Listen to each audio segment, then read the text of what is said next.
them irrespective. Thank you, Mr. Speaker. Mr. Speaker, I treat crime as crime. And as you rightly know, crime has no color.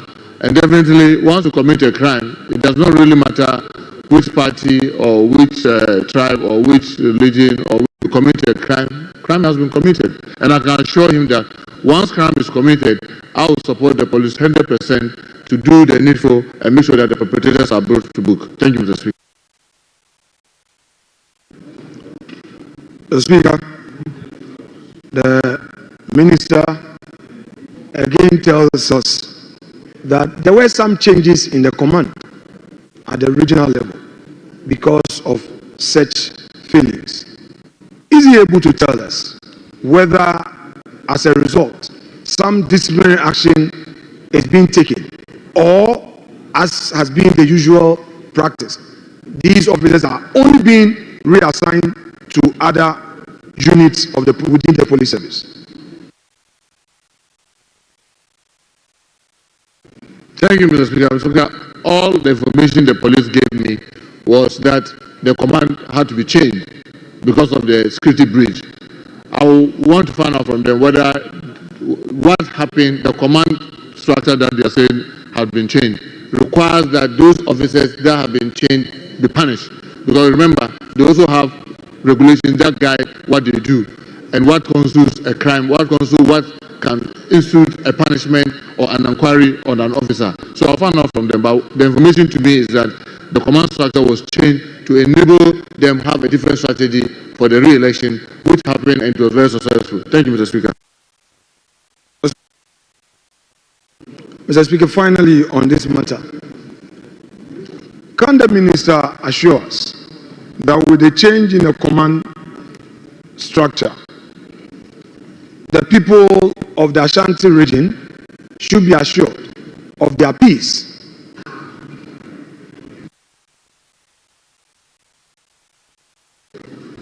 Thank you, Mr. Speaker. Mr. Speaker, I'm very sure the people of Ashanti, which I'm one, can be rest assured because the subsequent election proved that the changes was effective and we had a very peaceful election that produced a result that everybody was happy with. So I can assure him that, yes, the people of Ashanti, including myself, can be rest assured that the changes have brought more professionalism into the operations of the police. Thank you, Mr. Speaker. Thank you very much. The next question is also standing in the name of Osahin Alexander Kwamina Akwenyumakin. Respectfully, Mr. Speaker, I stand to ask the Minister for the Interior the circumstances surrounding the attempted arrest of the Member of Parliament for Akutia, Honorable Ernest Yakumi, by 10 operatives of the National Intelligence Bureau and 3 official pickup vehicles on Friday, the 7th of March 2025 in Akutia.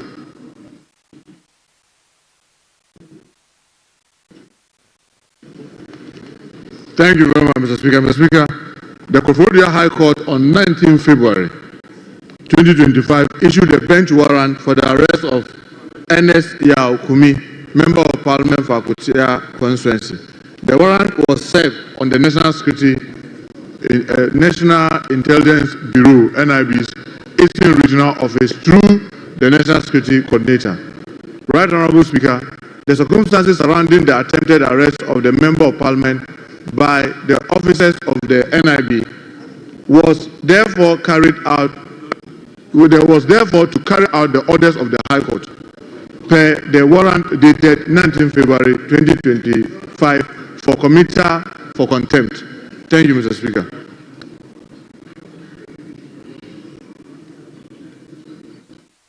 Yes. Mr. Speaker, there is a serious revelation in this reset government. Now, can the Minister tell us this and bring clarity? It says that a court order against a citizen who is the people's representatives was served on a national security coordinator at the regional level, Eastern Regional National Security Coordinator.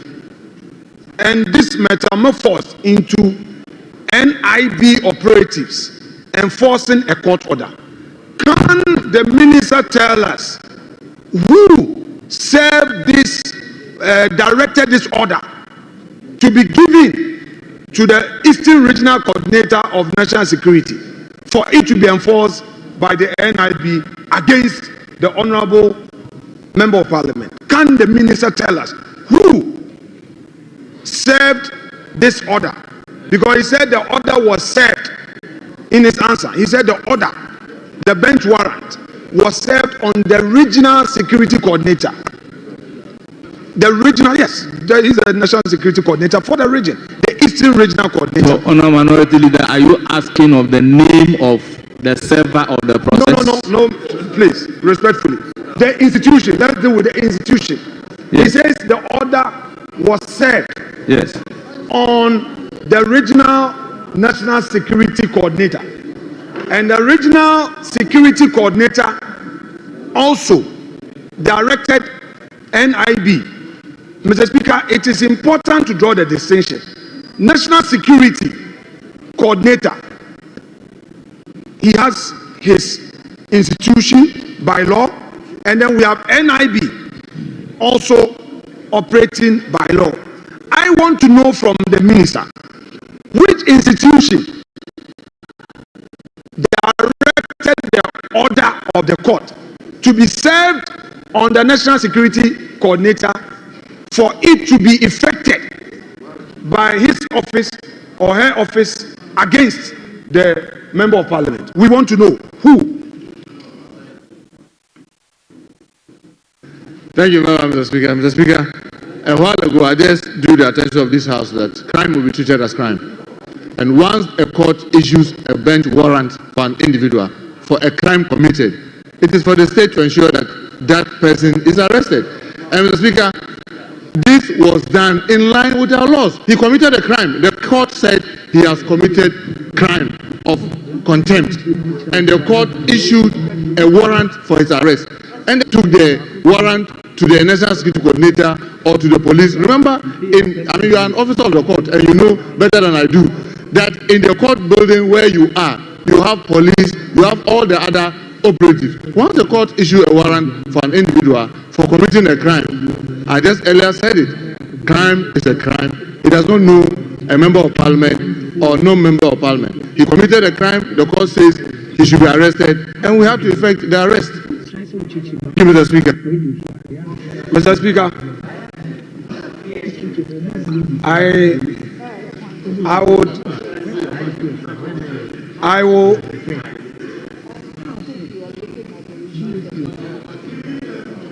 I will continue to repeat. We must be careful the president we are serving. Mr. Speaker, the minister made a reference to me that I'm an officer of the court, and he said so rightly. When a court gives an order, when a judge sitting as a judge of equity and justice makes an order, that order is to be drawn, and when the order is drawn, the registrar effects service of the order through a bailiff of a court.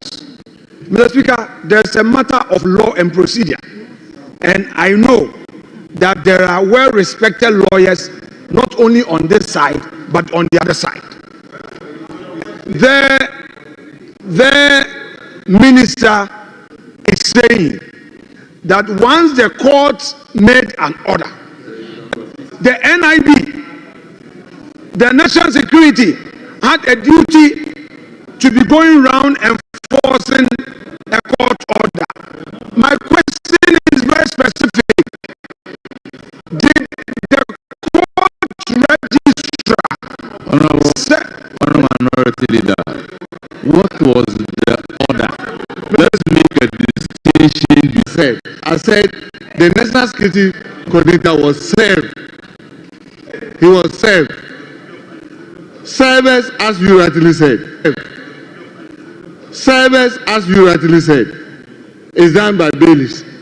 But unless you are telling me I should go and get the fine details, who wrote the warrant, who signed it, who was it handed over to, so that I can take all that line from the courtroom all the way to the National Security Coordinator's office. But you know, definitely, the National Security Coordinator is not going to walk into the courtroom with an NIB official to say that, oh, once we issue a warrant, can we have it to go and effect arrest? No. Somebody served it in line with the law. So, Mr. Speaker, so far as we are concerned, the law was adhered to, a crime was committed, and a crime was committed, and the National Security Coordinator was served for the warrant to be effected. And that was what happened. And unfortunately, they didn't get him. Because if they had gotten him, he would have definitely been arrested. Thank you, Mr. Speaker. Minister, thank you for your answer. Last one. Mr. Speaker, the minister, this is a house of records. This is a house of record. The minister says, unfortunately, they didn't get him. If they had gotten him, they would have arrested him. Mr. Speaker, the minister should know this, that at the time the officers were in Kofodia, in Akwetia, to arrest the MP, the Supreme Court had issued an order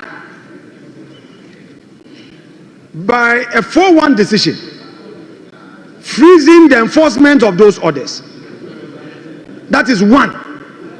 Two, Mr. Speaker, at the time that those NIB officers were on rampage, they actually made an attempt and pulled a weapon, and the town folks, through the noise they made on the injustice, they had to run away. Mr. Speaker, the minister should not endorse illegality and unconstitutionality. But I want to ask him whether it is part of the NIB's duties. Honorable Minority Leader, I will recognize the Majority Leader. Mr. Speaker, the Minority Leader, and I said it this morning, I continue to get worried about the manner in which the Minority Leader uses the facilities of this House. The opportunity to ask ministers questions is closely governed by Order 86. The type of questions you can ask. You cannot make or imply a charge of a personal character or which reflects upon character or conduct except of a person in an official or public capacity. You cannot ask questions that contain charges which the member asking the question is not in a position to substantiate. These are all matters that govern questions.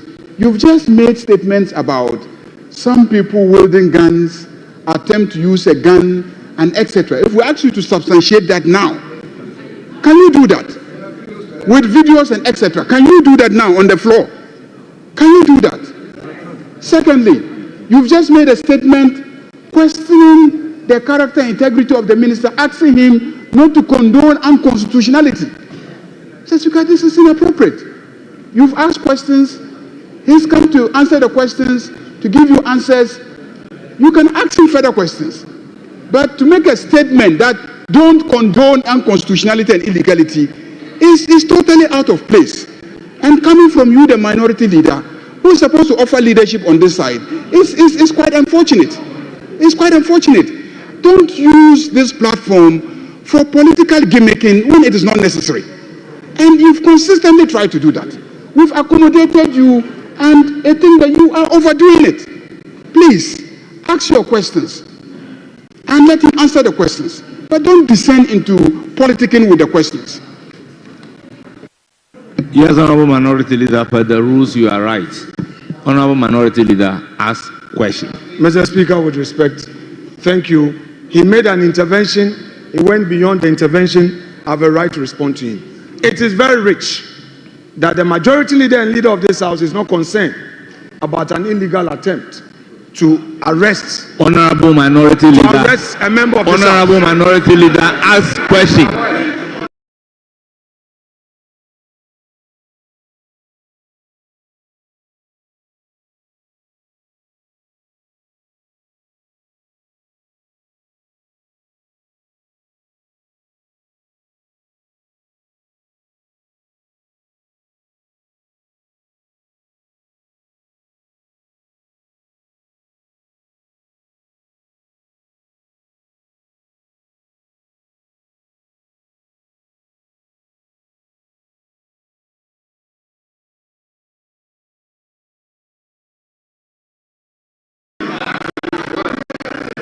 Honorable Minority Leader.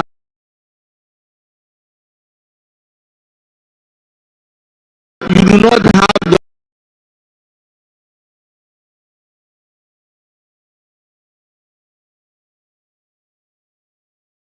authority to determine the legality or otherwise of an arrest. So, Honorable Minority Leader, ask question. We cannot determine the legality or otherwise of arrest pursuant to a warrant emanating from the court. So, kindly ask question.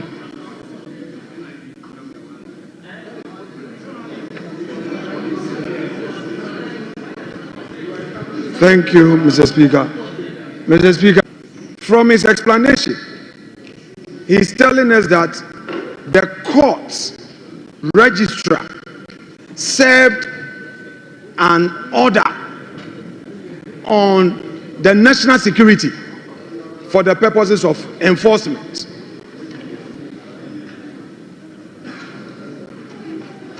May I Honorable know, Majority Leader. Mr. Speaker, the question that he has asked is for the Minister for the Interior to ask the Minister for the Interior the circumstances surrounding the attempted arrest of the Member of Parliament for Akwatia, Honorable Ernest Yaokumi, by 10 operatives of the National Intelligence Bureau in 3 official pickup vehicles on Friday, 7 March 2025 in Akwatia. Mr. Speaker, to what extent is he willing to go to determine the circumstance? Whether it was in the morning, it was in the afternoon, whether they were wearing white or red t-shirts, whether they came walking or in a... I mean, what kind of details do you require from the minister? The minister has already indicated that there was a court order, and that is not in dispute because it was debated in this very chamber. So everyone knows about the court order. It was widely covered. Media reported it. There's no doubt about that. You even went to the higher courts trying to freeze the enforcement of the court order. So there's no doubt about the existence of a court order. You ask questions about how the law enforcement agencies got to know that a court order exists. So are you suggesting that when a crime is committed by anybody and the matter is reported by journalists, and even in this house, that person comes and wants to make a statement, and we objected to that person making a statement because of the pendency of a court order, and we felt it to be an insult to the judiciary for us to allow that to happen. And we even raised the issue in this house that ordinarily speaking, the law enforcement agents should be going out to arrest that person. Then they take steps and arrest the person, and you come here and you are holding a minister accountable for what? When thieves steal and they arrest them, do the minister come and answer questions about why the person who stole a fowl has been arrested? When people commit murder and then the minister, they are arrested, then the minister comes to account for how they were arrested. Please, let's not trivialize the business of this house. If he wants that answer, he should come and ask a specific question related to that matter. He will go and prepare and come and answer that. Mr. Speaker, I think the majority leader is taking his liberties rather too far. The minister is an experienced member of this House and is capable.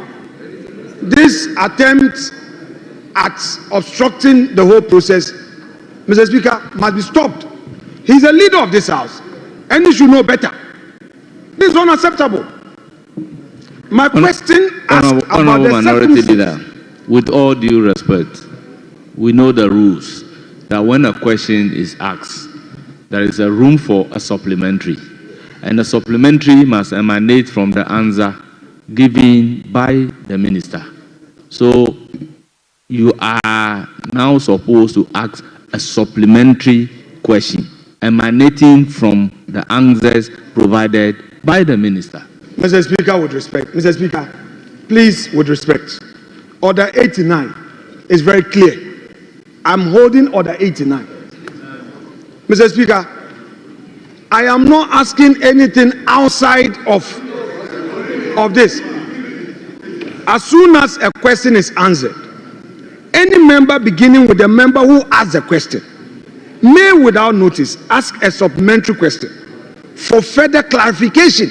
Emphasis, further clarification of any matter of facts on the answer, but a supplementary question shall not introduce a matter not included in the original answer.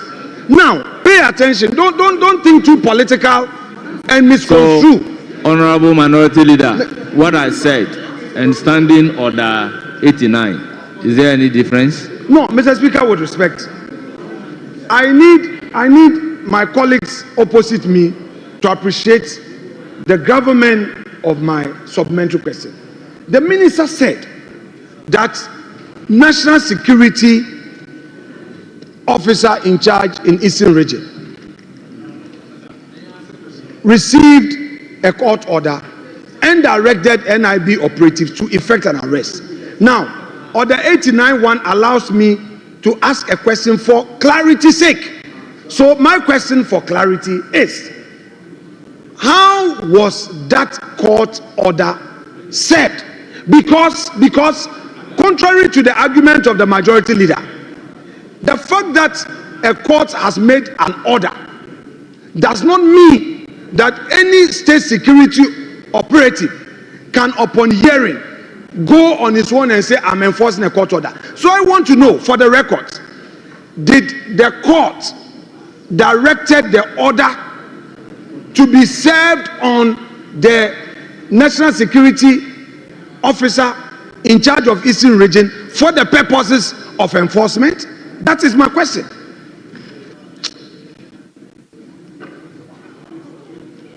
Well, the minister is up to answer. Mr. Speaker, I'm sorry to say that I'm also a member of Parliament. And I want to draw the attention of the minority leader to Order 88.7. And Order 88.7, Mr. Speaker, with your permission, I read. A member in asking a question shall not address the House, raise any argument or offer an opinion. Mr. Speaker, unfortunately, the minority leader is arguing with me. I have told him that in the answer, this notice was served through the National Security Coordinator to the NIB. I have answered because you should stop arguing with him because flouting our rules. The rules does not allow him to argue with me. So, Mr. Speaker, I'll be grateful that you draw the minority leader's attention to adhere to our rules and stop arguing with me. If he wants answers, he should ask, but he should stop arguing with me. Thank you, Mr. Speaker. Thank you very much, Honorable Minister. Honorable Minister, which institution served the order on the National Security Coordinator in the Eastern Region? Which institution?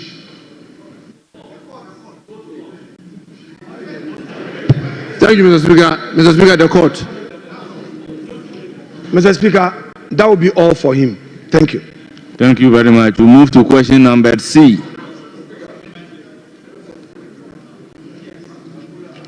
Honorable Majority Whip.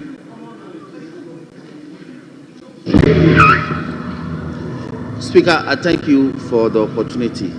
Honourable Minister, is it irregular for any security agency in this country to enforce a court order?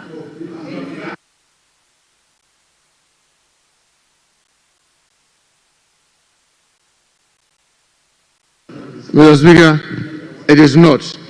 I have seen the Office of the Special Prosecutor come to this premise as a chief whip, ransacking the office of Honorable Mama Ayerga as then a member of Parliament. I have seen the National Security Apparatus visiting Honorable Jinapo's residence and taking laptops and other gadgets from him. Mr. Speaker, I have seen the National Security, the police, arresting Honorable Collins' daughter on 3 different occasions. Mr. Speaker, when a crime is committed, any of these security agencies, when tasked to do, that has the power of arrest. As many of my colleagues who are here, who are officers of court, know, any of them can effect the arrest. Our worry is that we should do it in a way that does not look as if there's some kind of Rambo star. And I have said it to the security agencies, tamper down number, whether it is the police, whether it is the NIB, whether it is the National Security Apparatus, whether it is the prisons, whether it is the fire service, that let's do this with professionalism and let's not do it as if we are in a war zone. But as to the power to arrest, all the officers of court in this chamber know there are so many agencies that are empowered to be able to effect arrest. And if any of them have to effect an arrest, they will have to do it. I have been arguing that let's do it with a human face. Whether somebody is accused of armed robbery, whether somebody is even accused of murder, until the person by our constitution is proven guilty, that person cannot be treated as if the person is just guilty on just the face of it, and therefore we should treat each other with some human dignity. But as to the agencies that can effect arrest, it is not out of order to say that National Security have gone, or NIB, that's National Investigative Bureau, or the police CID, or the police, MTTD, or any of the agencies effecting arrest is not an abnormal thing. Thank you, Mr. Speaker.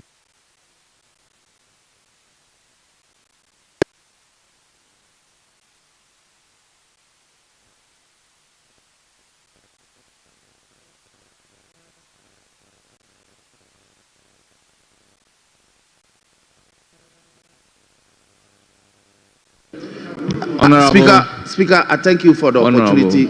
Speaker, Honourable Minister,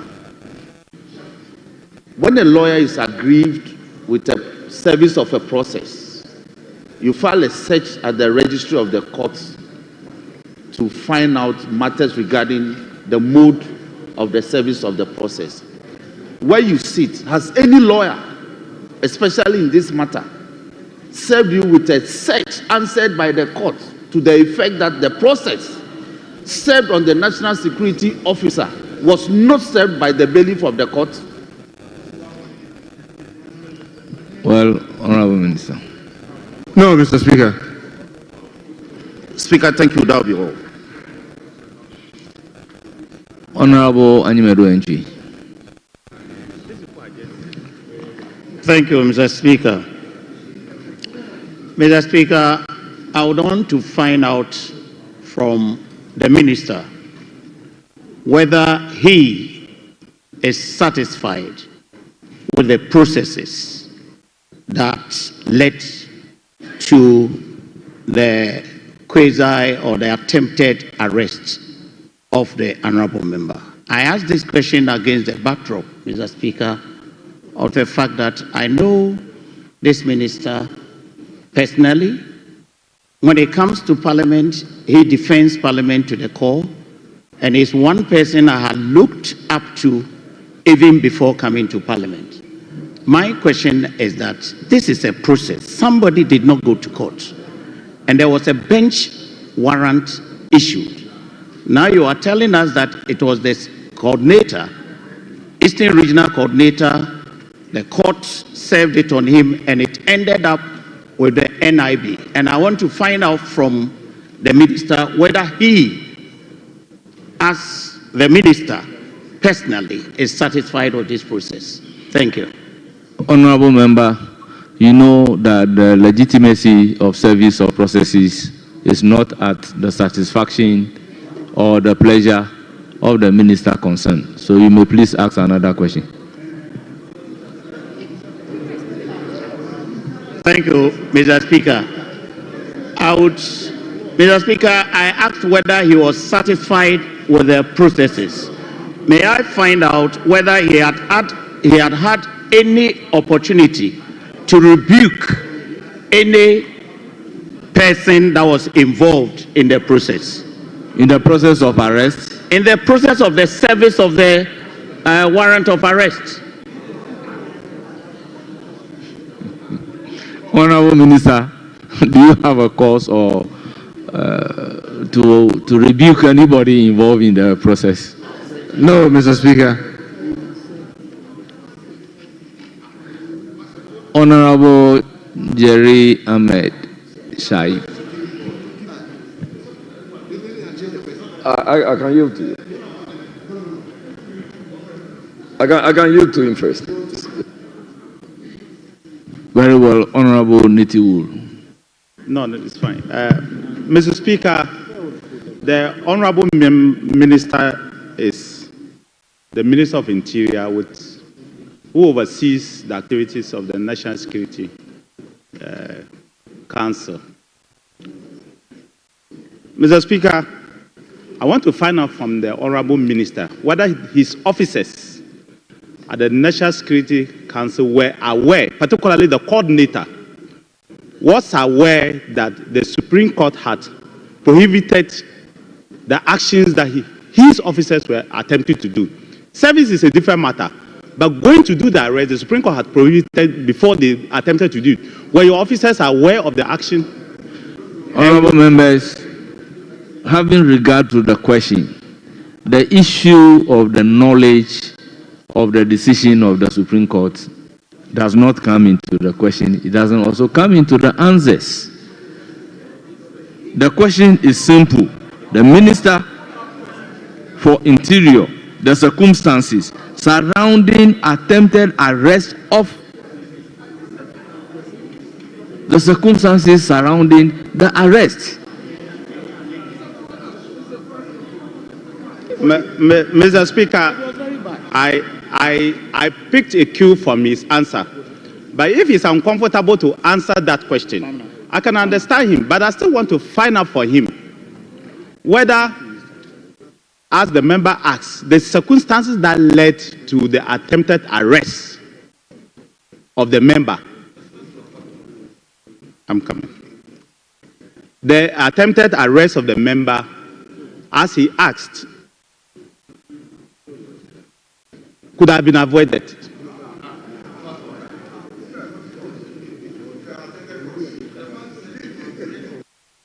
Honorable Minister.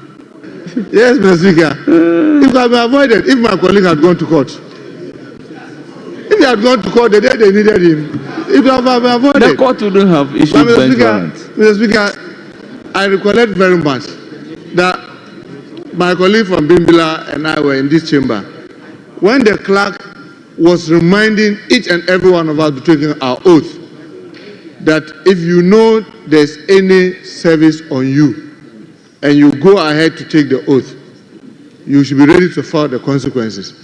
And my colleague, you and I all agreed, and we affirmed to the positive that yes, we're ready to take the oath as members of parliament and suffer any consequences.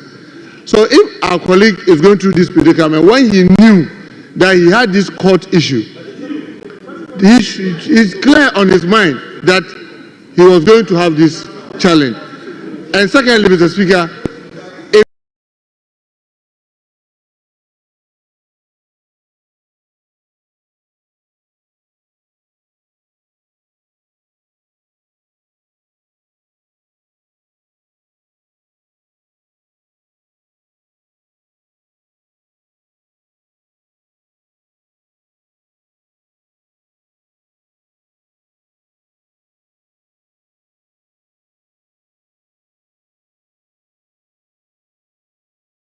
that fateful day, our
as part of the ministry's effort to sustain the gain with respect to the reduction in armed robbery cases in Walwala and its environs,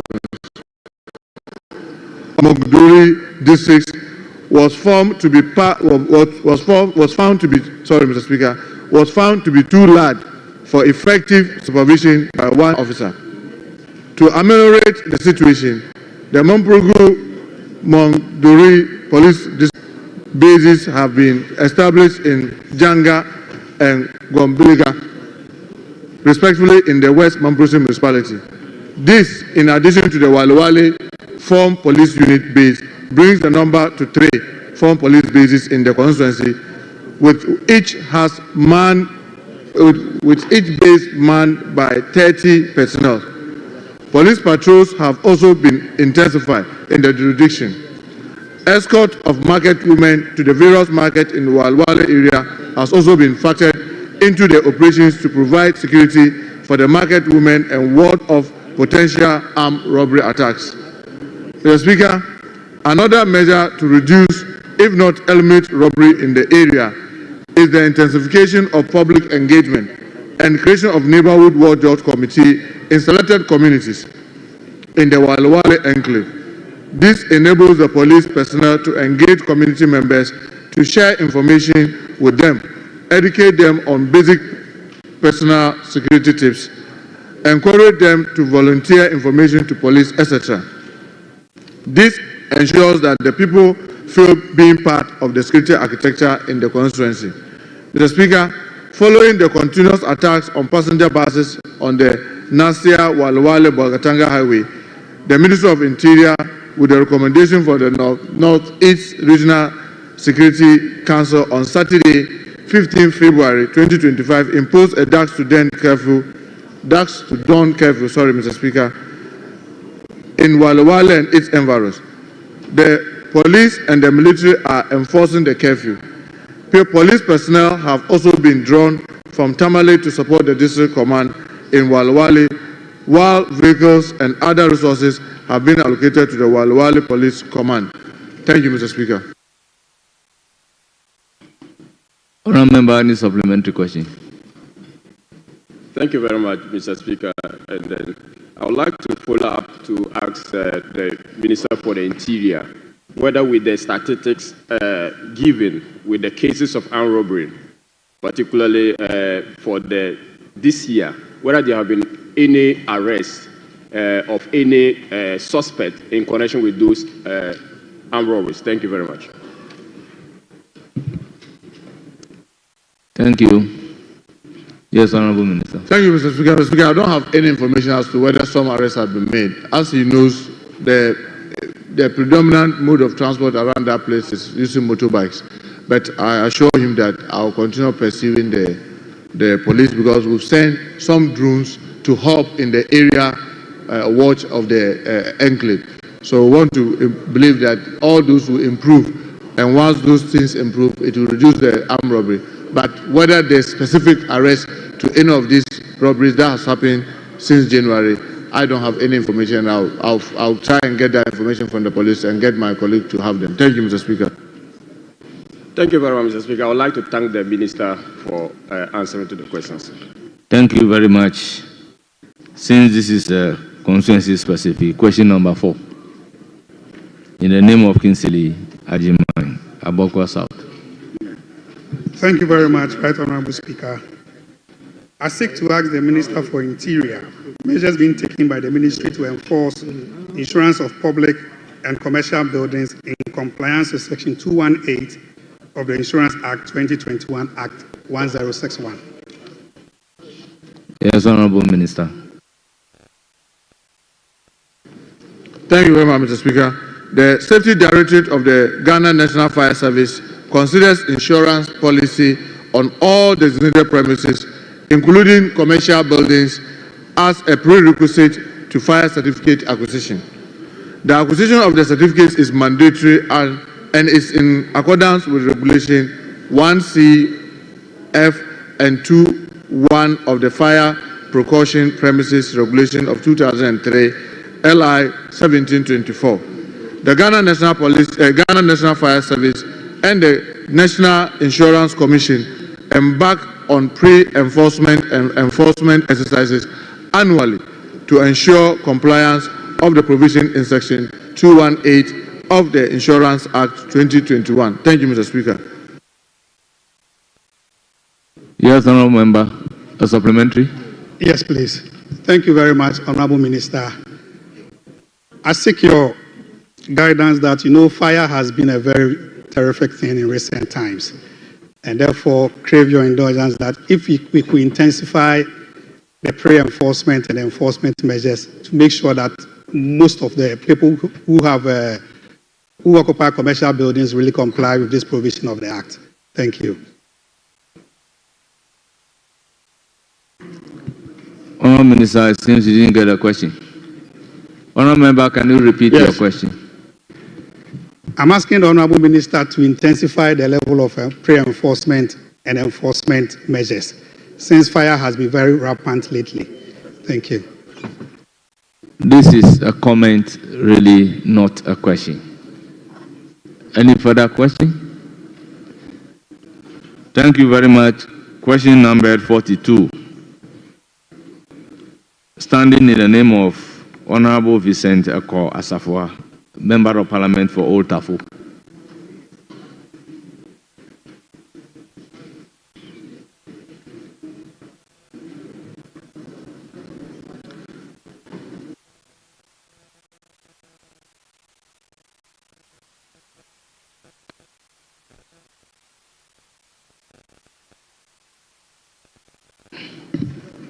Yes, Honourable Thank you, Deputy Minority Leader. Thank you, Mr. Speaker. May I please ask your leave to stand in and ask the question for Honourable Deputy Minority Leader. Yes. My leave is subject to authority being given you by Honourable Eko Asafua. Yes, Mr. Speaker. In line with Standing Order 89.3. So, Mr. Speaker, under the authority of Honourable Vincent Eko Asafua, may I please ask your leave? Please do. Your leave to ask the question on the behalf. Please do. Thank you very much. Honourable, I rise to ask the Minister for the Interior the current state of resources and logistics available to the Ghana National Fire Service in tackling fire outbreaks. Thank you.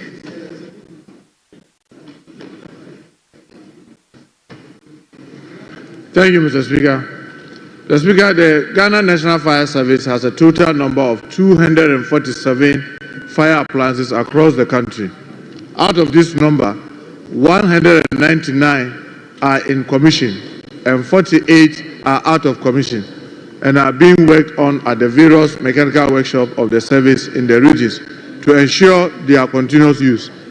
Mr. Speaker, appliances include all fire-fighting trucks, recovery trucks, turntable ladders, hydraulic platforms, and water tankers. Mr. Speaker, the Ghana National Fire Service has a total workforce of 17,514 personnel. These personnel have been deployed throughout the country to perform various operational duties. However, the service lacks adequate and required modern firefighting logistics to confront fire outbreaks, as you can attest to recent fire outbreaks at several markets throughout the country. Mr. Speaker, to address the situation, the Ministry of Interior has earmarked the Ghana National Fire Service as one of the state institutions to be retooled. Effort will be put in place to replace all the old fire tenders with state-of-the-art multi-purpose fire tender.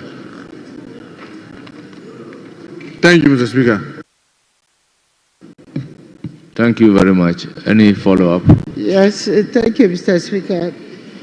I'm following up to know exactly when, if you have a timeline for the purchasing of the state-of-the-art fire tender, because we are very much aware the inadequacies within the country when fire outbreaks occurs. Thank you.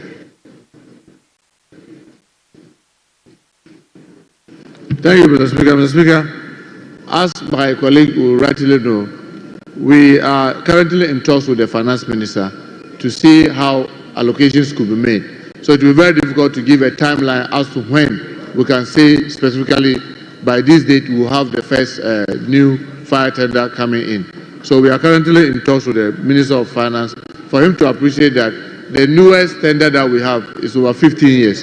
And definitely we need to be able to route to the fire service.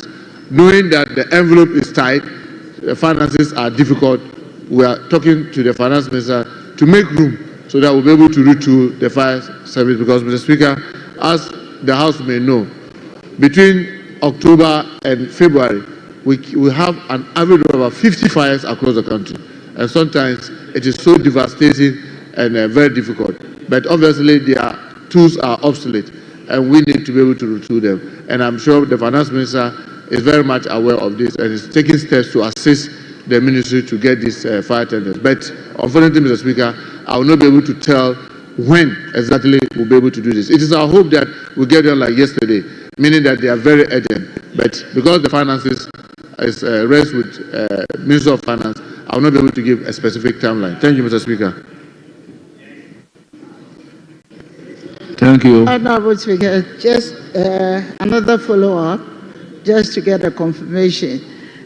Since you have established the agency of the purchase of the fire tenders, do I get an assurance from you that by the end of this year, these tenders will be purchased? Thank you.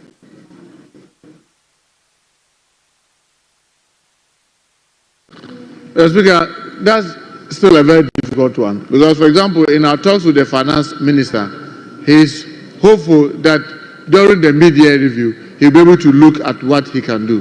Because as we speak currently, the budget ceiling that has been given to the Ministry of Interior does not include the possibility of buying fire tenders within the first, second quarter, because the first quarter is almost gone.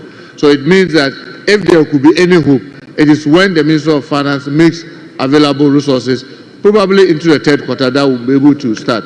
But the assurance is that when the finance minister is able to ascertain some resources, you can start the process of procuring so that it can move faster.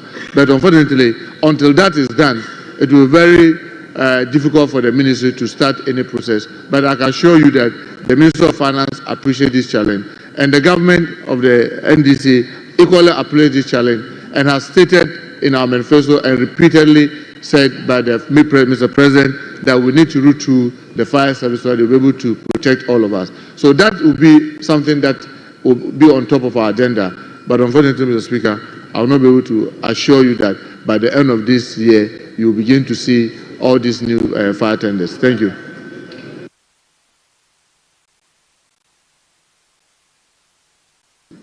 Yes, Honorable Majority Leader. Honorable Minister, you indicate in your answer that 48 of the fire tenders are out of commission and are being worked on at the various mechanical workshops. That was close to 20% of your entire stock of tenders. Do you have a deadline for ensuring that they are fixed, repaired, and available for use? Yes, Honorable Minister. Thank you, Mr. Speaker. Mr. Speaker, the major challenge that we have is that these 48 are as of February. But as we speak even today, you'll be fixing some, getting them out of commission into commission. Whilst those in commission, some are also getting, because of the obsolete nature. Mr. Speaker, some of these tenders, the last time the fire service saw a major retooling was in 2014. And since then, for over a decade, they've not seen major retooling, meaning that most of the vehicles are very old and the tenders are very weak. So what it means is that as you fix some today, some are breaking down today. So it will be very difficult. If it is just this specific 48, then I will have been able to tell the majority leader that, oh, by the end of next month, many of them could be put into use. But the challenge we have is that whilst we are fixing this one, others are also getting bigger because of the nature of the average age of the equipment. So it's very difficult at any time to say that you can deploy up to 90% of the equipment that are within the fire service because of their obsolete nature. So, Mr. Honorable Majority Leader, it's very difficult to be able to tell how many we can ensure to be on the run at a time because of the age of the equipment. Thank you, Mr. Speaker. Thank you very much. Yes, Honorable Majority Leader. So, Mr. Minister, are you saying that in the past 8 years, not a single fire tender was purchased by the government of the NPP to increase the stock of fire tenders in this country? In the past 8 years, not one single fire tender was purchased. Is that what you are saying?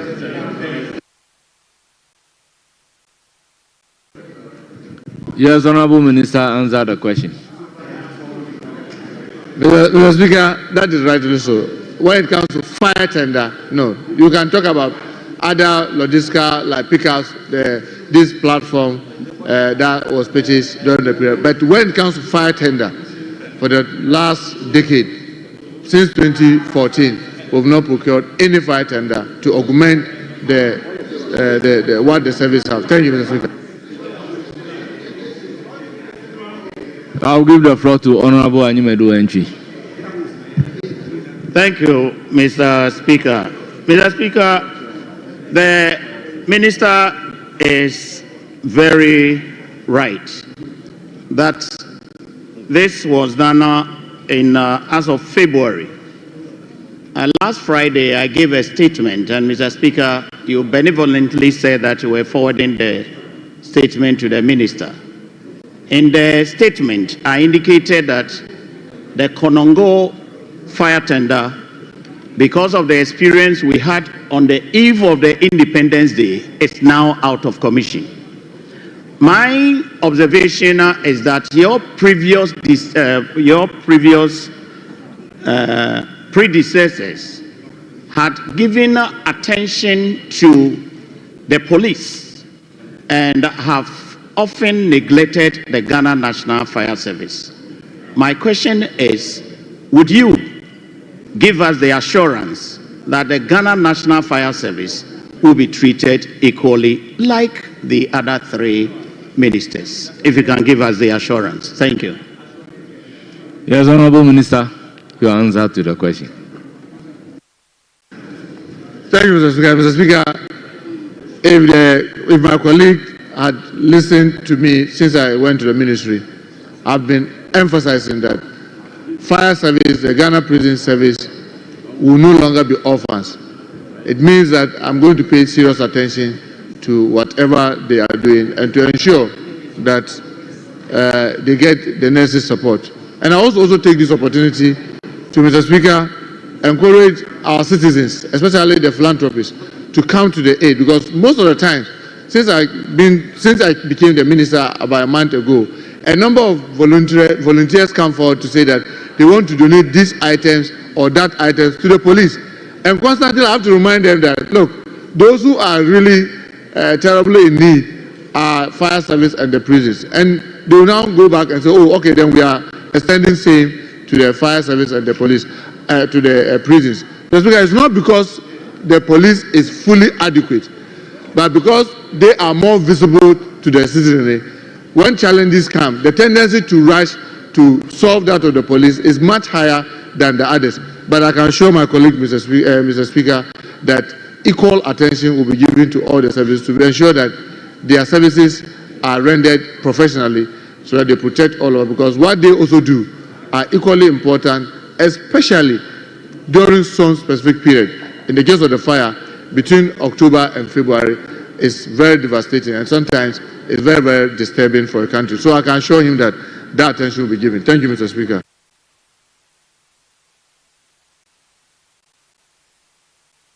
Yes, Honorable Majority.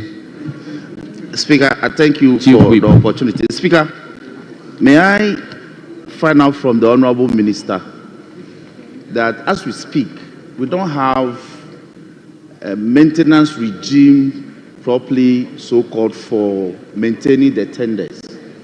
So, for instance, Mr. Speaker, you yourself, your fire district officer will come to you to buy fuel, to buy lorry tie when they are worn out, to service and all that. So, as the new minister, will he consider coming out with a maintenance regime so that regularly these tenders will be maintained, so they don't break down the numbers that they do now, Mr. Speaker? I believe some proposal. I believe some proposal. Thank you, Mr. Speaker. Mr. Speaker, I can assure my colleague that those maintenance regimes are there. But sometimes when it gets to the time that you have to do some of these major, like the ties, the batteries, and the finance ministry hasn't released the resources, it becomes very difficult. Then you get it skipped, and that gets compounded. So we are working very hard with the Minister of Finance to ensure that at least the few that we have, we are able to maintain them so that they will be running. So I can assure my colleague that the maintenance regime is there. It is only the resources to back it, which sometimes becomes difficult, and then you see them writing to MPs and all other citizens to support. And I want to encourage all of us to continue to support them, because without our support, it will mean that the situation will even get worse than it is. But we've gotten a lot of assurance from the finance minister to improve what they do towards this, their releases towards these agencies. And I'm sure once those releases get improved, we'll see an improvement in the maintenance and the service that they are providing. Thank you, Mr. Speaker. Thank you, Honorable Minister. Honorable Samuel Abujinopo. Thank you very much, Right Honorable Speaker. Right Honorable Speaker, the Honorable Minister made a point about how fire tenders, in his words, no major retooling took place in respect of the Ghana Fire Service since 2014. The Speaker, I have in my hands a news item from the ministry's own website.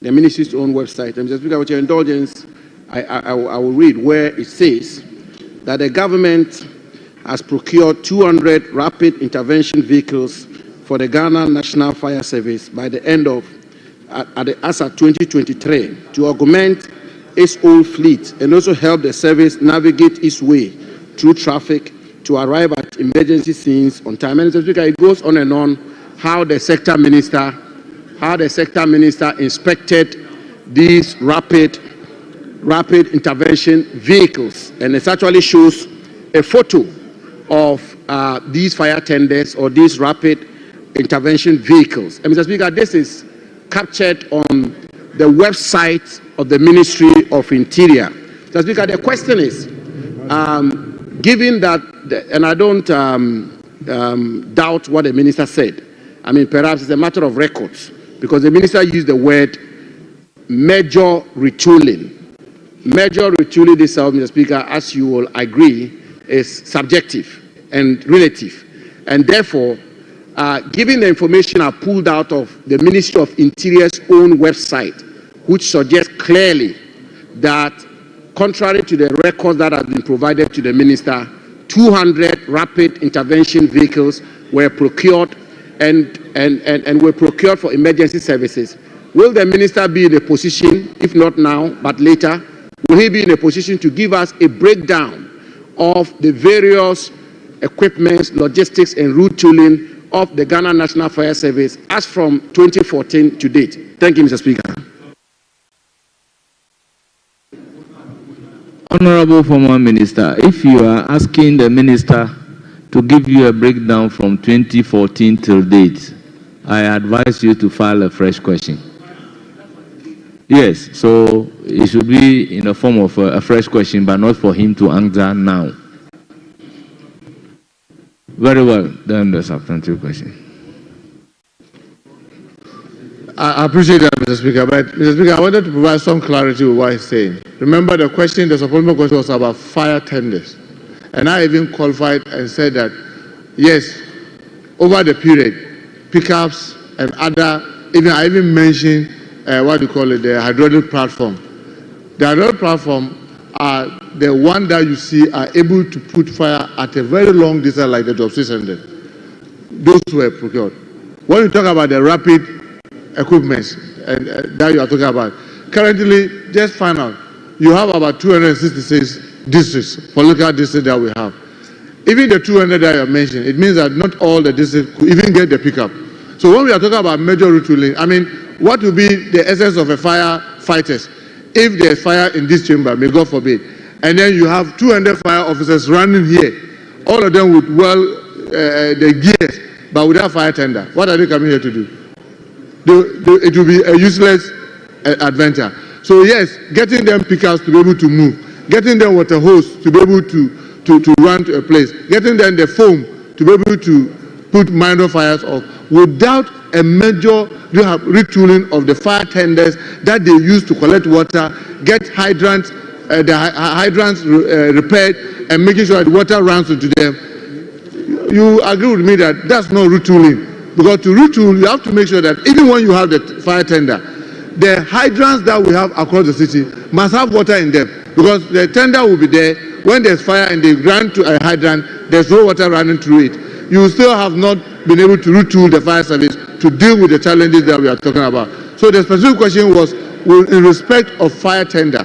And I said that when it comes to fire tender, the last time that we did retooling with respect to fire tender was 2014. So please get that. But like Mr. Speaker is saying, with those other breakdown, when you ask the question, I'll be more than happy to come and provide those details. Thank you, Mr. Speaker. Yes, Honorable Majority Leader. Mr. Speaker, what the Honorable Jinapo has read is a report on the website of the ministry that says that the ministry is to procure. Not procure. The ministry is to procure 200. And the statement was made when one was deposited for them to inspect. Oh, I can read it. I can read it. Mr. Speaker, it says, government to procure 200 rapid intervention vehicles for fire service. August 16, 2023. August 16, 2023. And it says that the government is set to procure 200 rapid intervention vehicles for the Ghana National Fire Service by the end of 2023 to augment its old fleet and also help the service navigate its way through traffic to arrive at emergency scenes on time. The RIVs, which have been multi-purpose fitted for fighting fires and road traffic extrication, are expected to be deployed to accident-prone areas, strategic locations within sensitive national installations and district fire stations. This is where I want you to pay attention. Inspecting one of the RIVs, which have been delivered, one, to Ghana National Fire Service on a pilot basis. One was delivered on a pilot basis. Mr. Speaker, one was delivered on a pilot basis, and it was at the inspection of that one that the statement concerning the plan and intention to procure the 200 was made. So, Mr. Speaker, I want to. No, the minister made a statement. Honorable members, the former minister responsible for lands and natural resources made a statement making reference to a publication in a particular way. And the Honorable Majority Leader is recognized, and he is making a statement to the effect that what the honorable former minister said is not correct, and he's stating the correct position. So, honorable members, Honorable Majority Leader, you may conclude. So, on the basis of a fuller reading of the publication just cited by the Honorable Abu Jinapo, I want to find out from the minister whether he would check and confirm to this House if indeed 200, rapid intervention vehicles were procured and delivered. Well, Honorable Minister, the question is whether you check and apprise. Mr. Speaker, why not? I can check and get the detailed information to the majority leader. Thank you, Mr. Speaker. Thank you. Honourable members, let's bring the supplementary questions to the Minister responsible for Interior to an end. Honourable members, we now move back to the urgent question numbered C. Honourable Minister, you are hereby discharged.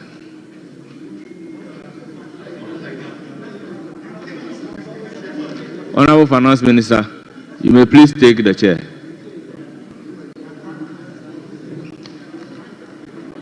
Urgent question number C.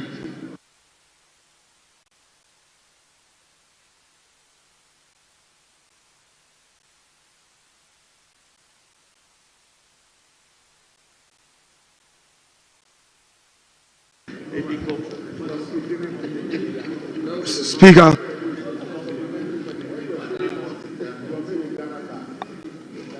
I am on my feet at this dispatch box to ask the Minister for Finance the measures taken to close the USAID financing gap of 156 million following a directive from the President, which was communicated through a press release by the Minister responsible for government communication. Thank you, Mr. Speaker.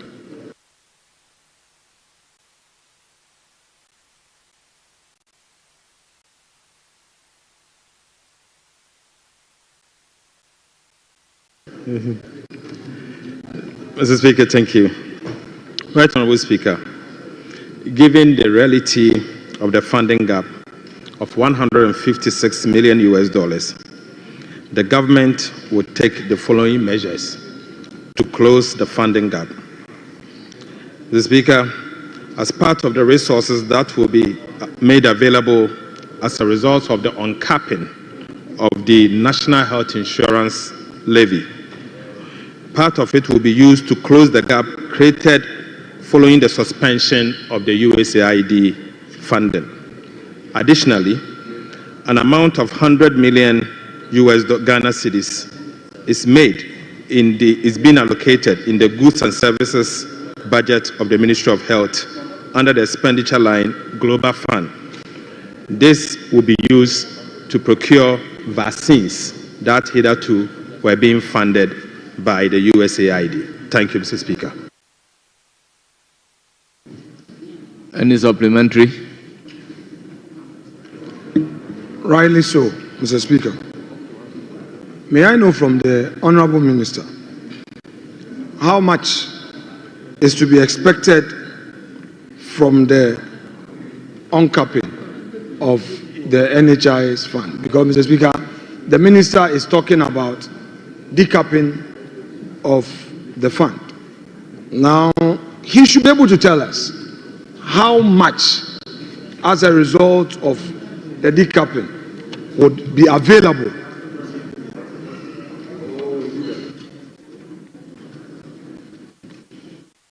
Yes, Honourable Majority Leader. Mr. Speaker, this requires some coordination with the revenue authorities to get the figures. So he should ask the substantive question on the matter. But the Minister has it, so... Mr. Speaker, this must stop. The Majority Leader has been using this to intimidate the backbench. He is a leader of this House. He shouldn't be doing this. And when it gets to the Minority Leader, he now takes the state to be intimidating and directing. We don't know him as a bully. We don't know him as a bully. That's not his training. He should allow the minister to answer the question. Well, honorable members, I believe the minister is capable of answering the question. So, honorable minister, just provide. Mr. Speaker, the National Health Insurance Authority will be receiving in total an amount of 9.9 billion. The National Health Insurance Authority will be receiving in total an amount of 9.9 billion Ghana cedis for the year 2025. Mr. Speaker, this is because of the uncapping. The uncapping of the National Health Insurance levy has made available additional resources worth 4.2 billion Ghana cedis to the National Health Insurance Authority. Mr. Speaker, this is indeed enough for the National Health Insurance Authority to be able to include in their priorities the funding gap as created by the USAID resources. Thank you. Honourable members, I'm not supposed to take part, but we can all refer to page 137 and 138 of the budget. Honourable, a further supplementary.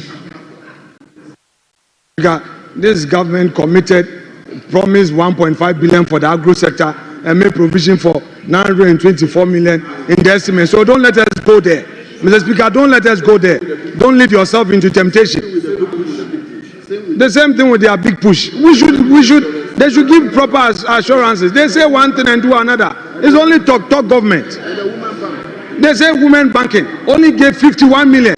Honorable Minority Leader, your supplementary question. Yes, Mr. Speaker. They don't keep their promises. Mr. Speaker, I want to know from the Minister of Finance. Honorable Majority Leader. Honorable Minority, I recognize Honorable Majority Leader. Mr. Speaker,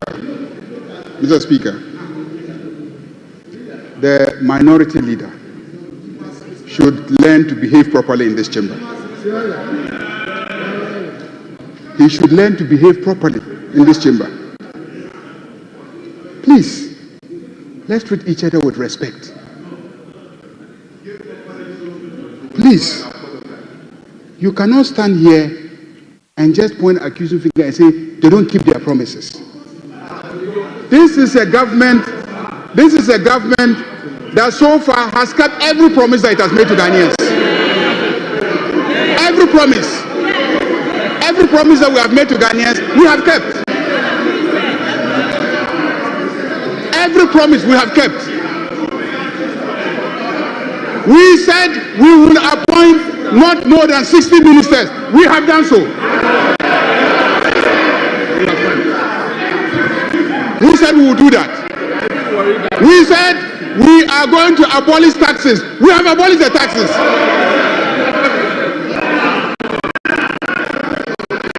Every single thing that we've said we will do, we are doing.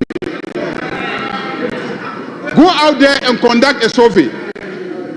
Every Ghanaian you ask say that they have confidence in John Dramani Mahama and the government, and that they are happy because they have seen that this is a government that keeps its promises. So you cannot stand here and just throw your fingers and then point at us and say we don't keep our promises. The budget has just been brought. We have not yet even considered it. We have not yet even approved it for us to implement our promises. You cannot always stand up and talk as if you are more than anybody in this chamber. Make this your last time. Make this your last time. Honourable members, the issue of keeping promise or not cannot be a supplementary question to question numbered C. So, Honourable Minority Leader asks a supplementary question. Mr. Speaker, the leader of government business, who I so much respect, was on his feet to mislead the House. He was not up on a point of order against a question which was yet to be asked. But he talked about proper behavior. But his Honorable approach, Minority Mr. Speaker, Leader. I need to finish. Mr. Speaker, I need to finish. Honorable Minority Mr. Leader. Speaker, I need to finish. Once again, Mr. Speaker, I will need to you finish. ask a supplementary question? Honorable Minority Leader, once again, will you ask a supplementary question?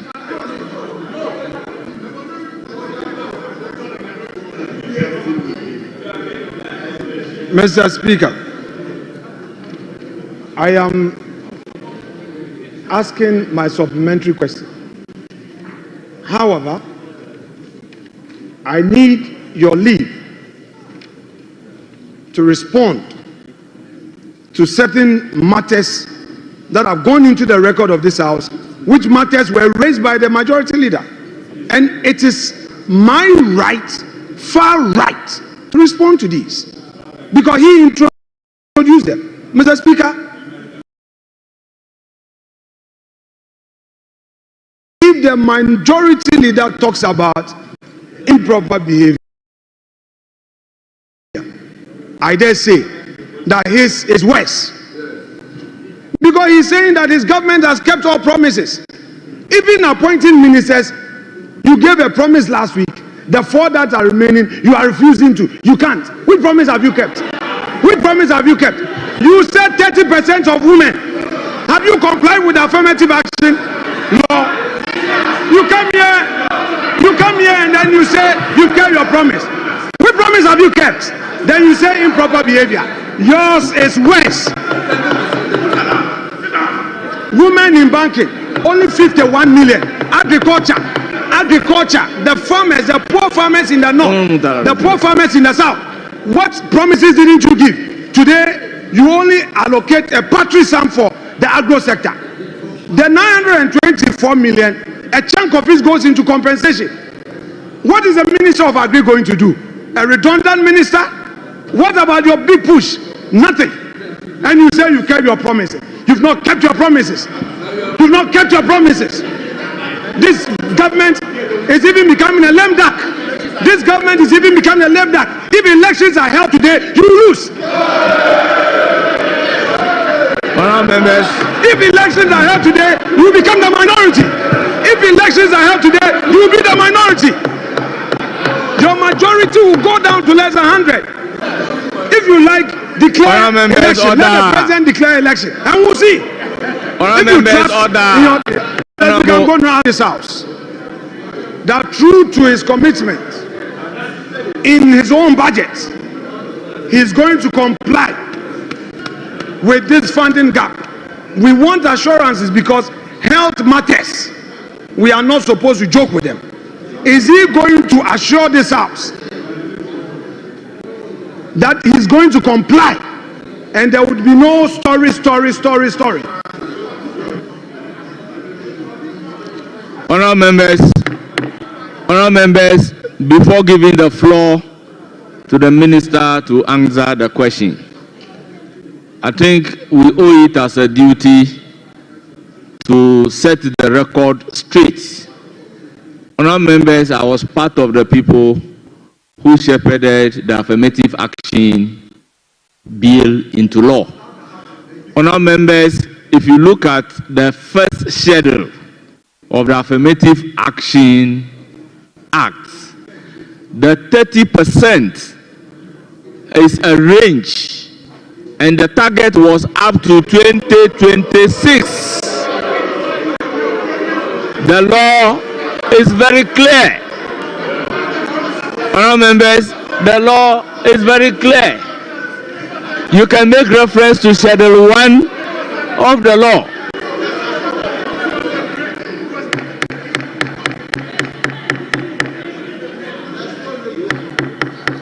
Honourable members, so the information is there very clear in Schedule 1 of the law, based on Section 69. Honourable Finance Minister, you have the floor. You have the floor.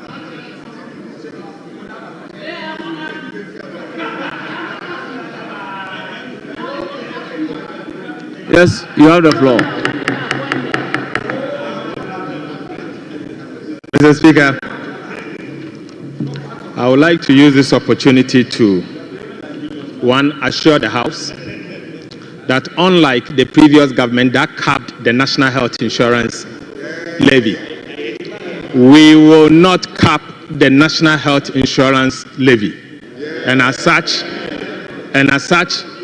the National Health Insurance Authority will have enough resources to intervene and be able to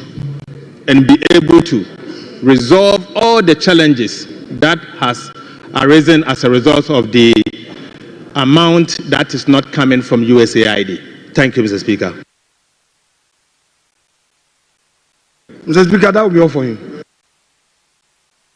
Thank you very much. We move to question number D, standing in the name of Honorable Mavis Inconsistencies, MP for Efija, Sectoral East. Thank you, Mr. Speaker. I rise to ask the Minister of Finance what measures the ministry is taking to address the recent significant depreciation of the cedi. Thank you. You can read it.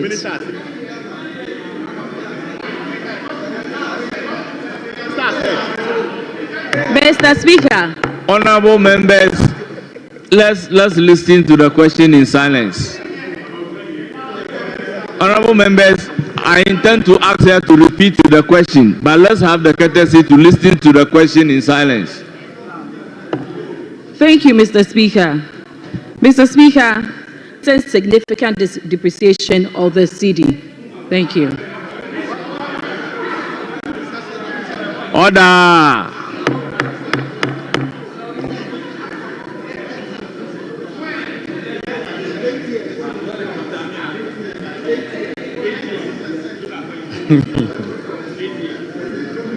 Mr. Speaker,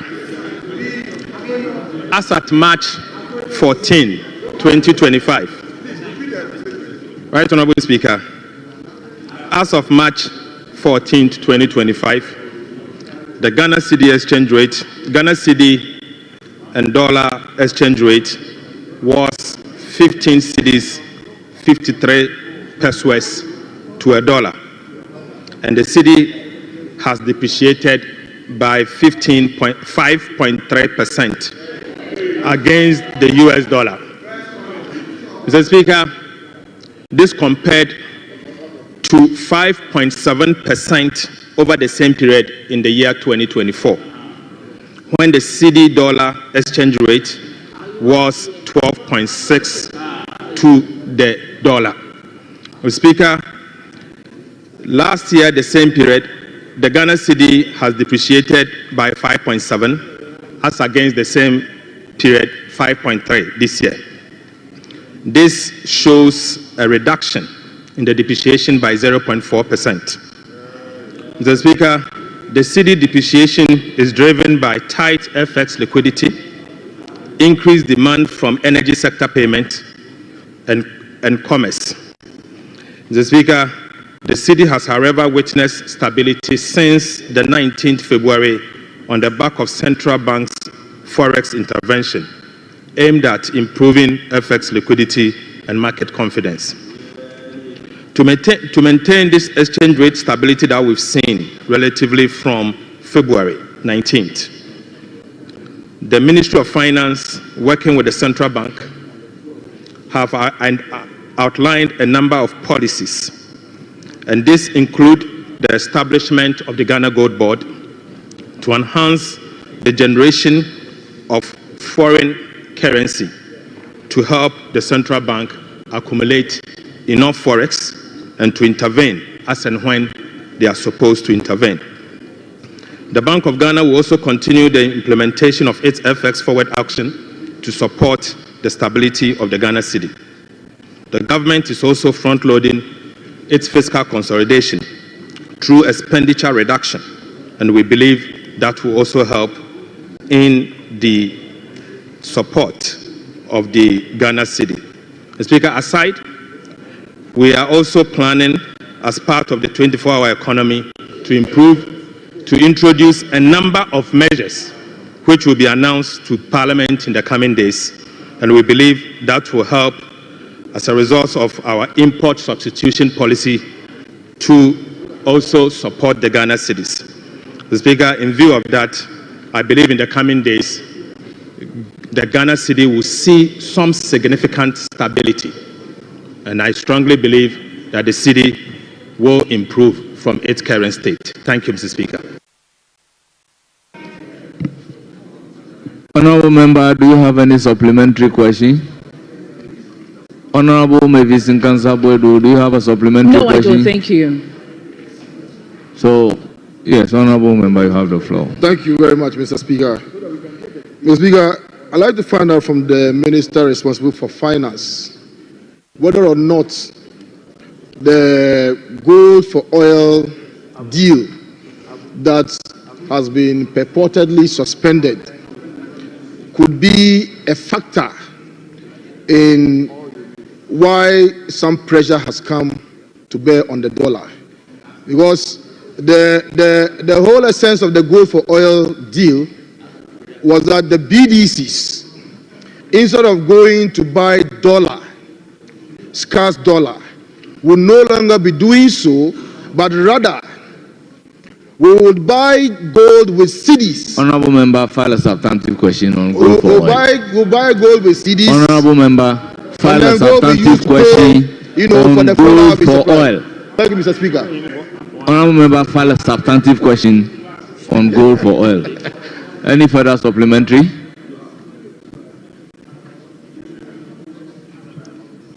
Honorable Member, will proceed to normal question number 1. Standing in the name of Dr. Kinsidi Ajiman, Member of Parliament for Abuakwa South.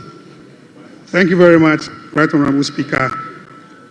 I seek to ask the Minister for Finance what plans have been put in place to resolve the tension among commuters as a result of the recent directive by the National Insurance Commission to increase the compulsory third-party insurance premium by 10% effective February 1, 2025.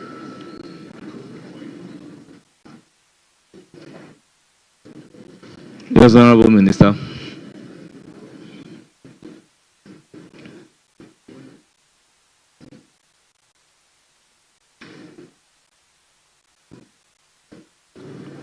Mr. Speaker, on the 28th of November 2022, the National Insurance Commission, represented by the insurance industry stakeholders and the General Transport, Petroleum and Chemical Workers Union of the TUC, signed a memorandum of understanding for the increase of third-party motor insurance premiums by 30%. This increase was to be spread at 10% per annum over a period of 3 years, effective 2023.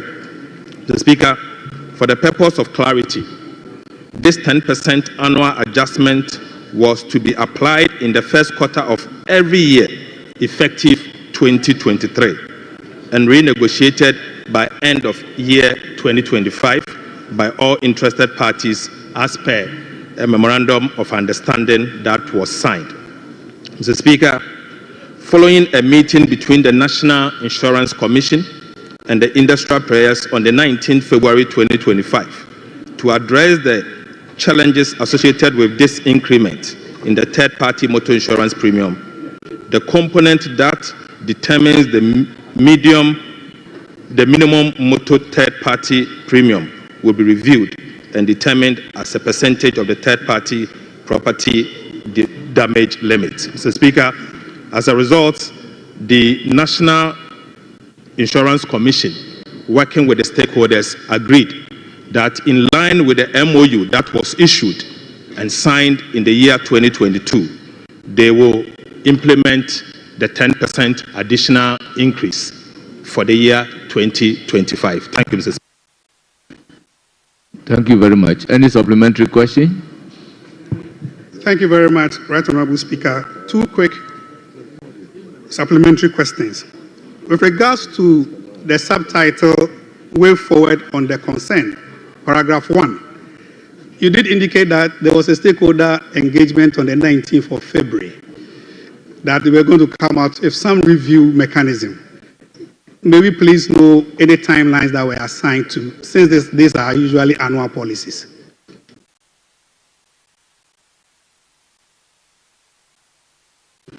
Mr. Speaker, I was not part of the stakeholders consultation.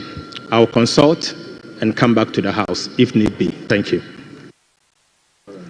Thank you very much, Honorable Minister.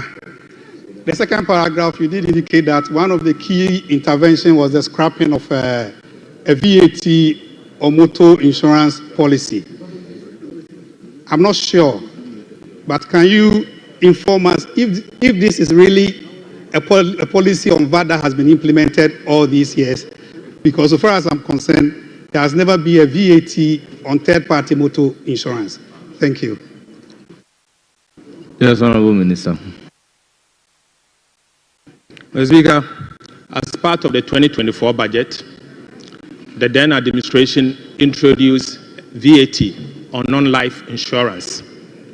Mr. Speaker, the implementation of the VAT non-life insurance will mean that third-party insurance will attract VAT.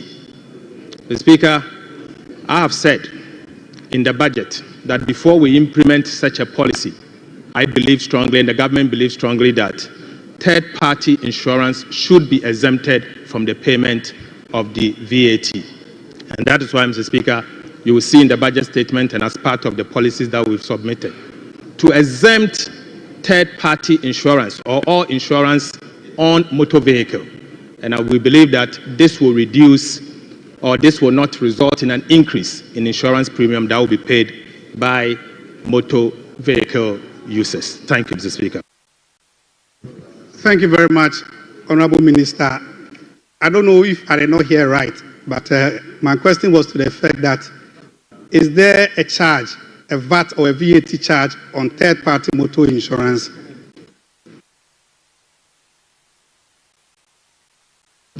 Right, Honorable Speaker, yes. As we speak, there is a law that was imposed in the year 2023, imposing VAT on non-life insurance. Thank you, Mr. Speaker. Yes, Honorable Member. No, right, Honorable Speaker, I'm not done. You have exhausted your supplementary questions, so please resume your seat. Thank you. Yes, Honorable Thank Member. you very much. The Speaker, I would like to ask the Minister whether the VAT on motor insurance was enforced. We're not talking about whether it's in the books, whether it was implemented. That's the question, please. Honorable Member, the word used by the Minister is that there was that element of tax imposed in 2023. The word he used is imposed. Mr. Speaker, with the greatest respect, my point is that if it was not implemented, then there's no need for yes, but if the word used is that the tax was imposed, and you are asking whether it was imposed or implemented, I do not know the answer that you want to elicit from the person who said the tax was imposed.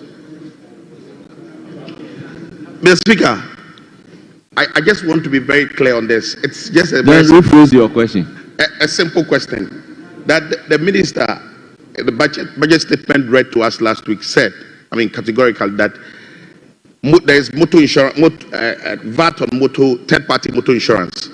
And I want to find out from the Minister whether that policy that was written in the books as far as he is concerned, he just said to us that whether it was implemented. So I'm talking about the implementation of whatever law that was passed.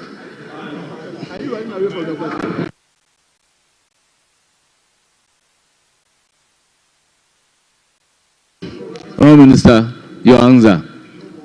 Whether the tax imposed has been implemented. Mr. Speaker, the Ghana Revenue Authority issued a practice note after the passage of the amendment to the value-added tax. The Speaker, subsequently, if anyone had failed to pay the VAT, the person is committing an illegality. The Speaker, as we speak, the laws of the Republic of Ghana mandate VAT on motor insurance. Mr. Speaker, it has nothing to do with who is collecting and who is not collecting. But we have laws in this country mandating the charge of value-added tax on motor insurance. Thank you, Mr. Speaker. Thank you very much. Yes, Honorable Member. Thank you very I will much, take Speaker. that as the last supplementary question. Thank you very much. On question number 1. Thank you. I would like to find from the Minister if he could be gracious enough to tell this House how much was realized from the imposition of that tax in the 2024 fiscal year. Well, that will have to do with some calculations. So file a fresh question.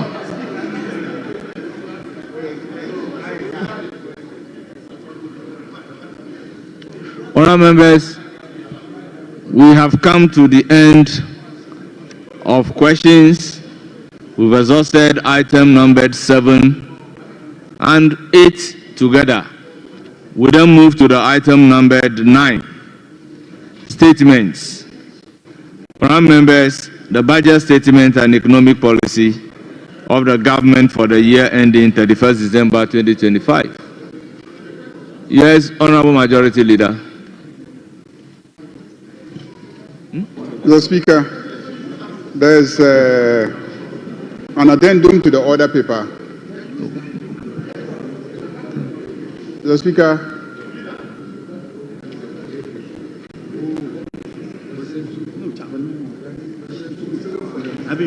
question 2? Yes. To who? Yes. Honourable member, sorry, I think we are left with question number 2. Also directed at the Finance Minister. So I recognize Honourable Frank Yebua, Echima Nwabiaja North. Right, Honorable Speaker, I come under Order 88.3. And I read, in the absence of a member, any other member so authorized may, with the proper permission of Mr. Speaker, ask the question. So with your leave, Mr. Speaker, if I could ask the question on his behalf. Do you have his authority? Yes, right, Honorable Speaker. Is it oral or in writing? It's oral. Honourable member, proceed to Thank you, right, Thank you, right, Honorable Speaker. Mr. Speaker, I rise to ask the Minister for Finance what measures have been put in place to ensure the timely release of national health insurance funds to avoid delays in claims of payment to health care providers. Thank you, right, Honorable Speaker. Honourable Finance Minister.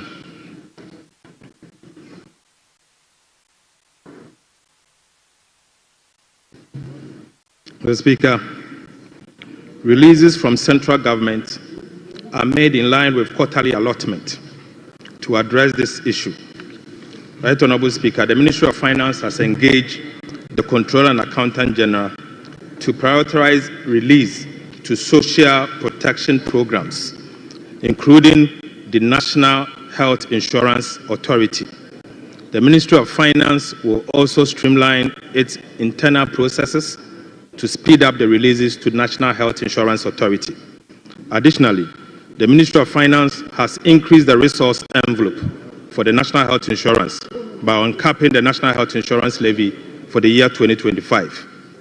Right, Honourable Speaker, consequently, an amount of 9.93 billion Ghana cedis has been programmed for the National Health Insurance Scheme for claim payment, essential medicine, vaccines payment, free primary health care, and the Ghana Medical Care Trust. Mr. Speaker, I want to entreat honourable members to assist us pass this formula as soon as possible so that we'll be able to make the releases to the National Health Insurance Authority. Right, Honourable Speaker, to add, in the National Health Insurance Authorities Act, Government of Ghana is supposed to ensure prompt releases month in, month out, bi-monthly. Unfortunately, Mr. Speaker, no Minister of Finance has been able to achieve that.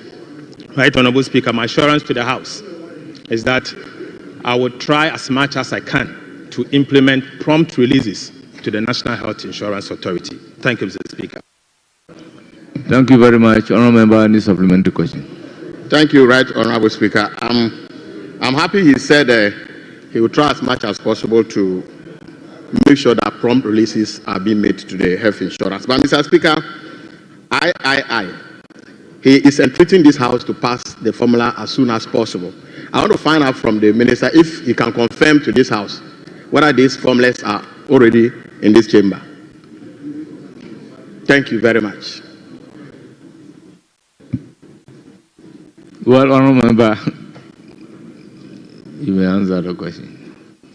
Mr. Speaker, the formulas will be submitted to the House by the Minister responsible for health and not the Minister of Finance. Thank you. Honourable Member, needs further supplementary. Do you have any further supplementary? I didn't hear what the Minister said. His answers, I'm not sure I heard him. He said the answers will be submitted by the Minister of Finance. So he cannot confirm to the House that those formulas are given out to this House. He said it will be submitted. So I don't understand the follow-up question that you are asking. No, Mr. Speaker, it will be submitted. He's entreating us to fast-track it. I wanted to know whether he can confirm that those formulas are already here. It is only when the formula is here that you fast-track. All right, thank you very much. Well, honourable members, we've come to the end of question time. Item numbered 7 and 8 has been exhausted. Honourable members, we have to move to item numbered 9. Yes, Majority Leader and Leader of Government Business. Honourable Minister, you are hereby discharged. Mr. Speaker, with your leave, I wish to vary the order of business so that we can take the addendum dated Tuesday, 18th March, presentation of instruments. Mr. Speaker, we want to lay the environmental protection, mining in forest reserves, amendment regulations of 2025. The Minister for Environment, Science, Technology and Innovation is here, and if you grant leave, we will lay the instrument.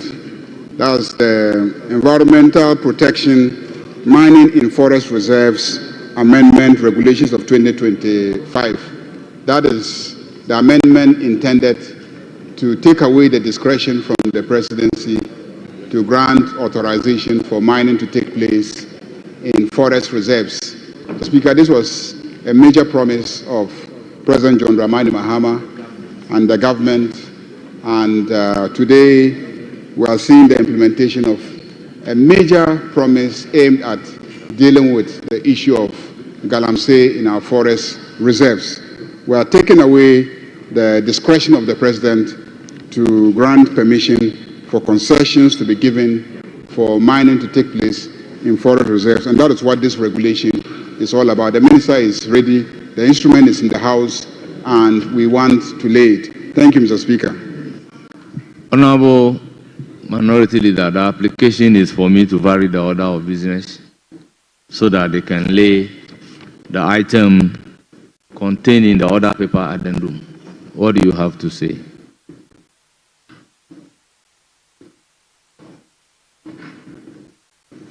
Mr. Speaker, government has a responsibility, and it's not in our place to obstruct policy direction of the government.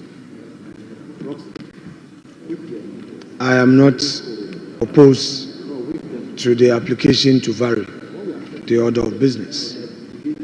However, there's a technical challenge.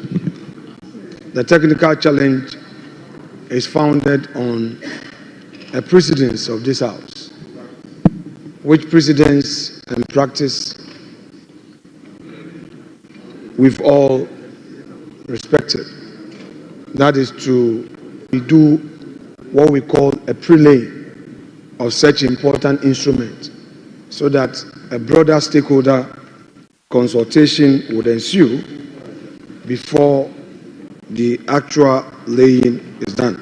Mr. Speaker, if we pay due regard to Article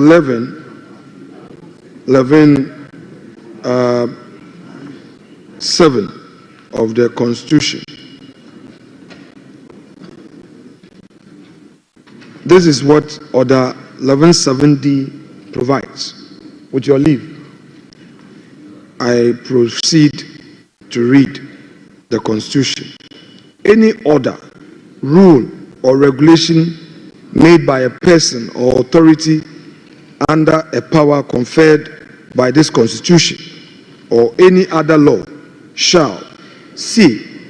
come into force at the expiration of 21 sitting days after being so laid, unless Parliament, before the expiration of 21 days, annuls the order, rule, or regulation by the vote of not less than 2/3 of all the members of Parliament. Mr. Speaker, on the basis of this provision, what it means is that if the paper is laid, the instrument is laid, and there is any amendment there too, it can be effected, and it will require a certain number as provided for to even annul or amend or do any other thing to it. So on the basis of this provision, this House reached a consensus that allows what we call the pre-laying to enable the committee engage further on this matter, so that when the final instrument, together with the minister, is laid, I mean, that is, they fine-tune it and it's laid, at least we know that it's gone through all the processes. So I shall pray you to place the application on ice for now, and rather direct that the minister goes through what has become known as a pre-laying ritual, so that after that the laying is done. Mr. Speaker, you can give them 14 days, 7 days, whatever, as it pleases the minister, to allow for that consultation to be done. That said, I am in principle in support of all steps that government intends to take to ensure that we preserve our forests and we deny some of those illegalities going on in our forests. Because I know that this issue of Galamsey, if not well addressed, it would lead this country to a place we don't want to go. And even so, some of these illegalities are getting into legally acquired mining concessions. And once these investors get affected and they lose their investment, they would see it as a breach of the law, and the state then become a victim because they will sue in arbitration, and it will mean that government of Ghana would have to cough for monies lost. So, Mr. Speaker, if government wants to walk the talk, I am all for it, save that I've given my reasons under the circumstance. I appreciate the opportunity. Yes, Honourable Majority Leader. Mr. Speaker, this is a one-clause instrument, just one clause amendment to the regulations, which simply withdraws the powers of the president. Mr. Speaker, there is consensus across the country that this is a matter that should be done. We don't think that any stakeholder engagements will change anything. It is a commitment that this government made to Ghanaians, this president made to Ghanaians, that this power granted to presidents to allow mining in forest reserves, I don't want it. It should be taken away. And he has instructed his minister to come and lay the instrument that takes away the power. Mr. Speaker, there is nothing to discuss about this. A power granted, somebody says, I don't want to exercise the power. Take it away so that I'm not tempted to exercise it. Why do you want to tempt him? Why do you want to keep the law in place? Even by 1 day, why do you want to keep the law in place? Mr. Speaker, we are already here, and we are clearly not breaching any provision of the Constitution. as he said, is a practice that we evolved so that when we are in a corner, we can wriggle our way out of it. But in this case, we are very confident about what we are doing. We are clear about the matter, that the president doesn't want the power. He wants it taken away. He doesn't want any money in forest reserves. And he doesn't want the law to stay any additional day beyond where it is now. So, Mr. Speaker, let us lay it. If the committee meets and then the committee thinks that there should be a revision, they can come here. But I am assuring you that this side of the House is clear on the matter. I will not vote for any motion, any attempt to change anything in the regulations that are being laid. So, Mr. Speaker, let's lay it and then let's move on. We don't need any pre-laying ceremony in a matter that we are all clear on. Honorable Minister for Education. Mr. Speaker, I have listened to the minority leader and the majority leader, and they are both referring to Article 11. Mr. Speaker, on the matter of Article 11, it's a real train. The only power of Parliament, maybe Honorable Whip help me, I want to quote the exact words, is to by a two-thirds resolution. So, Mr. Speaker, may I refer to Article 11(7) C, come into force at the expiration of 21 sitting days after being so late, unless Parliament, before the expiration of the 21 days, announce the order, rule or regulation by the vote of not less than two-thirds or all the members of Parliament. So, Mr. Speaker, by practice, it will be law even without Parliament taking a decision. Once a report is made, sometimes even the report is not brought before us. Once the minister lays the report, as he is doing, and the majority leader have urged you to allow him to lay it, because, Mr. Minority Leader, the president is responding to a national emergency of a crisis in Galamsey, and he is determined to say that take off my authority and mandate as president, so that the power to grant it is not. Mr. Speaker, this is what the president is seeking to do. Maybe let me provide further information. I see the former minister trying, but seek to be recognized by the speaker. But Mr. Speaker, I was a member of the Environment Committee of Parliament, and when the EPA, my chairman is here with Dr. Mafu. You remember, Dr. Mafu belonged to this side of the House. He presided over the meeting, which made recommendations that this should be the position of government. So you can call Dr. Mafu and find out. He was then chairman of the Environment Committee, chaired by the Honorable Labi. We met over some matters in relation to it. Then they advised us, EPA.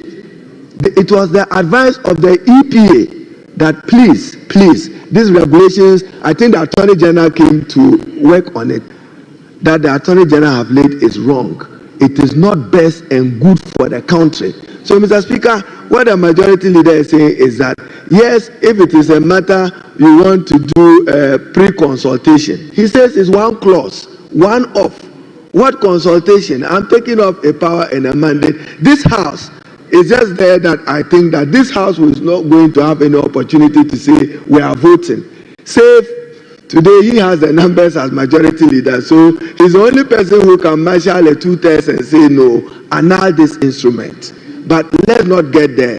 The matter of Galamsey is a matter for which this country must build consensus, because it's affecting livelihoods, it's affecting the future sustainability of our country, and I do not think that this should tear our heads where the majority leader have learned. So, Mr. Speaker, I think that is proper that the minister lays it. Then we count the mandatory 21 days, after which effectively it becomes law. I thank you. Yes, Honorable Samuel Jinapo. Thank you, Mr. Speaker. Mr. Speaker, I rise to support the position of the minority leader, Mr. Speaker, on the need for some pre-laying procedure. And Mr. Speaker, the point about this provision being a one-clause provision, Mr. Speaker, really, if you look at the national constitution and you look at the provision of the constitution which vests all mineral rights in the president, Mr. Speaker, and you look at, Mr. Speaker, and you look at other statutory interventions, Mr. Speaker, the previous government, I had the privilege of being minister. The previous government announced publicly, the Attorney General actually took steps in the course of the 8th Parliament to effect the same amendment. But Mr. Speaker, the point is, the need for this pre-laying is all because the submissions made by the Honorable Majority Leader and the Honorable Minister for Education, Mr. Speaker, in some respects, does not contextualize the issue because the President has the right under the National Constitution, under statute, to exercise a discretion for mining to take place in a forest reserve. Mr. Speaker, as we speak today, the 18th of March, Tuesday, mining is happening almost in all the forest reserves of our country. Today. Mr. Speaker, today. Mr. Speaker, the coalition against Galamsey, led by the venerable, respected Ken Ashigbe, has actually come out with a report about how political party kingpins, believing that their party have won power, taking over the forest reserves of our country. Mr. Speaker, so what is the point I'm making? Mr. Speaker, the point I'm making, Mr. Speaker, the point, and of course, Mr. Speaker, in these matters, look, Mr. Speaker, we can have this debate here. The majority leader and others can dispute it. I've been Minister for Lands before. I made my modest attempt in contributing to the fight against Galamsey. Mr. Speaker, the only thing that can prevent the fight against Galamsey is a lack of candor. If anybody stands here and says that political party kingpins have not taken over forest reserves and are mining, let's say it and let's give ourselves 6 months, 1 year, 2 years, and we'll see where Galamsey will be. Let us, Mr. Speaker, let us accept the truth and let's be honest about what is happening today. And that is why, Mr. Speaker, I'm saying that. Mr. Speaker, that's why I'm saying in conclusion. Mr. Speaker, that's why I'm saying that the pre-laying is necessary. It's necessary for us to be able to have a thorough, in-depth interrogation and discussion as to how this can be formulated and presented in a manner which will truly, if that is what we want to achieve, will truly oust the discretion of the President in granting right for mining to take place in forest. But as we stand today, pursuant to the provisions of our national constitution, where all mineral rights have been vested in the President, and pursuant to Article 256, and pursuant to the Minerals and Mining Act 206, Act 703, Mr. Speaker, the President has a discretion, in spite of this amendment, the President has a discretion to grant rights for mining to take place in any forest reserve. And I want to conclude by submitting and doing so forcefully and vehemently that as we speak today, 18th of March, Tuesday, the forest reserves of our country have been invaded and they have been mined. Honorable Minister, the issue on the floor is not about the forest reserve being invaded or not. It's about an instrument being laid without pre-laying consideration. For me, that is the issue at stake. Honorable members, we all know the constitutionality of pre-laying, but for a good reason.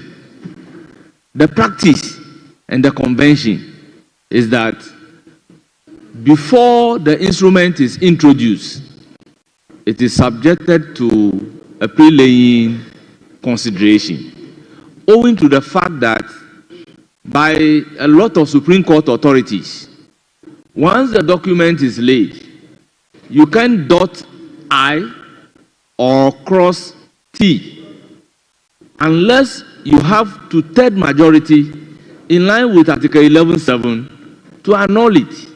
Honourable members, we know the agency involved in the ally before us, but with all due respect, I will want to direct and urge upon the Subsidiary Legislation Committee to, as a matter of urgency, conduct a pre-laying within 3 days and report to the House on Thursday.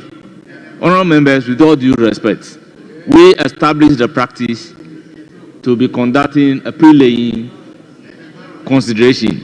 So, having regard to the agency involved, honourable members, let's give ourselves for some pre-laying consideration. Then the ally can be laid, and once it is laid, the report will come. If the report did not come after 21 sitting days, then it will mature as law, unless before maturity we have two-third majority to annul it. So, honourable members, I will plead that we subject the ally to an urgent pre-laying consideration. Yes, Honourable Member for Kumbugu. Thank you, Mr. Speaker. I want to also suggest that we include the Environment Committee. Since we look at the technical bit of the subject area, I think that including the environment... This is a subsidiary legislation. There is nothing technical for environment to look at. So, the Minister, before coming to the majority, let me hear from you. Thank you, Mr. Chairman. By your direction, I think that my worry is the comments made by my brother, the former minister, for lands, when he indicated that mining is actually going on in the forest area. It's true, but he issued those permits. He issued those permits, and what we are seeking to do, he issued them. He issued them, and what we are seeking to do is to ensure that people do not engage in such mining. And yes, Honourable Minister. Yes, I agree perfectly with you, but I zero it down to the fact that the issue for consideration is whether or not we should go ahead and lay the instrument without pre-laying consideration, or we should abide by the practice and convention and go by a pre-laying consideration. Honourable members, with all due respect, once that is the practice, Parliament has over the time abide with. Honourable members, I mean, Thursday is just at the corner. I urge the chairman of the Subsidiary Legislation Committee, Honourable Patrick Yauboma, to organize a meeting and then look at the instrument, bring their report on Thursday, or allow the instrument to be laid on Thursday. Yes, Thursday. That is why I'm saying that, with all due respect, the instrument is either going to be laid on Thursday, whether or not the Subsidiary Legislation Committee has done the pre-laying. But we are urging upon the Subsidiary Legislation Committee to conduct the pre-laying to allow the instrument to be laid. Honourable members, I so direct. Honourable Samuel Abujinapo, I intend not to come back to this particular issue. If your name is mentioned, Honourable member, let us not go back to the issue. Honourable members, let me have your indulgence to acknowledge the presence of some students from the following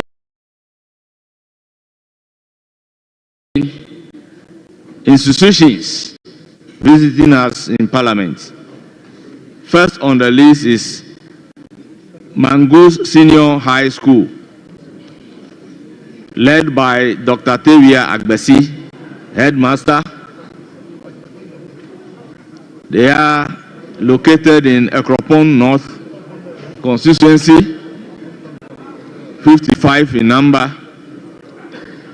Second is Benkum Senior High School, Latte, led by Ellen Eyim Pokwa, assistant head teacher. They are from Ekwepim North. They are 54 in number.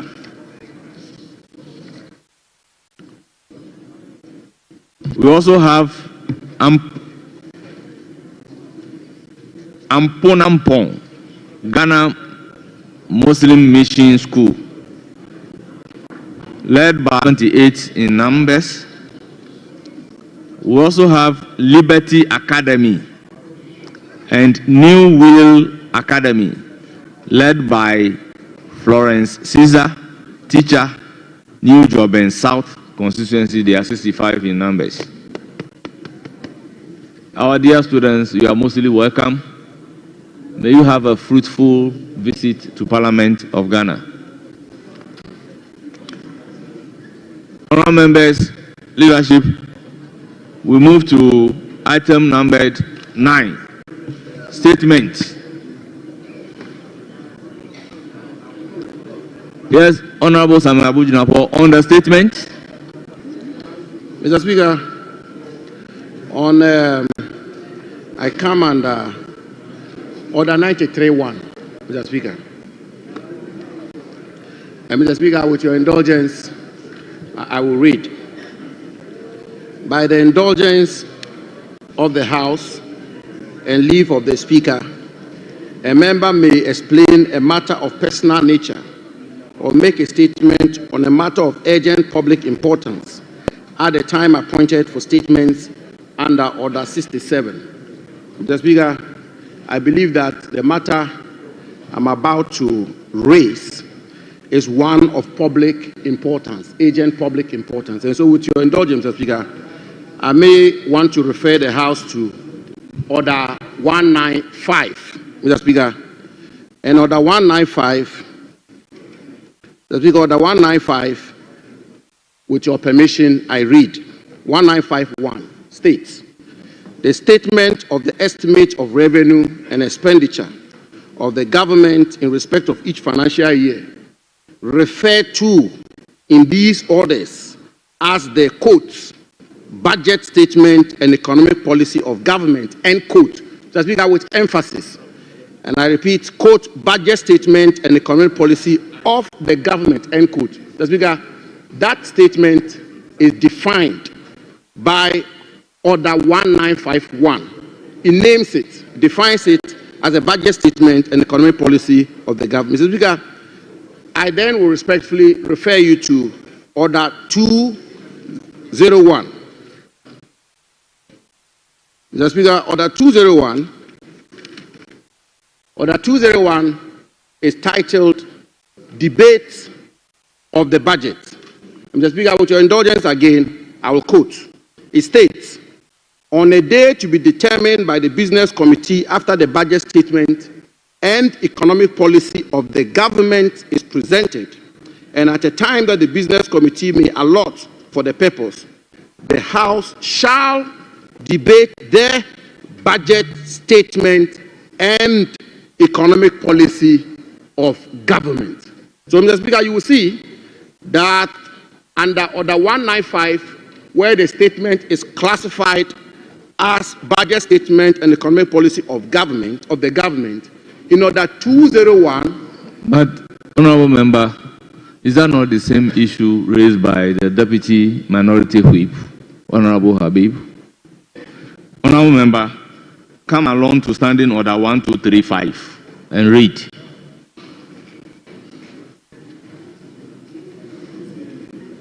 Order 1235.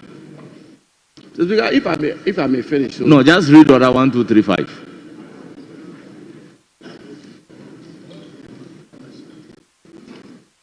Standing Order 1235.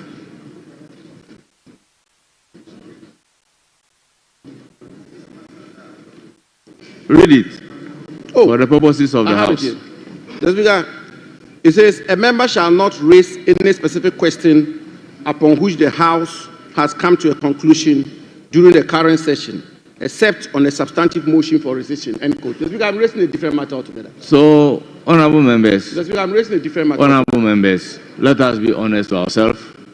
Honorable Deputy Minority Whip has raised this particular matter based on Order 195, argued it. The Speaker has an opportunity of making ruling on it. So based on Standing Order 1235 that you've just read, you need to come by a substantive motion. What you are doing is not the proper procedure. You are therefore overruled. You are out of order. Honorable Habib, let's make progress. Mr. Speaker, my name has been mentioned, and I just want to clarify. Let's make progress. When I raised Standing Order 1952, the impulse of it was to the effect of the form of the presentation of the budget, and that was it, and nothing more. Speaker gave his ruling, and I have the right after the ruling to do a motion, which I'm doing. I think it's completely different from where it's coming from. Honourable member, it boils down to whether it is a statement, it should be by a statement or it should be by a motion. And that is what exactly Speaker has dealt with. Honourable member, I am sorry. You are out of order. Resume your seat. Honourable Majority Leader. Right, Honourable Speaker. Right, Honourable Speaker. This morning I was approached by my friends on the other side because we are at the stage when the House is going to consider the budget statement and economic policy of the government for the year ending 31st December 2025. And my friends opposite drew my attention to Order 1953. And Order 1953 says that whenever the budget statement and economic policy of the government for the year ending is presented by the minister responsible for finance on behalf of the president, the commentary, the use of the word there, the commentary on it shall stand adjourned for not less than 3 days. So see here, it is the commentary on it that should stand adjourned for not less than 3 days. Then, after 3 days, we come to Order 201. And Order 201 is captioned Debate of the Budget. Debate of the Budget. And it says that on a day to be determined by the Business Committee after the budget statement and economic policy of the government is presented, and at the time after the Business Committee may allot, at the time that the Business Committee may allot for the purpose, the House shall debate the budget. The House shall debate the budget statement and economic policy of the government. So the argument that was made is that there is some confusion reading Order 1953 and Order 201, because 1953 anticipates commentary, which was the ruling that the Speaker gave. But today, we are coming under Order 201, which anticipates debate. So it was raised and we discussed it. And in my opinion, what we are doing today is to debate under Order 201. But then Order 1953 instructs that after 3 days, what should happen is commentary. So, Mr. Speaker, I think that what we're going to do is under order 201, which is the debate, because that's what the budget, the provision makes for. But then, if there is an issue as to whether it is commentary or debating that should take place here, then the Right Honourable Speaker may take a decision on the matter, because what was raised the other day was whether the Speaker should come by motion or by statement. That was what was raised that day. And the Speaker ruled that what the orders and the Public Financial Management Act provides for is a statement to be presented. And since our rules make provision for statements to be made by Minister, he is admitting it as a statement. So that was my understanding of the ruling of the Speaker on that date. And this issue about whether it should be debated or commented on was the basis of the argument of the minority on that day. That if it is a statement, we cannot debate it. So it should be a motion so that we can debate the motion. But the Speaker ruled that it is provided for that it should come as a statement, and that afterwards we will comment on it. But then today we notice also that Order 210 makes provision for debate.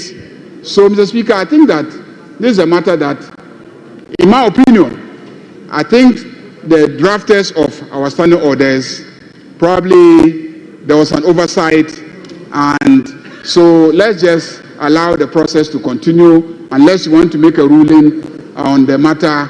But I think that what will happen today is under order 201, which is to debate the budget. Honorable members, as you rightly, very well. Let me hear minority. Speaker,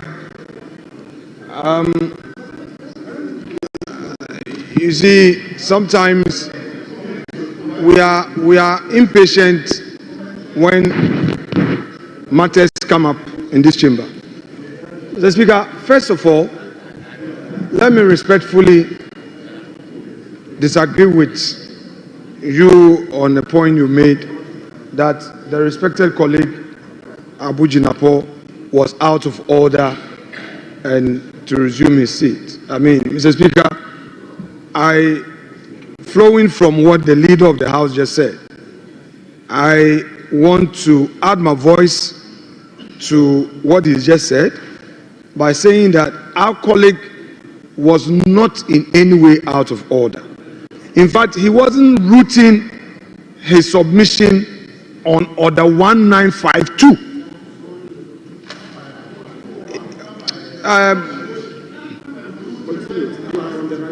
He was not coming under Order 1952. It was Order 1952 which Mr. Speaker ruled upon. And in fact, to enrich the jurisprudence of this House, I am aware that Honorable Habib Idrisu has filed a substantive motion under Order 127 to challenge the ruling of Mr. Speaker on this matter.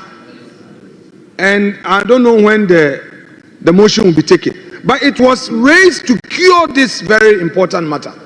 Mr. Speaker, when we are interpreting our rules, we interpret by looking at procedure and prudence. Procedure and prudence. We look at them conjointly to enable us avoid absurdity in any conclusion we may arrive at. I am particularly happy that the respected leader of this House is getting closer to the earlier position of the minority on this matter.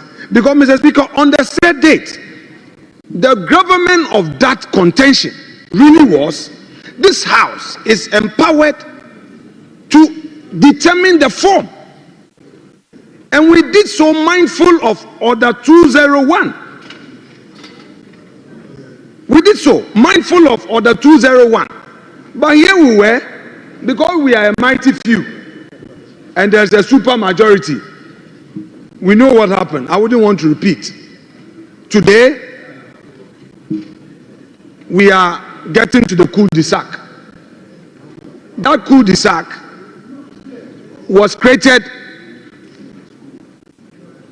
as a result of impatience.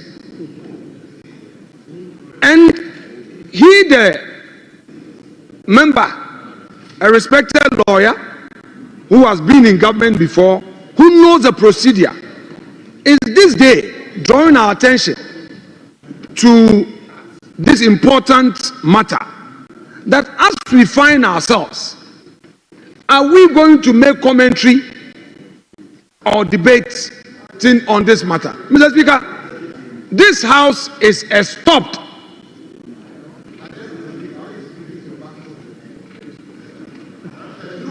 from debating, because Mr. Speaker, even on that day,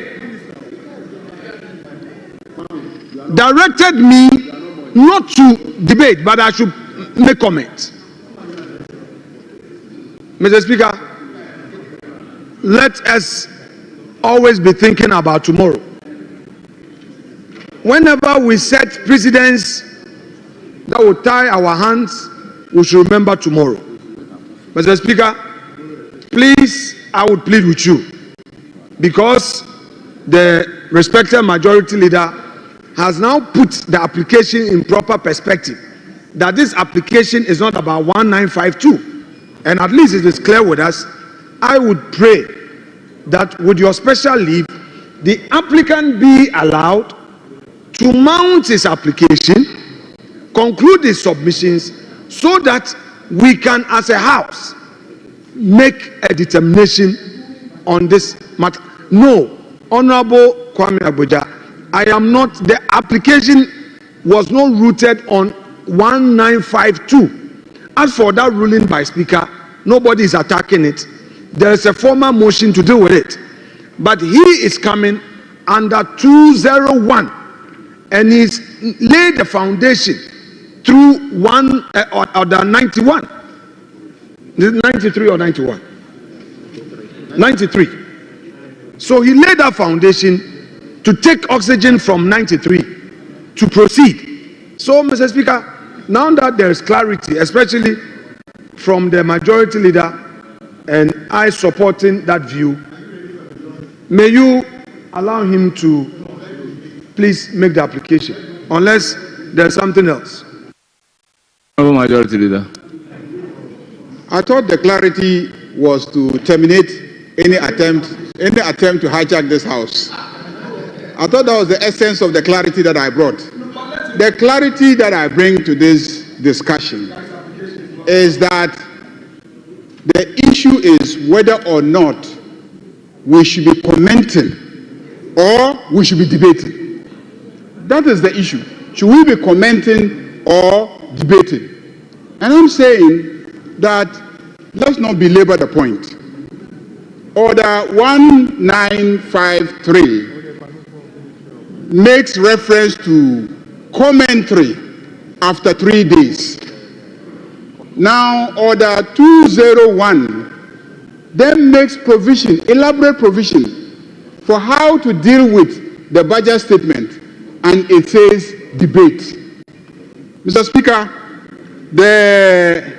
I don't know what your statement was. I don't know whether you said we are going to comment, and that is the basis for the statement. But if you look at item 9, you said we should go to item 9. Item 9 simply says statements. It doesn't say commentary or debate. It just says statements. Now, Order 201 tells us that we are to debate the statement.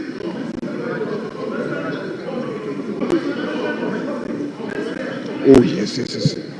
Okay, yes. So, Mr. Speaker, if we are coming under Order 201, and we discussed it this morning, that it should be commencement of debate. If we are coming under Order, pardon? 01 is about debate. Debate, yes. Honourable members, we need to be guided by the standing orders. Honourable members, take it from me. When the Speaker of Parliament made a pronouncement on a certain matter, no application in a different form would be entertained by me. That will tempt me into reviewing the order of the Speaker. This issue has been dealt with, based on which the table office brought the business statement, and the item numbered 9 is saying statement, under it the budget statement and economic policy of the government for the year ending 31st December 2025. Commencement of comment. That is what we have. So, honourable members, when we are moving to item numbered 9, we are moving to the commencement of comment, because the budget came in the form of a statement under Order 195, but not in the form of a motion. So let's go by Order 195, and then we take commentary on the budget. Honourable members, with all due respect, I proceed to mention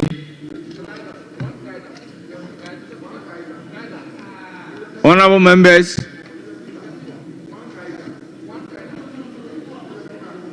Dr. Mohammed Amin Adam, you have the floor.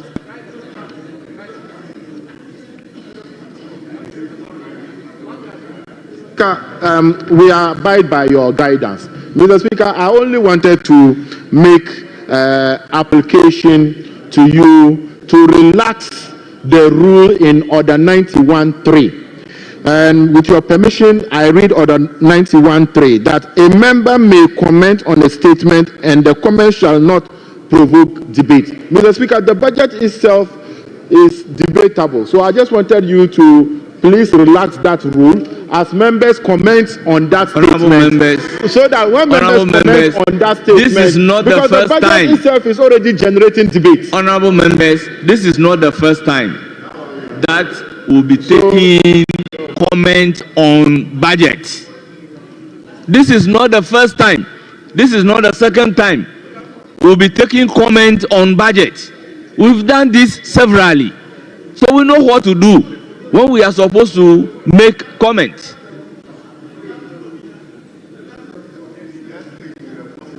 Honorable Majority Chief Whip. Speaker, indeed you are right. In fact, 2 years ago and the year before now, comments by members was limited to commentary and not debate. The former majority leader, the Honorable Chairman Sabosu, was in this seat. And he made it clear that the then Finance Minister, the Honorable Ken Oforiatta, presented the budget statement in the form of a statement. So we were limited to only making comments. So I believe that, like Speaker rightly said, this is not the first time members will be required to speak to a matter by way of commentary to the budget statement. So, Mr. Speaker, I agree. Mr. Speaker, I agree that we go by way of commentary, and then the prayer that the rule be relaxed. I agree with you. We are masters of our own rules, and where there's no specific provision, Speaker, you interpret. So I agree with the prayer that relax the 91.3 so that we can make progress. Speaker, I thank you for. Honourable members, be assured, I have debated or commented on a budget before. When the budget is in the form of motion, we debate. When it is by a statement, we make comment. So I have experienced all in this house. So sitting down here, I know what exactly to do. So Honorable Dr. Mohammed Amin Adam, you have the floor. Honorable members, it is agreed that the ranking members will speak for 15 minutes, and then the non-ranking members or chairman or vice will speak for how many minutes? 10 minutes.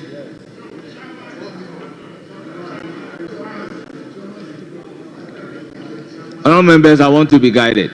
Speaker, the further agreement is that ministers will have 15 minutes. Please. Please. Oh, please. Chairman and second chairs, rankings and deputy rankings will also have 15 minutes. Oh, please. Oh, please. So Honorable members, allow him to finish, and I'll give you the floor. Come back. Then, Mr. Speaker, members will have 5 minutes. So these are the further agreements that we have had. Mr. Speaker, please, the honorable minority leader. So, honorable these matters. Minority leader, let's know the issue in contention here. He is saying ministers 15 minutes, ranking, chairmanship 15 minutes, other members 5 minutes. Mr. Speaker, you just finished a ruling saying that there was a ruling from the Speaker, and in any form it's come, you definitely not allow. This is another form to say that, because all the ministers are from their side. We don't have ministers here. Has there been a ruling by the Speaker to that effect? There was never agreement. There was never agreement to the effect that ministers are going to speak 15 minutes. Mr. Speaker, can I finish my submission? No. I just want to know whether there has been a ruling from the Speaker to this effect. Mr. Speaker, at conclave, the respected majority leader raised it, and we said ranking chairman and their vice, if they are to have the same time with ministers, that is allowed. But it should not be the case that ministers will have more time, or say that we are giving special allocation to ministers. It should be, this is, Mr. Speaker, this is the House of Parliament.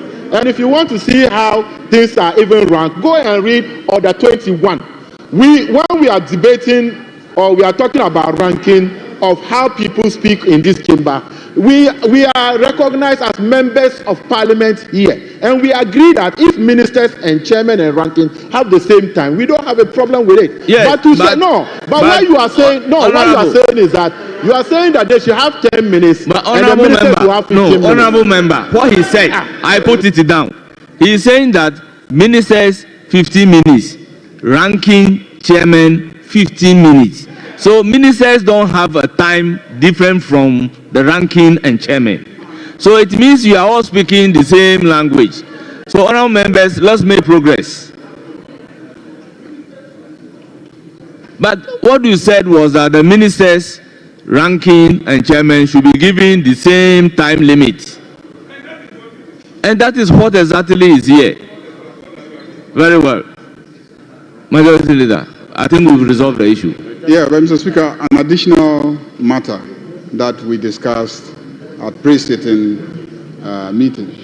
Mr. Speaker, on the day that the finance minister presented the budget, he did not present sector by sector policy statements. And he indicated that the individual ministers will come to this house and present their sector by sector policy statements. So arrangement is being made on a daily basis to have the different ministers come and lead the commentary with a presentation of their sectoral policy statements. Then we can comment on it. So that is the arrangement that we are putting in place to take on board the statement made by the Minister of Honorable Majority Leader, I believe if a minister is here, based on or pursuant to the budget, to come and make a policy statement as promised by the Finance Minister, he should be accommodated to do so. But for now, comment on the budget starting from Dr. Mohammed Amin Adams. Ranking member, so you have 15 minutes. Well, Mr. Speaker, thank you very much for the opportunity. I actually prepared to debate on the budget. Now I have to make a comment. Mr. Speaker, this budget that was presented by the Minister for Finance lacks credibility in many ways. They promise to give jobs to the youth of our country, but the budget cannot deliver jobs. They promise to grow the economy. The budget cannot deliver growth.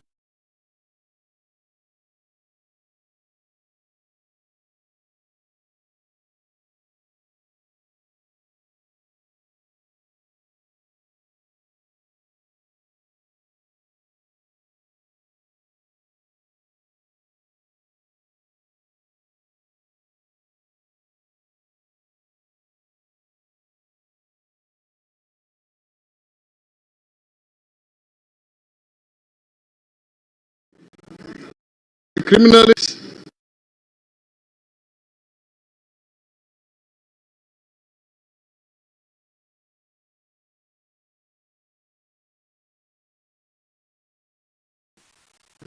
almost all the priority initiatives of the government.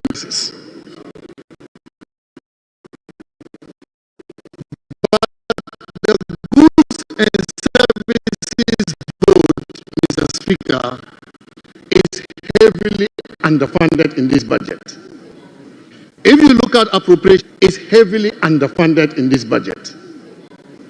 If you look at appropriation, in appropriation, allocation of 6.9 billion Ghana cedis has been provided.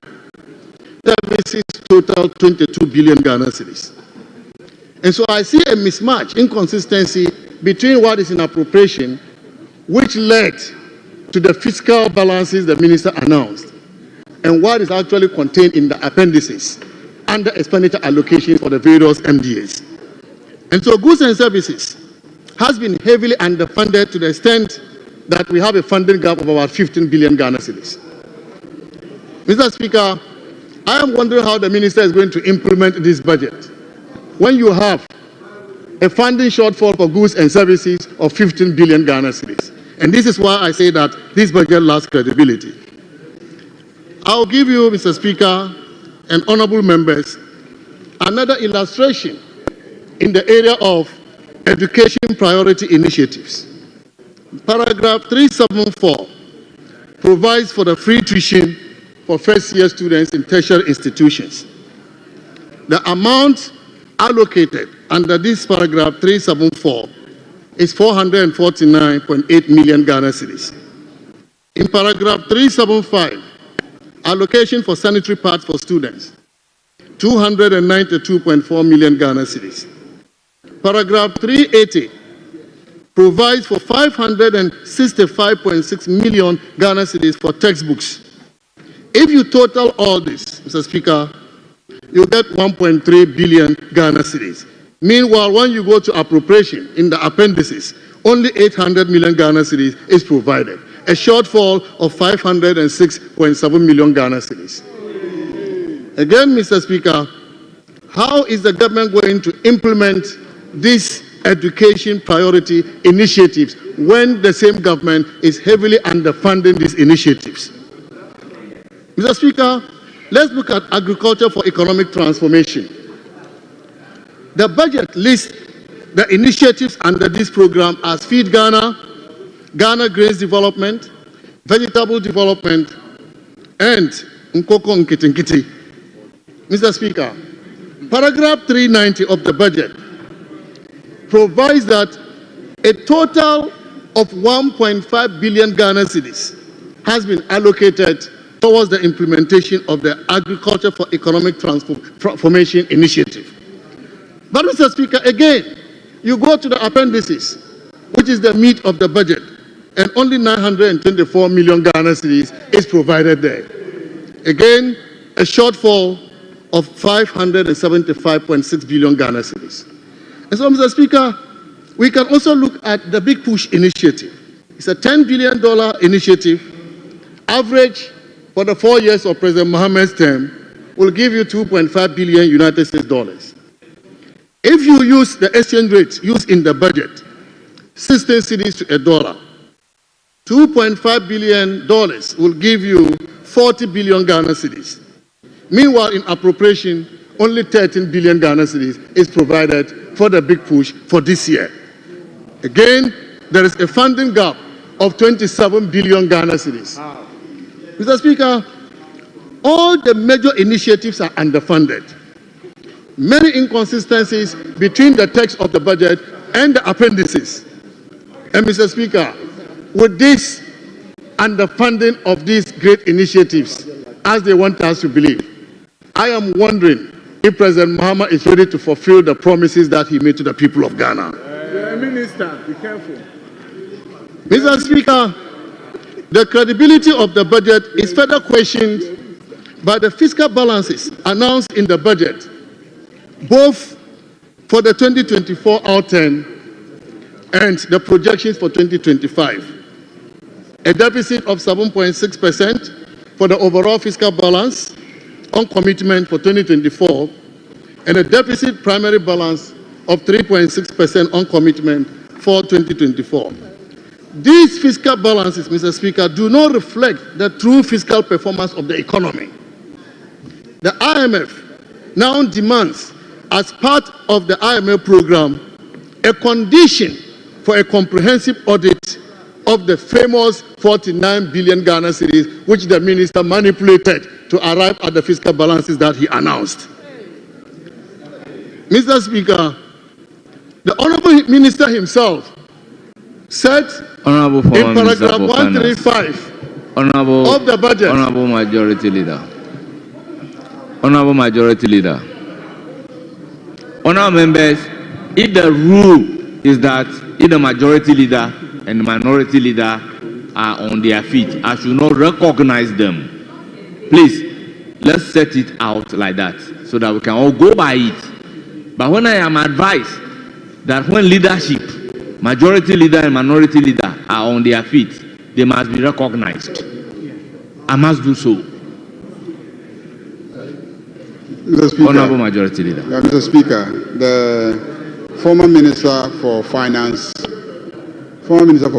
is somebody that I have respect for, and he knows that. But Mr. Speaker, to say that the minister is manipulating figures and feeding the manipulated figures to the IMF, Mr. Speaker, that is a very serious charge. It's a very, very serious charge. And I don't think he should be making such statements in a debate. To say that the minister is manipulating figures in order to derive a certain outcome is to impute improper motives and conduct Honorable to the minister. Members, so please, objection is sustained. Can you withdraw that be and continue? guided by the rules accordingly. Withdraw that and I continue. direct that the statement imputing that the minister has manipulated figures should be expunged from the record.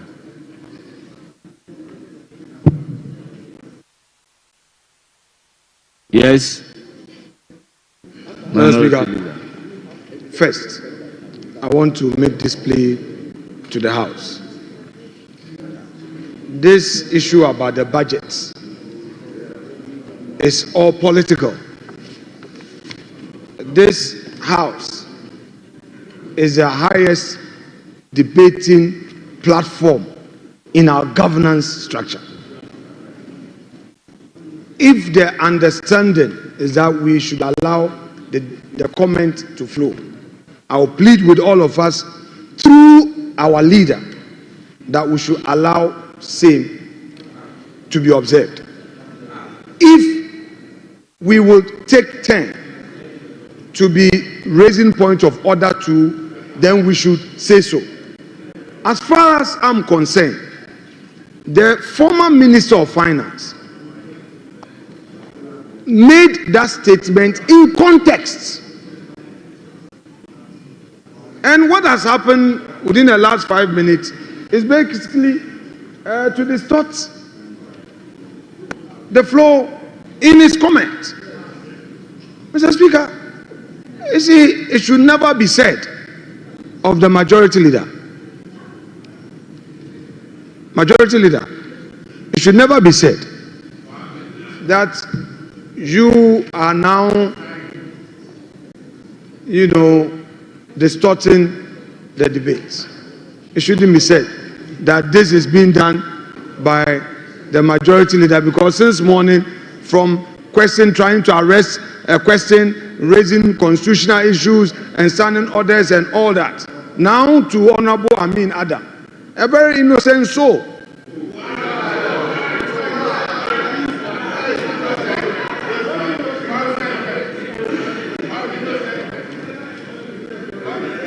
If point of order against some other persons, including myself, we will take it. But Honorable Amin Adams, a very innocent soul, he too is receiving. You let me carry all the sins, but not to an innocent soul. Mr. Speaker, please let debate flow. Honourable members, let's make reference to Standing Order 123 2B and be guided accordingly.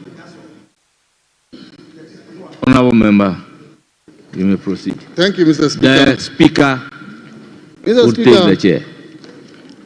I'm talking about the famous 49 billion Ghana cedis that was put in the fiscal framework to drive some erroneous fiscal balances, as a result of which the IMF itself has called for an audit of that figure. In fact, even before the IMF asked for an audit, the minister himself, in presenting the budget, paragraph 135, stated that he is yet to audit these figures. And so I am wondering why the minister will use unaudited figures to determine fiscal balances for the economy. Figures he himself is yet to audit. Then the minister will use that to drive fiscal balances and announce the fiscal balances to the whole world. Mr. Speaker, this is not how we manage an economy. When you use unaudited data, to drive figures based on which you make economic decisions. Mr. Speaker, as a result of using the unaudited data and announcing erroneous fiscal balances, Ghana has started suffering from this in terms of financial losses. Mr. Speaker, Ghana's sovereign bonds, our sovereign spreads, that is the cost of borrowing, is now in the range of 700 basis points, when they were around 500 basis points just 3 months ago. Mr. Speaker, Bloomberg actually reported on the same day the budget was presented that because Ghana has missed the primary fiscal target, which is a consequence of using unaudited data to drive that fiscal balance, Ghana's dollar, our dollar bonds due 2035, declined by 1.8%. Our notes maturing in 2029 declined by 1% on the dollar. Mr. Speaker, we are already suffering from financial losses as a result of what the minister has done. How can we do this to ourselves? This demonstrates lack of confidence in the economy by international markets. And if we have to manage this economy well, the confidence of international markets is important. Mr. Speaker, the minister stood here and declared that Ghana has breached the IMF program. I was very shocked.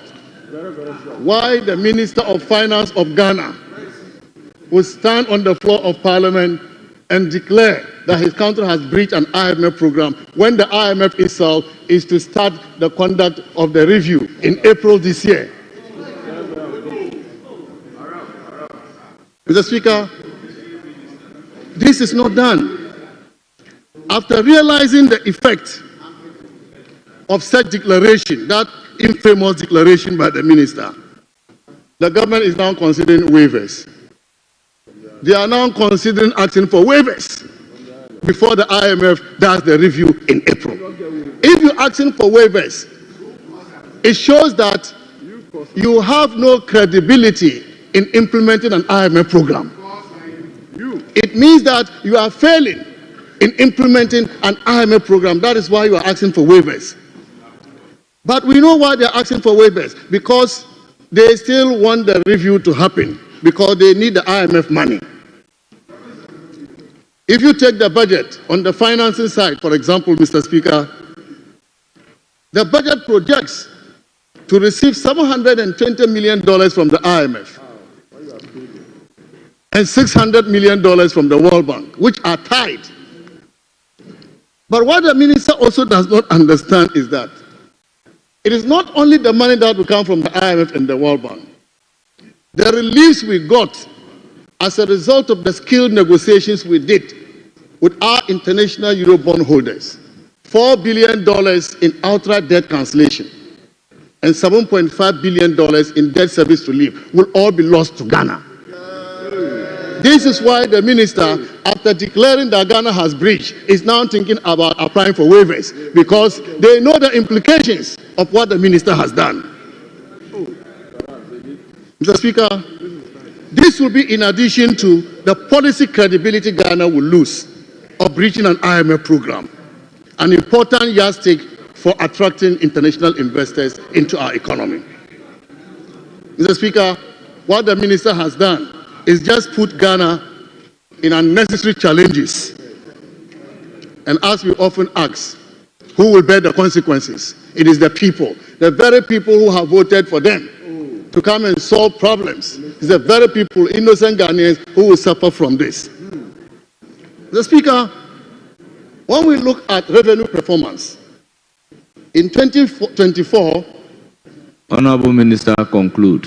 In 2024, we achieved a nominal growth of about 8 billion Ghana cedis. This budget, 2025 budget, the minister is projecting a nominal growth of 38 billion Ghana cedis. Meanwhile, the revenue measures outlined in the budget are very weak. They are mostly compliance measures, and I'm wondering who can quantify compliance in revenue terms. So how is the minister going to achieve this revenue projection? And this is why, Mr. Speaker, I am saying that this budget lacks credibility. The numbers do not add up. This budget will not solve any problem. It won't provide the jobs, and it won't provide the economic growth that they are promising. I thank you, Mr. Speaker, for the opportunity to comment on the budget.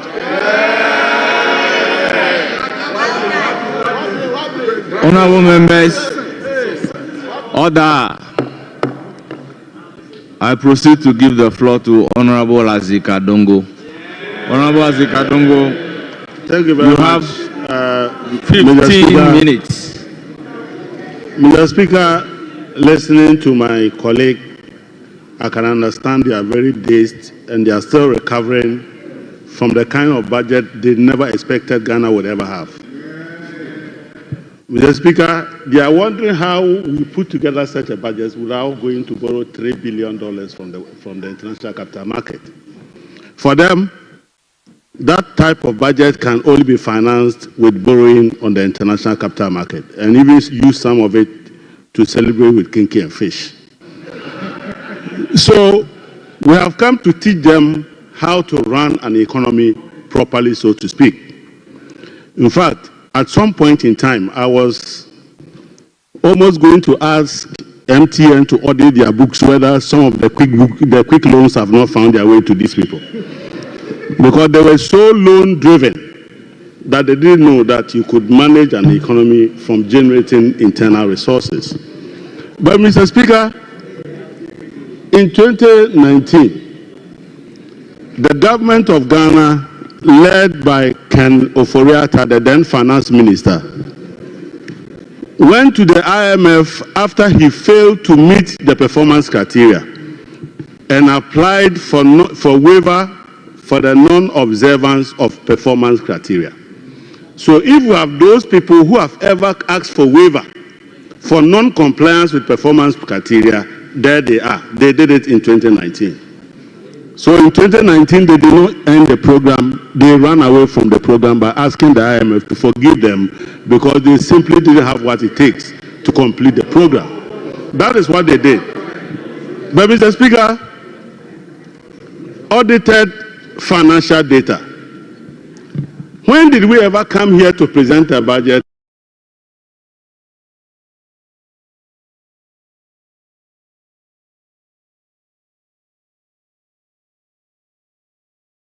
with audited financial statements? When you come here to submit a budget, you normally will come here in November.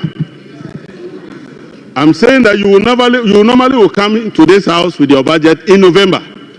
The financial year wouldn't have even ended for you to even audit. And you have been doing that for 8 years. And today you are asking that we should have come with audited financial statement before we can declare the deficit that you inherit. Mr. Speaker, our situation, our country has been messed, and we are doing a lot of work to bring this economy back on track. Mr. Speaker, when you inherit an economy that is a galamsey economy, you inherit an economy that has borrowed up to the roof and declared bankruptcy. Mr. Speaker, you need to do a lot of heavy lifting in order to put the economy back on track. You don't generate growth when you are doing heavy lifting. You do that when you have reset the economy, then the economy will be on the path to growth.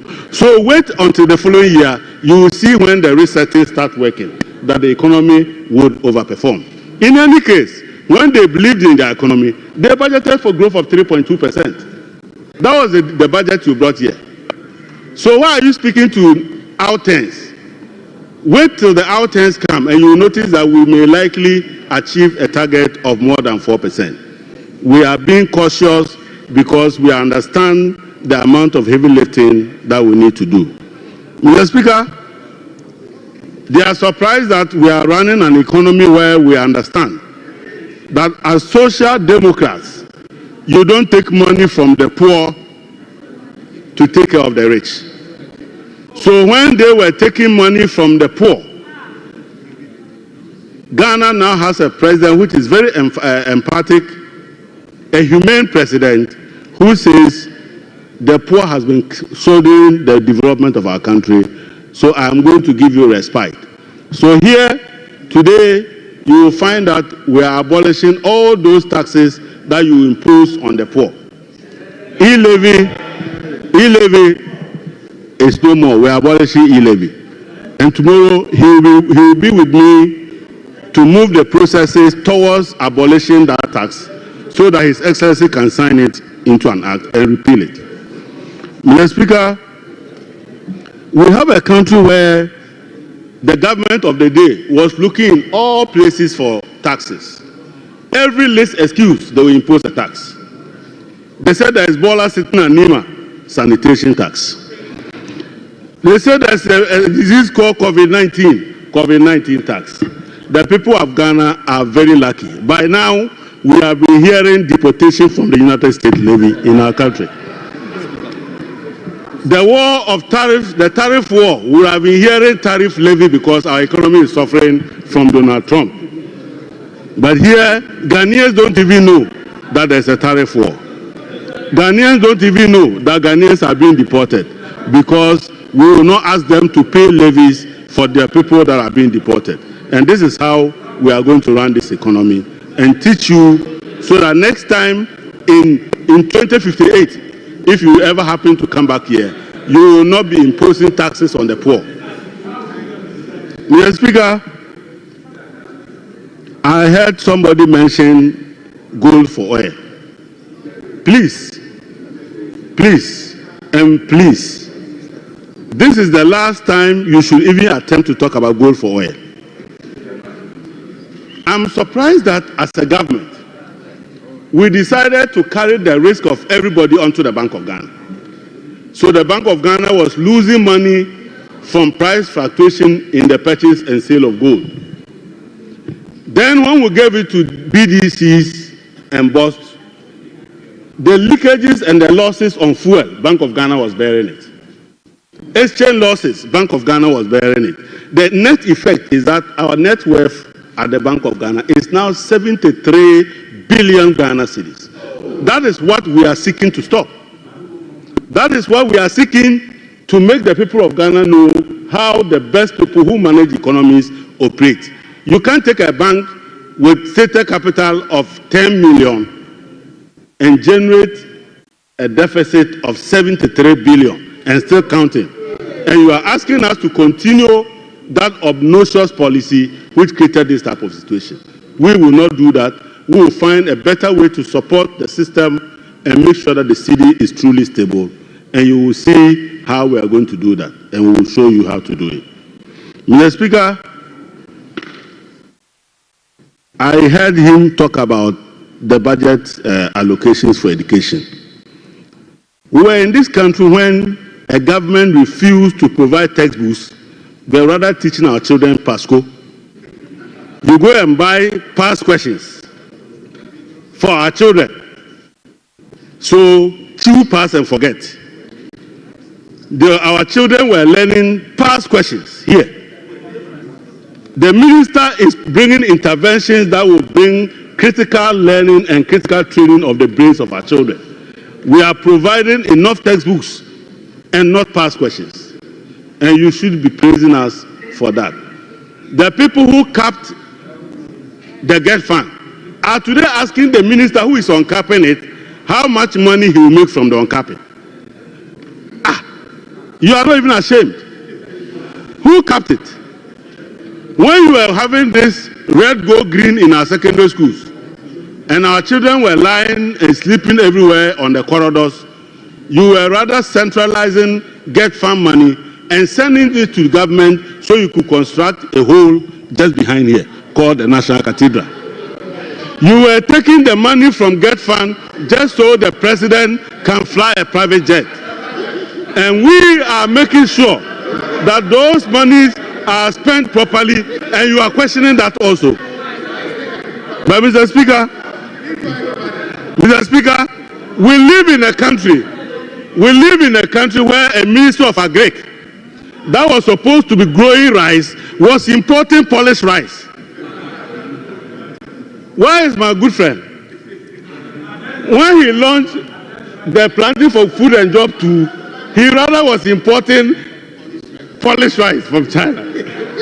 What type of ministry is that? You are here complaining that we have not made enough allocation when you were making allocations to import polished rice. I mean, I have never seen a group of people who are never ashamed of themselves. That a Ministry of Agriculture was now at the forefront of importing and distributing rice at Makwala. Please, we are resetting this country away from importing rice to growing and producing rice. Don't you like that? Mr. Speaker, I heard my good friend talk about Nkukon Ketinkete. We are not only doing Nkukon Ketinkete, we are also going to do Nam Ketinkete. We want to process the chicken so that we will reduce the import bill of $300 million that we are using to import chicken. And you should be praising the president for such a wonderful policy. Mr. Speaker, this budget is a budget for the poor and the downtrodden. It is a budget that is making the people with disability laugh because for the first time they can have access to tertiary education whether they have the funding or not. Thanks to my big brother, the Minister for Education, that will happen in our land. This is a budget that makes sure that even if you don't have the money, the state will help you pay for your first school fees. At the end of the day, this is not the type of budget that put our children into NAPCO and rob them of their allowances. This is not the kind of budget where the government didn't have money but was busy breeding ghosts and paying them. and failing to pay national service personnel, but they had money to pay ghosts. This is not a type of budget. This is a human-centered budget where the ghosts are back. Some are sitting at the back there. When you are going, look over, there's a cemetery there. They are back in the cemetery. If you pass through Awudomi, you see some of them that they are crying that we have taken away the money they were chopping at NSS. This is not the type of budget that we are here to joke with. But Mr. Speaker, we have a government which for several years prioritized sloganerism and not develop our country. We are bringing a big push. We have made an initial allocation and you are complaining. But when you said the year of roads, what we saw was that your own vehicles were getting stuck in your campaign travels. We are not going to do year of roads. We are going to do proper roads. And you see every Friday, this gentleman will give you an update on what we are doing to fix our roads. But Mr. Speaker, apart from that, we were in this country when we heard that there was a minister for railway development, a minister for aviation, a minister for port, and a minister for transport. Now we have almighty one man. He doesn't have macho hands, but he has this one. He is the only man doing aviation, doing railway, doing port services. The work that 5 of you were doing, only one man sitting here is doing them. And you are not clapping for him. Mr. Speaker, when you see that man, you have to clap for him. Honorable member, you have 1 more minute. Thank you very much. I was so engrossed, I didn't know Speaker has come. Thank you very much, Mr. Speaker.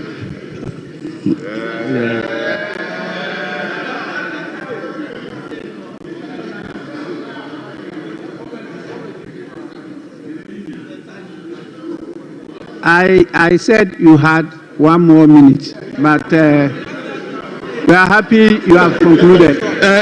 Thank you very much, Mr. Speaker. You have scared some people. They don't want to see me on my feet. Ora Habib. Please, I haven't resurrected you. We'll go to the next person, and I'm informed the next speaker is Honorable Abina Osei Asare. And you also have, is it 15 minutes? That's what is on the paper here. 15 minutes, 15 minutes. Thank you very much, Mr. Speaker, and I'm really delighted to see you in the chair. You see how my brother was struggling to debate on their own budget. Clearly, you now understand that there is a big problem. Mr. Speaker, just last week, my own friend and brother, Honorable Ato Forson, came to the House to paint a very gloomy picture of the economy, forgetting that we all live in a global village. And so whatever happens globally also affects Ghana. Mr. Speaker, in the year 2021, the world's economic growth rate declined from 6.3% to 3.2% in 2024. Advanced economies also saw their economies declining from 5.5% in 2021 to 1.7% in 2024. And here comes Ghana, who is also part of the global economy. We saw our economy coming down from the 5.5% in 2021 to 5.7% in 2024. Instead of acknowledging this, you come and then you paint a gloomy picture, Mr. Speaker. Mr. Speaker, clearly, Ghana is the envy of the advanced economies and the world at large, with a growth rate of 5.7%. Mr. Speaker, let me remind my brothers on the other side that when they were leaving government in 2016, what was their growth rate? 3.6% against a revised target of 4.1%. Mr. Speaker, when you also go to page 8 of the budget, in page 8 of the budget, the minister acknowledges that inflation is a real concern in the ECOWAS region. And Ghana is also part of the ECOWAS region. And so minister comes here to paint a picture as if Ghana is not part of the ECOWAS region, and we are all trying very hard to tame or bring down inflation. Mr. Speaker, from 2022, we brought inflation down from 54% to 23.8% in December 2024. Mr. Speaker, ask them, prior to 2016, and all the 3 years to 2016, Mr. Speaker, they never went through what we had to go through. But what happened? In March 2016, their inflation was 19.2%. And in December 2016, all they could do was to bring it down to a few basis points, to 15.4%. They missed their target of less than 11% of inflation. So please, you should know better. Mr. Speaker, again, my brother on the other side, Honorable Adongo, mentioned the fact that we are not going to borrow, but yet in your budget, you have 700 million coming from IMF and 600 million coming from the World Bank. What is that? Is that free money or is that your own money in US dollars? I always tell people that the devil is in the detail. Always look in the appendices and then you find what they mean by that. Mr. Speaker, again, in 2016,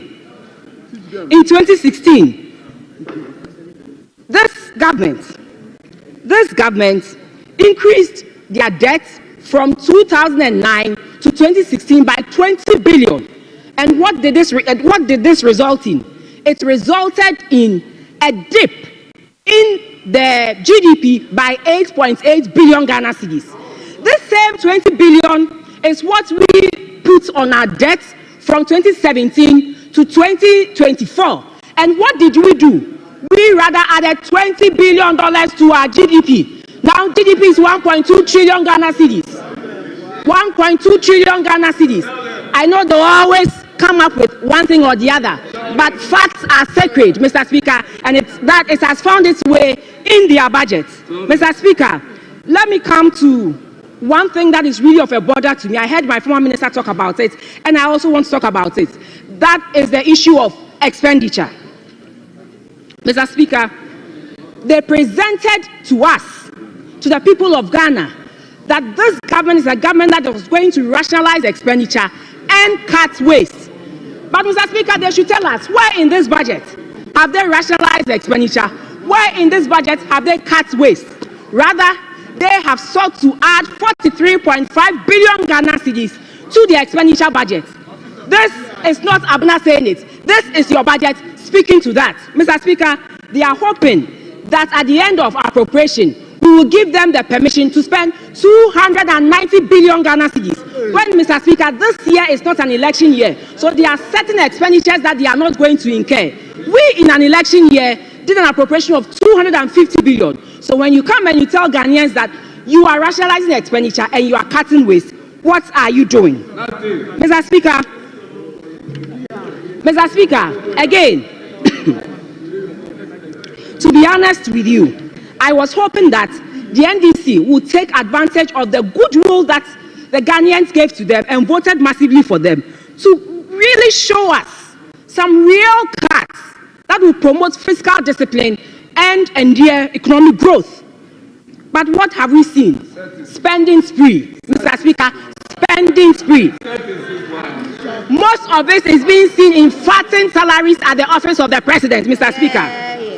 Mr. Speaker, I was hoping that they will come and then claim the waste in the system. They claim there was waste in the system in 2024. So I was hoping that they will come and cut things and make sure that the people of Ghana, get what is due them. But Mr. Speaker, what do we see? We see 2.7 billion increase in the office of the president's salaries alone. And then they want to explain it away with the fact that it is Ministry of Information that they added. There's 76 directors and staff that they added from the Ministry of Information that has resulted in that huge 2.7 billion allocation to them. But Mr. Speaker, facts are sacred. When you look at the budget for OGM in 2024, SIGA was part of our OGM. The Internal Audit Agency was part of OGM. Mr. Speaker, Scholarship Secretariat was part of OGM. There were quite a number of ministries as well as the development authorities. They were all part of OGM. But today, they are no more under OGM. So you ask yourself, all these ministries have been scrapped or agencies have been taken. How come you still have 2.7 billion under Office of Government Machinery? Mr. Speaker, they also explained that they added Ministry of the National Security Ministry. But Mr. Speaker, in 2024, the compensation for national security was 1.28 billion Ghana cedis. So that assuming that you add your 10% to it, give or take, let's say it comes to 1.45 billion, and you add the existing 326 million to it, you still have $1 billion to explain to Ghanaians. Mr. Speaker, is this the lean government that the president talked about? That's fine. Okay, to the optics, I will reduce the number of ministers I nominate to the optics. But in the real deal, I will fatten the salaries of my officials and make sure they live well at the expense of other Ghanaians.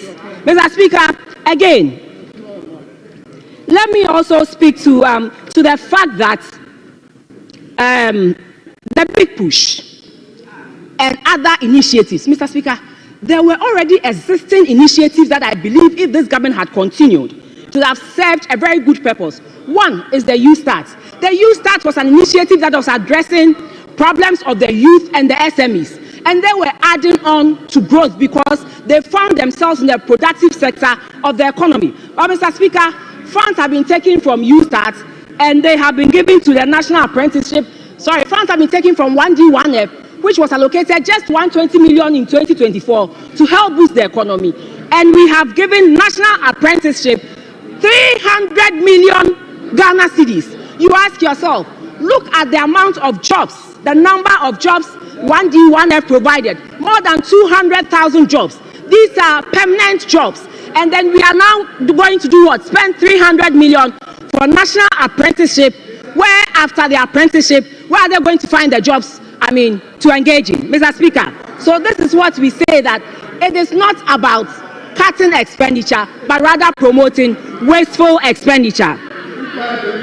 Mr. Speaker, one thing I also find interesting is that my people on the other side, and they come up with fanciful names for some existing initiatives. Mr. Speaker, everybody knows the year of return in the diaspora. It's a big thing. They claim they want to reset the economy, and they just change it to what? Black Star Experience. Interesting. Year of return. It has more meaning than just what? Black Star Experience. What's the meaning of that?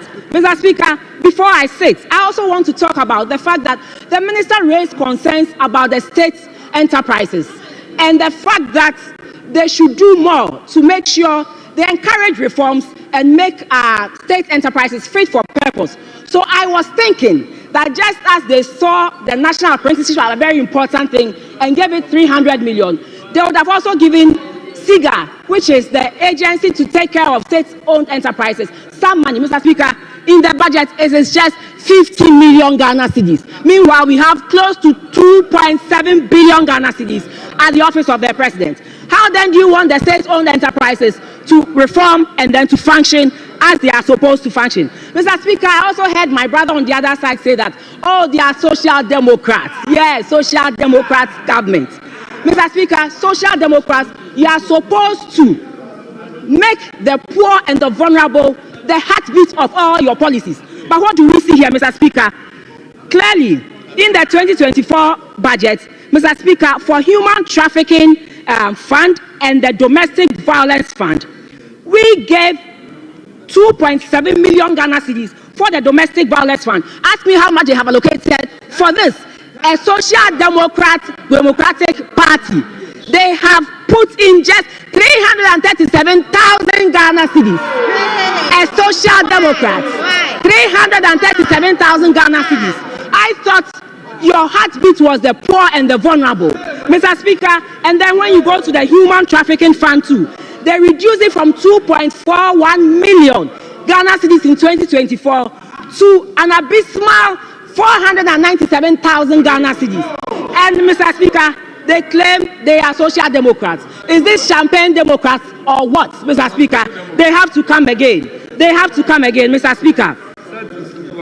Mr. Speaker, one other thing that I noticed that was missing in the minister's speech, because usually all ministers do that, is to give an update on the sectorial performance of every ministry. But this was absent because what? The minister feels that if he should come and update Ghanaians on all the positive influences, the positive policies that you have churned out, it will erase that notion that they've been trying to build, that notion that this economy is not performing, the notion that this economy is dead. It will erase that notion. And so he decided to avoid the updates. And majority leader is saying us that the sector ministers will come and update us. We had wanted it in the minister's speech as well, because that is what has been done, or that is what is done every day.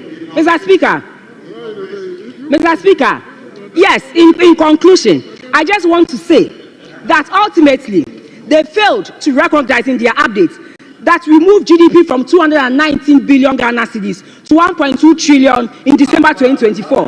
Mr. Speaker, they failed to recognize that we invested and connected 276 communities to the national grid in 2024. Mr. Speaker, they failed to recognize that we completed 1,072 units of affordable housing with the TDC. Mr. Speaker, they failed to also let Ghanaians know that we invested in the phase 2 of the Temamoto Way roundabout, and also we invested in the construction of the flyover and the flyover that leads to East Legon and the Spintex Road. Mr. Speaker, they failed, but Ghanaians have seen all that.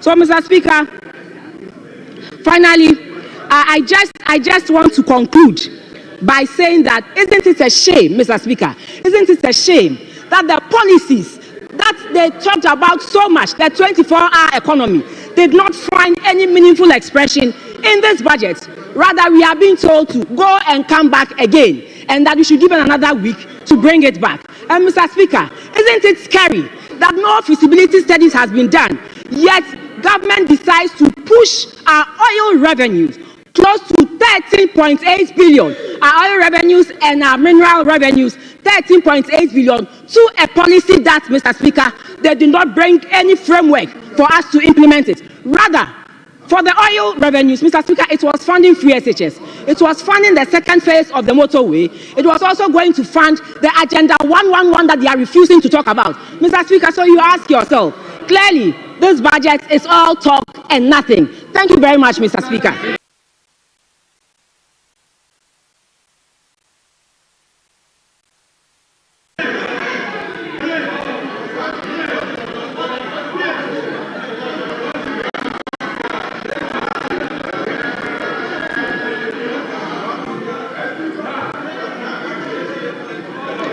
Honorable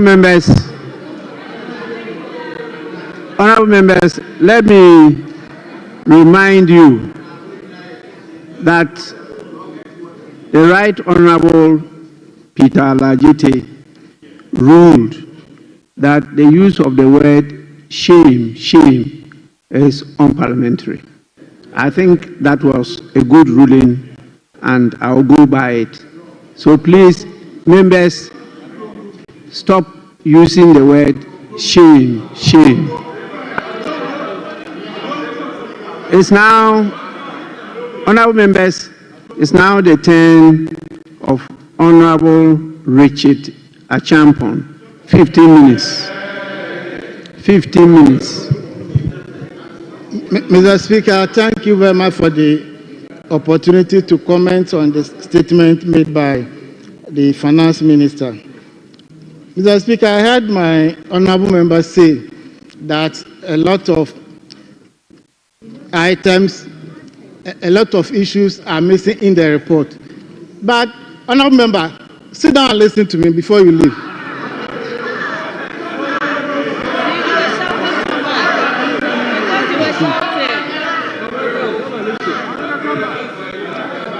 Mr. Speaker, the honorable member failed to tell this House that Bible quotations are also missing in the budget.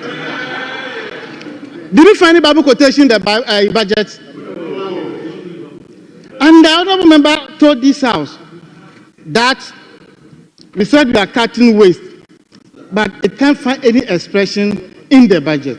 Mr. Speaker, if you had 123 ministers, and if you reduce it to 60, a difference of 63 ministers, go and check the overhead expenditure on them. 63 ministers. How much you guys spent on 123 ministers? Was it not a wasteful expenditure? We have a government who will not spend money to dig hole in the name of National Cathedral. We have a government who will not fly with a chartered flight with other friends. Other friends. And you know what I'm talking about.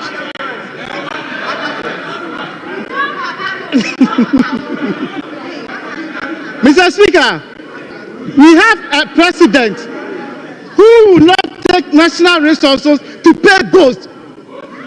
You're not paying ghosts here. You spent money to pay ghosts.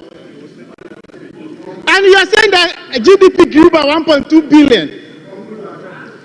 Does it have a direct reflection on the lives of the ordinary people on the streets?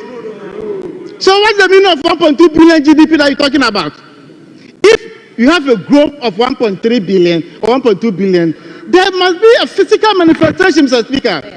The people in the country must live good. But what do you see on the streets? What do you see? Everywhere poverty. The minister came to this house, announced to us to abolish about 5 taxes. The only thing the minister failed to abolish is New Patriotic Party.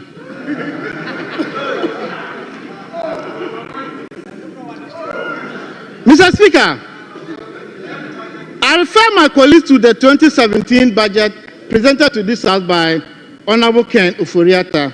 The team is sowing the seeds for growth and jobs. I refer the House to paragraph 5 of the budget statement. Mr. Speaker, I read. Mr. Speaker, let us acknowledge that we have inherited a challenged economy with considerable debt overhang and rising interest payment caused by excessive borrowing. These are your words. At the time, Mr. Speaker, our debt stock stood at 122 billion Ghana cedis. Today, our debt is 727 billion Ghana cedis. Mr. Speaker, at the time, our interest payment was 10 billion Ghana cedis. We ended 2024 by paying an interest of 46 billion Ghana cedis. So 46 billion and 10 billion, which one is higher? Which one is higher? And you have a former deputy finance minister, a former minister of state, telling us that they did well, so we should clap for them. But Mr. Speaker, members should take orientation seriously in this house. After she was done, I saw them clapping. Do you clap in Parliament? Oh, we invited you to her, you refused to attend. You see the effect. You see the effect. Mr. Speaker, let me walk my sister through the data provided to this house. I refer you to table 33, 34, and 35. You grew cocoa sector by negative 22.4. Livestock, NDC did 5.4%, you did 3.5%. Forestry, we did 2.9%, you did 2.5%. Fishing, we did 3.1%. Ask me when.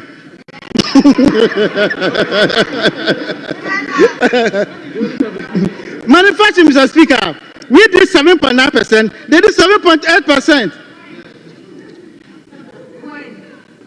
Financial and insurance activities, we did 8%, you did 1.5%.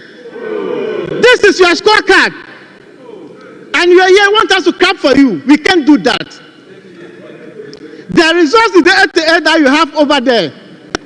The people of this country saw your performance. You started from 169, you came to 137, and now you are 88. 2028, for only 5 seats will be remaining here. 5.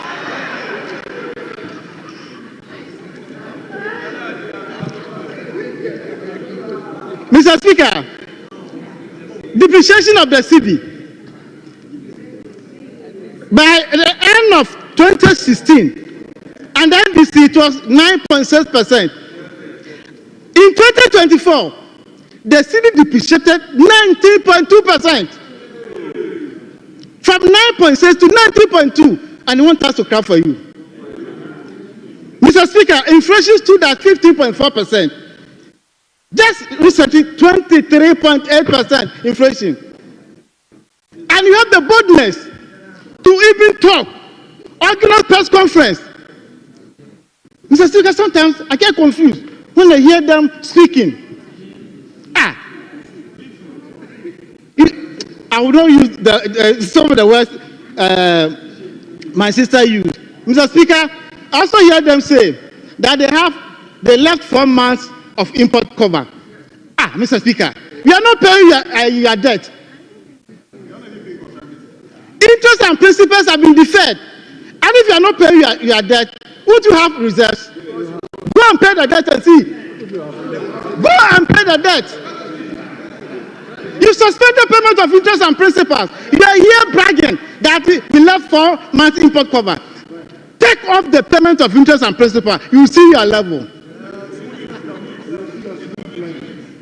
Mr. Speaker, I refer the House to table 13 at page 13 and 14 of the 2025 budget. Mr. Speaker, we have a government who decided that all statutory payments should be in arrears.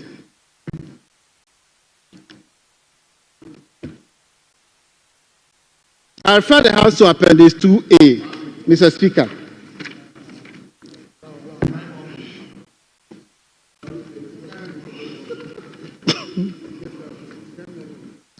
By the end of 2024, Mr. Speaker, statutory payment stood at 10.4 billion in arrears.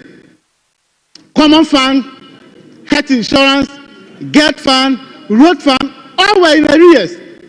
And government is saying we are going to decap national health insurance, road fund, and make sure that resources are made available for those institutions to do their work. And we are allocating 7.5 billion to DACF. Mr. Speaker, the instruction is the administrator should transfer not less than 80% to the local level for development. Under your administration, you sat in Accra, awarded contract, building 100 quarter facilities. You go to the district, you ask the DC or the regional minister, who is the consultant, who is the contractor, they don't know.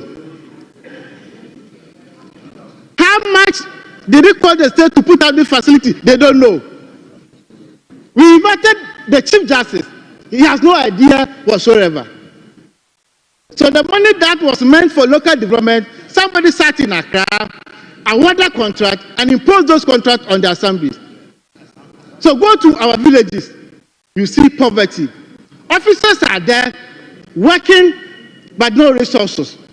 They take monthly salaries, but they don't have resources to work. NDC is saying no, we should transfer not less than 80% to the local assemblies for development.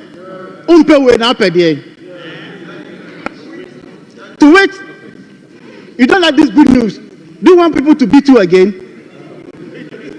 Do you want beatings? Mr. Speaker, in the budget, the minister has allocated 1.5 billion for agriculture for economic transformation agenda. The minister is here, and they are saying they can't see this in the budget. We promised the people of this country that we'll set up Women's Bank. We have allocated 51.3 million to start the processes. It's not the seed fund. So stop misinforming the public. Mr. Speaker, we have allocated 300 million for National Apprenticeship Program, 100 million for Jumawura Program, 100 million for National Coders Program, 100 million payment to assembly members. We are paying allowances for our assembly members so that they can also do their work effectively. And this is for the first time in the history of this country. Mr. Speaker, we have allocated 292.4 million for free sanitary pad distribution to our young ladies. And you hear them say, NDC should mention one social intervention program to the good people of this country. We were distributing fertilizer free of charge. Is it not social intervention? You came and sold the fertilizer to the farmers. It's only under NPP that donkeys will smuggle fertilizers to neighboring countries. Donkeys.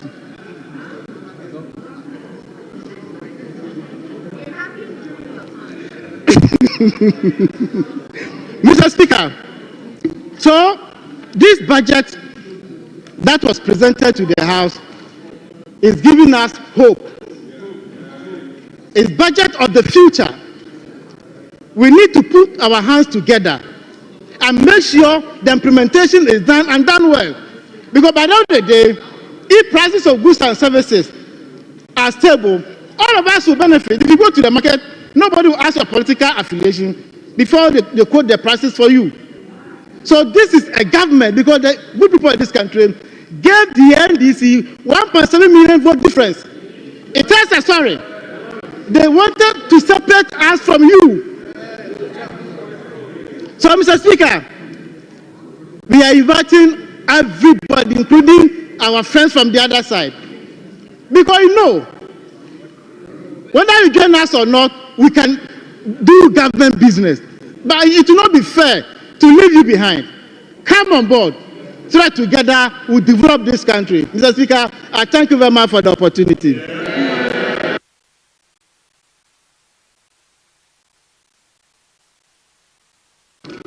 Yes, honorable members, it looks like the 15 minutes is on the high side. Members are not able to exhaust the 15 minutes. With your kind permission, we may reduce it. Because he has about 4 more minutes, but he's finished. The same for the earlier ones. But we'll move now to Honorable Dr. Stephen Amwa.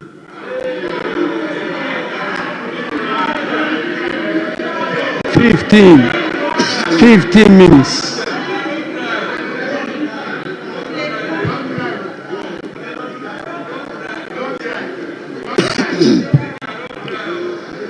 Mr. Speaker, I thank you for this prestigious opportunity. It is extremely important that people appreciate the fact that we are dealing with an area that is not just like having the discretion to describe what you see. Essentially, you deal with numbers. It is numerical in nature. Thank you. So we need to appreciate that. Mr. Speaker, I'm holding what Dr. Atofo-Asen came to this August House to present to us. Just an extract. And I'm quoting him. 2025 budget speech presented by Dr. Kaisel Atofo-Asen, MP, Minister for Finance. Mr. Speaker, we inherited an economy in deep crisis, hard hit with debt. Mr. Speaker, the same budget they presented this year. I want each and every one here, Tom, Dick, and Harry, to understand the fact that anybody that concentrates only on the nominal figure when it comes to debt is suffering from unconscious incompetence. Because, Mr. Speaker, practically, you can pick a very rich man such as Kwame Despite, as we all know, whose debt runs into billions of dollars. And you can pick somebody like Dr. Stephen Amua. I also have a company. My debt running into just thousands of Ghana cedis. But mine is an issue because it can only be analyzed based on my asset value. So we talk about debt to GDP. And this is where I want us to teach the students out there the right thing. This house is very august, and we need to accord it that reputation. It is extremely important. Mr. Speaker, they presented 61.7 thereabout percent in terms of debt to GDP that we left for them. They are saying we left it in crisis. This is their own budget. Mr. Speaker, this is 2016 budget. They did it. They left debt to GDP over 70%. It's only Ghana. I'm giving what they even wrote. It's here. It is only Ghana that a caretaker of an institution will leave a debt to asset value or percentage over 70%, comes back for the same institution, met 61.7 thereabout, and the person will describe yours because the NDC are brothers and sisters they believe only in communist inferior tactics, propaganda. They think it's all about lies. Mr. Speaker, let's not go there. We are talking about our GDP. This is what I have. This is the world's global economic growth target. It was what? 3.2%. Mr. Speaker, we left 5.7%. Mr. Speaker, this is their own budget. They just presented. This is debt to GDP is 61.7, better than yours. See this. This is the most recent budget they left. Mr. Speaker, just look at a few of the relevant items. 2016, agri growth was 2.7%. We left 2.8. Crops, they left 2.2. We left 3.2. Mr. Speaker, industry, they left 4.3. We left 7. Mr. Speaker, I think it is appropriate you accord this house the needed respect. It's a reputational house. Your constituents are watching you. So can you allow me to speak? Mr. Speaker, when it comes to mining and quarrying, they left negative 0.2. We left 9.4. When it comes to electricity, they left negative 5.8. We left 2.0. When it comes to construction, they left 8.4. We left 9.6. Mr. Speaker, now you come to services. They left 2.8. We left 5.9. Then you come to trade, repair of vehicles, household goods, negative 0.4. We left 3.6. You are telling us, this is from the NDC. This is NDC's own data. It's not from NPP. You brought it. So if it's not correct, tell me. I don't think you are deceiving us. For once, I trust your work. Mr. Speaker, you come to information and communication. They left 5.6. We left 15.8.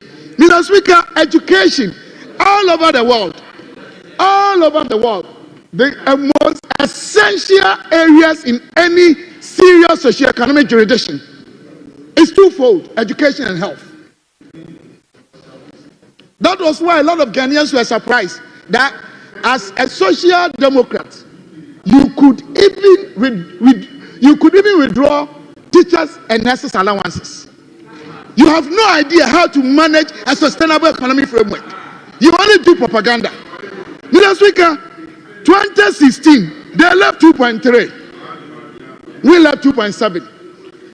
Health and social work, they left 4.0. We left 4.4. Then you come to the house, you wrote that we left economy that is in crisis. Thanks be to God, talking about the economy, as I said, it's not describing what you see. Mr. Speaker, then let's talk about serious issues here. COGM against education and other aspects. In fact, the monies they are actually taken to Office of Government Machinery. Mr. Speaker, in terms of percentage increase, it is 728.22%. It has never happened in the history of this country before. Do you mean to build this economy? Do you mean to build this economy for tomorrow? Do you see the poor ones on the street there? Do you care about their future? Do you drive between Adanta and Ridge? Do you see the kids there? Have you been to Mokola? See how our mothers are suffering, and you are taking everything to listen. You cross it. You are crossing it. Mr. Speaker, yeah.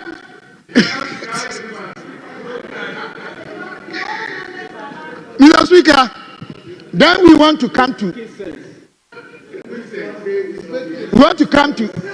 taxes. This is of great importance to me. It looks as if politics is driving all of us to the extent that we don't even care about our fiscal policies or frameworks. The NDC guys, my brothers and sisters, make arbitrary decisions in managing our fiscal space. So they say anything, they quote anything, they decide, they've forgotten that managing tax policies are calibrated in nature. You look at the relationship between the elementary or the fundamental or definitional elements of your fiscal space, then you decide to increase taxes, reduce, or even maintain what you have. I don't think they do any serious econometrics or mathematics. They just wake up and they say, we are increasing this, we are increasing that. There is nowhere in this world that you just wake up one day and say you want to increase taxes and you do. No. Check 2017, under His Excellency Nana Addo Dankwa Akufo-Addo, the man that you guys will remember one day. He actually reduced or entirely took away tax items amounting to about, in terms of nominal figures, between 12 and 17.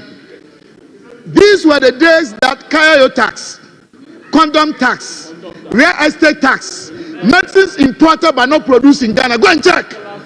But after we got to a situation where our fiscal space got bad, he started increasing. That's a prudent management of any economic jurisdiction. It's not the way you do yours. Mr. Speaker, when it comes to debt, even if I want to go by their figures, you have the unprecedented record in the history of this country. 2009, NDC government met total debt of 9.2 billion Ghana cedis. 2016, when they were leaving Ghana, it had moved to 122.3 billion. In terms of percentage increase, 1,222.8%. It has never occurred. Sometimes I want to ask you, nobody wants to tell me, that are you truly social democrats or capitalistic in nature? Because you can't do proper policies. You can't manage the economic indicators. So what are you? I want to know. Just as I think Peter asked Jesus, who are you? Are you socialistic? You are always bundling around propaganda. Only lies and deception. Mr. Speaker, name all the pro policies in our country. Name all the pro policies, both in kind and cash. Any pro policy of national tenacity and international reputation, you cannot dip your hand in it. Even in this very August house, when we're passing national health insurance, you run away.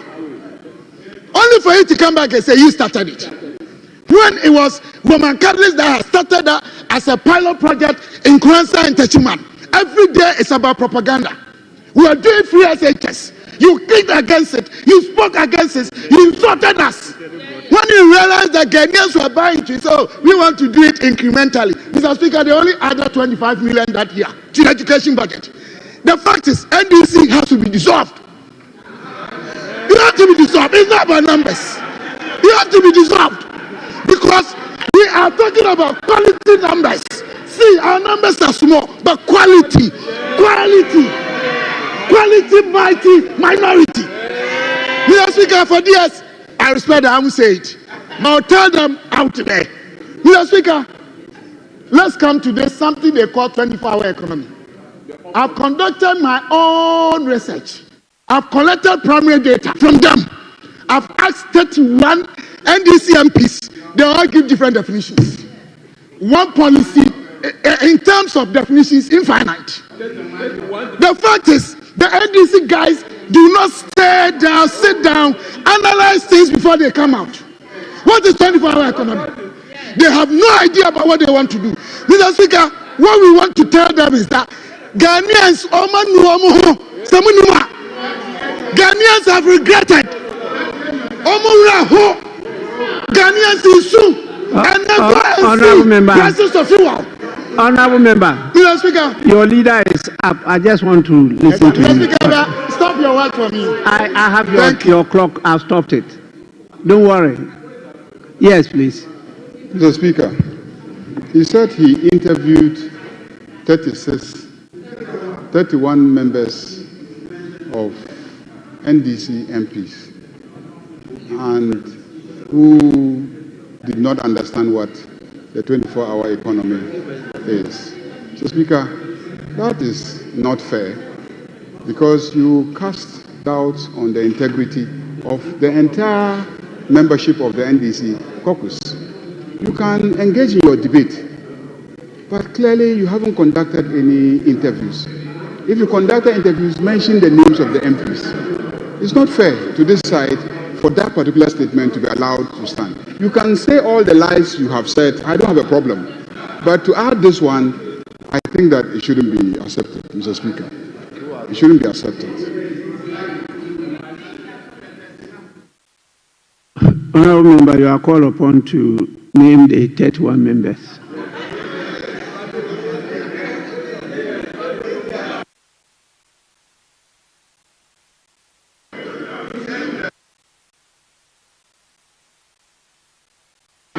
Yes. Mr. Speaker, what the leader of the House is trying to do will generate debate, Mr. Speaker. It will generate debate. So with respect, I'll tell him that he should let it flow because we are doing comments on the statement. But to now tell the member to mention names, it will generate debate, Mr. Speaker. Because if any member name is mentioned, whether the member has said so or not, might deny or say so, and it will generate debate. So, Mr. Speaker, I think he should let it flow so that we can not, these interjections will not happen, Mr. Speaker. Honorable Habib, what has gone on so far? What do you term it? Is it debate or comment? Mr. Speaker, I cannot say debate, but it looked like debate. Mr. Speaker, I cannot call it debate because when you look at your guidance the last time, it is understatement. And then our other papers say comments. So I don't want to be invited to be tempted saying that it is a debate. So, but it looked like debate, Mr. Speaker. You know, the statement is too general, and it has placed the other side under a dark cloud. Who are the 31 among you that are unable to understand your own policy of 24-hour economy? That is what they are talking about.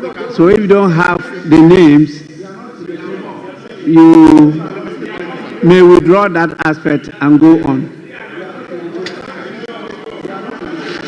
Honorable member, you have the names to give us. Right, Honorable Speaker, I don't have the names, but I just want your guidance on something. Yes. Because you told the House that your predecessor ruled on a word that it is unparliamentary to say shame, and for that matter, we should be guided. But the majority leader just referred to somebody like he's lying. So I don't know if that is parliamentary. That he can continue with his lies, but he should name. So I just want your guidance if lying is parliamentary. Since he's our leader, I just want some guidance from you, Mr. Speaker. Thank you very much. So your call is for me to give a ruling on what he has said, whether the word lie is parliamentary or unparliamentary. Exactly so, Mr. Speaker. I'm not too sure my ruling will be obeyed. My experience so far has shown that it's a common word that is being used by both sides of the House. I know the challenge we all have in trying to use a foreign language. I know in our languages we use better words, but in the English language we are found wanting. And so the lie in Ghana is understood differently from what the Englishman will interpret it. And so it seems for some time now, over the years, we've allowed a use of the word lie, even though in strict parliamentary terms or language, it's unparliamentary. It's unparliamentary. So please, if you want to be guided, that is the proper thing to do. Don't, in your submissions, use the word lie. Are you promising me that you will not use it again? Maybe the majority leader will give that assurance. On your behalf. On our behalf. Thank you, Right Honorable Speaker. No, Mr. Speaker. Yes, please. Definitely, we will move away from lies and say misrepresentations. I didn't hear the other word. We will move away from lies and substitute that with misrepresentations.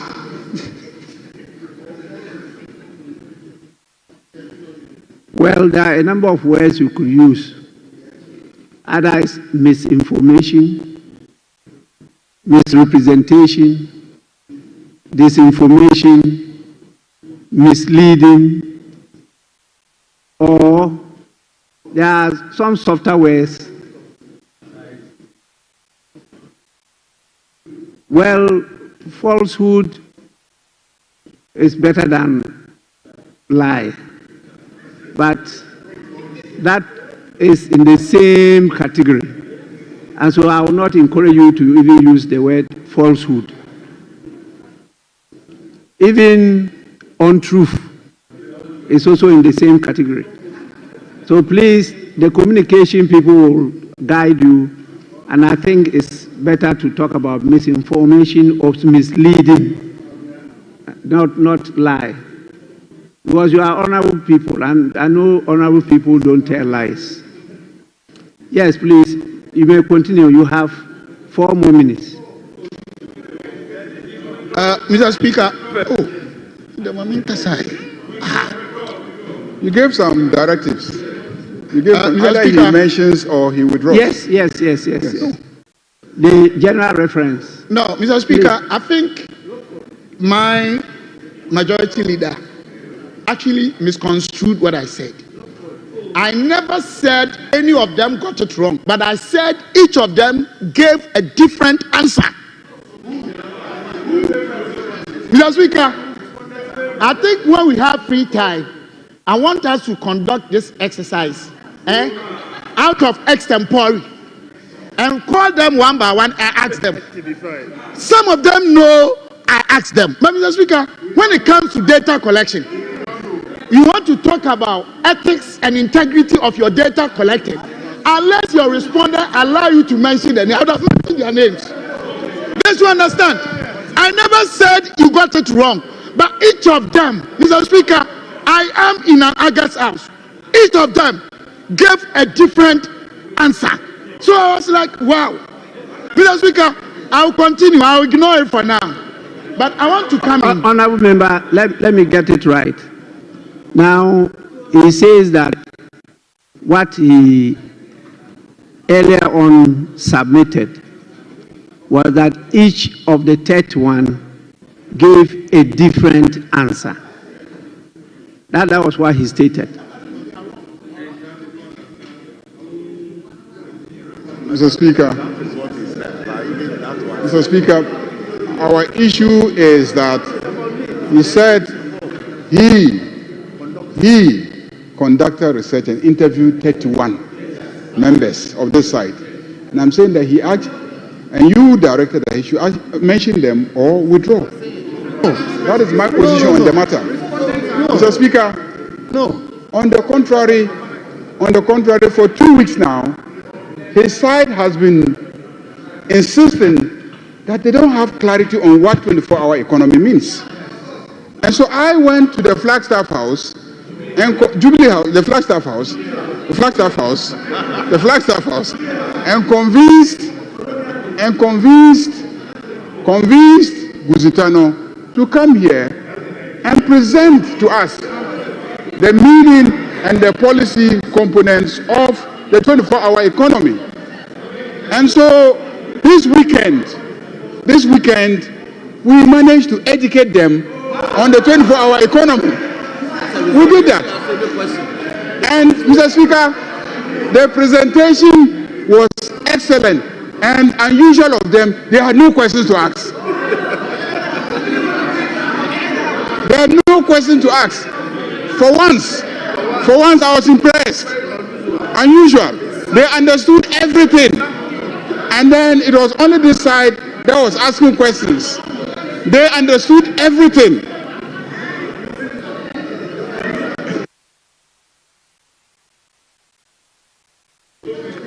Yes. So his submission had not in any way cast any aspersions or doubt or anything against your side. It's just that you wanted the names of the people he interviewed. Is that the case? Yes, Majority Chief Whip. Speaker, the essence of what he said was to the effect that 31 of our members, 31 of our members gave differing meaning to a policy, and the position of my majority leader is that we want the names of our members who gave him 31 different meanings to the policy of 24 hours. And Mr. Speaker, instead of doing that, he's gotten up and he's on a different tangent.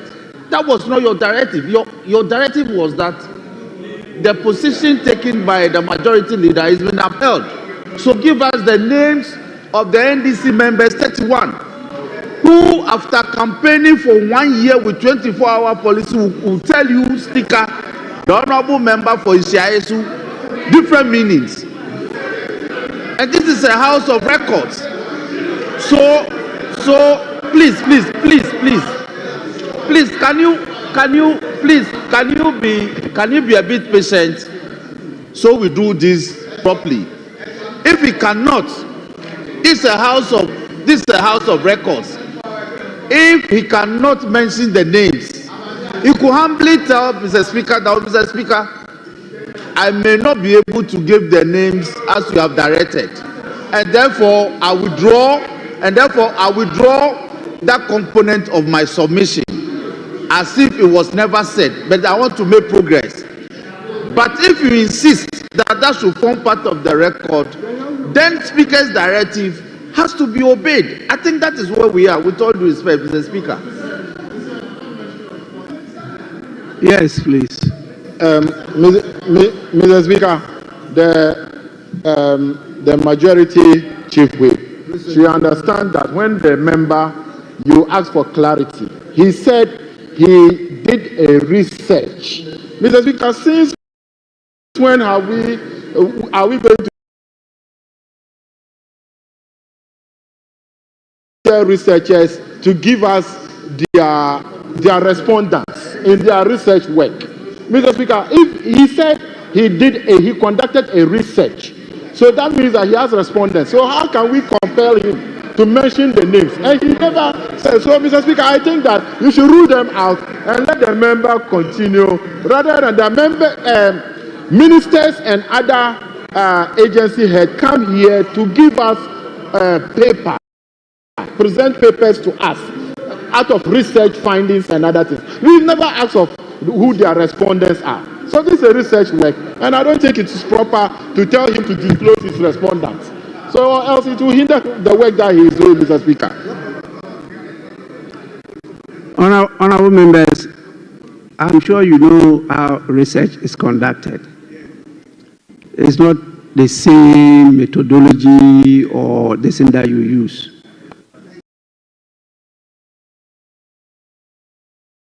And I know Dr. Stephen Amo very well, and he can answer this question.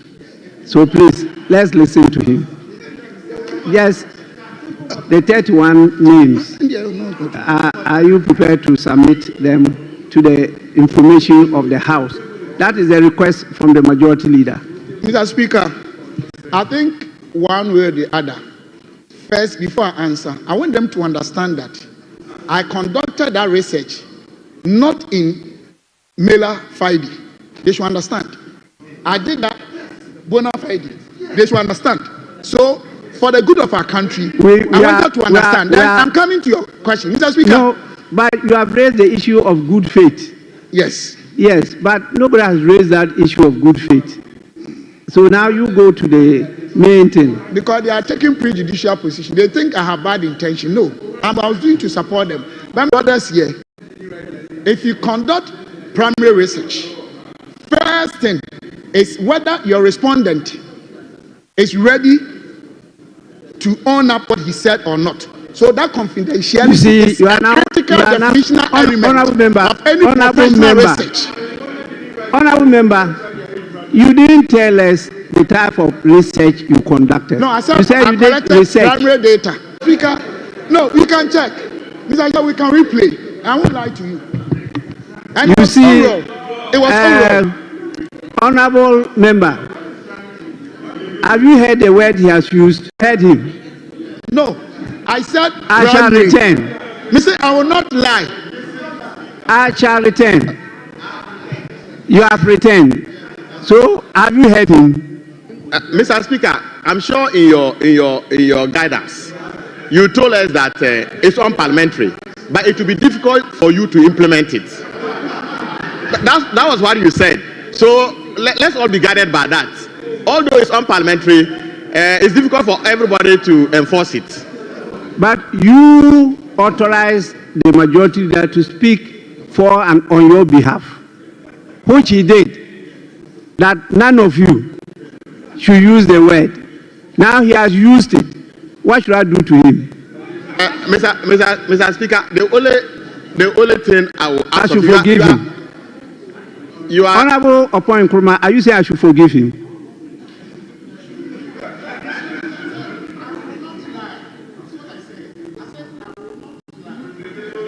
But you should not use the word lie. So can you withdraw and let's you should just proceed? ask him to withdraw. Please, kindly withdraw and then we proceed. So, with your guidance, the word lie, I withdraw. Mr. Speaker, can I have the opportunity Now, to continue? you want to inform us that you conducted the research under confidentiality. Yes, Mr. Speaker.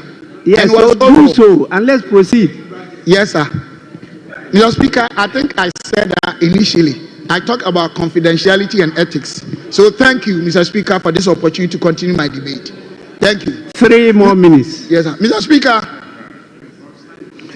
I think today I want us to redefine our corporate focus as a country, especially this House. It is time we took It is time we took our budget statement extremely serious. I think our brothers from the NDC should learn from us. We should understand the entire cycle of any socio-economic framework. First, you need to understand that foundation that we talk about, primary macro indicators. That's the springboard for the secondary macro indicators, which includes social intervention, agriculture, education, and all of them. Honorable Member, just a minute. Honorable Majority Chief Whip, let's allow the... Yes, please. Speaker, I wouldn't do this ordinarily, but my difficulty is that it's not an infra dig against my caucus. That 31 of them. Please.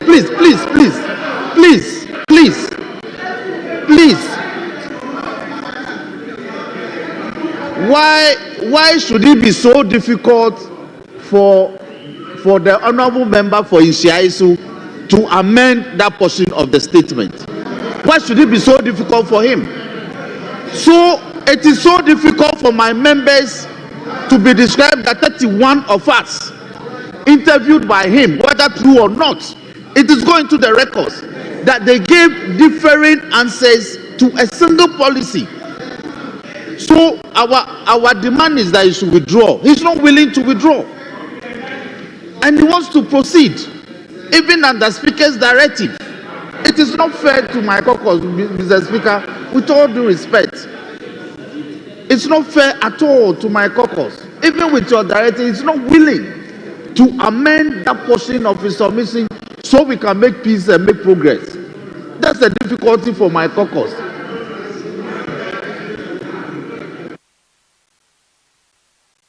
The challenge I have is that in the submission so far, there is no indication that the different answers are either wrong or right.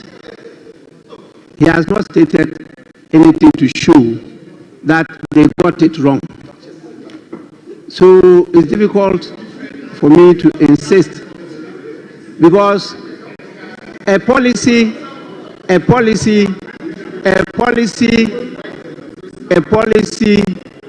is quite a general framework, and describing it different, coming from different people's perspectives. And your understanding, it doesn't necessarily mean that it's wrong. Speaker, he said they have different understanding. So it presupposes that we don't have a coherent position on a single policy, and therefore it's a problem. That is the tangent of his submission. Yes, Mr. Speaker, the last part of the majority whip statement, those are his statements, and they are not his statements. He never said... Honorable members, I am not an examiner, but I know when you give a question to students or any person, a group of people, I should say, they will give different answers. Then you try to assess them to see whose answer is the best or better, or who got the lowest mark. You use marking scheme, and so I find it difficult to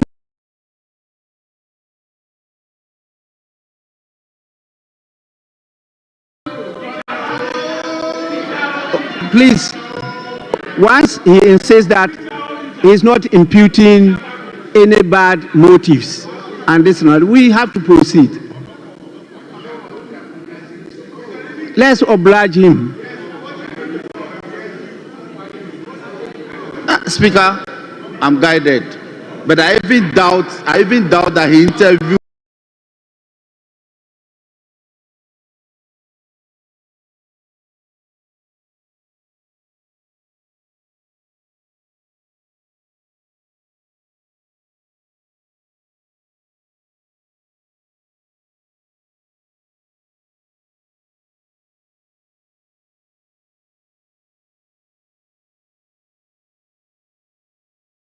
31 of my members. I even doubt.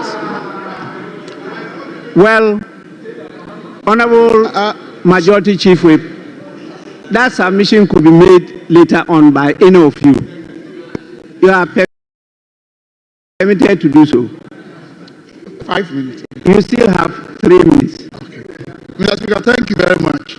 Mr. Speaker, for clarity purposes, in terms of percentage, I don't want to, as you have advised, but if right now we give each of them plain sheet to write, the answers will be different. Mr. Speaker, without copying,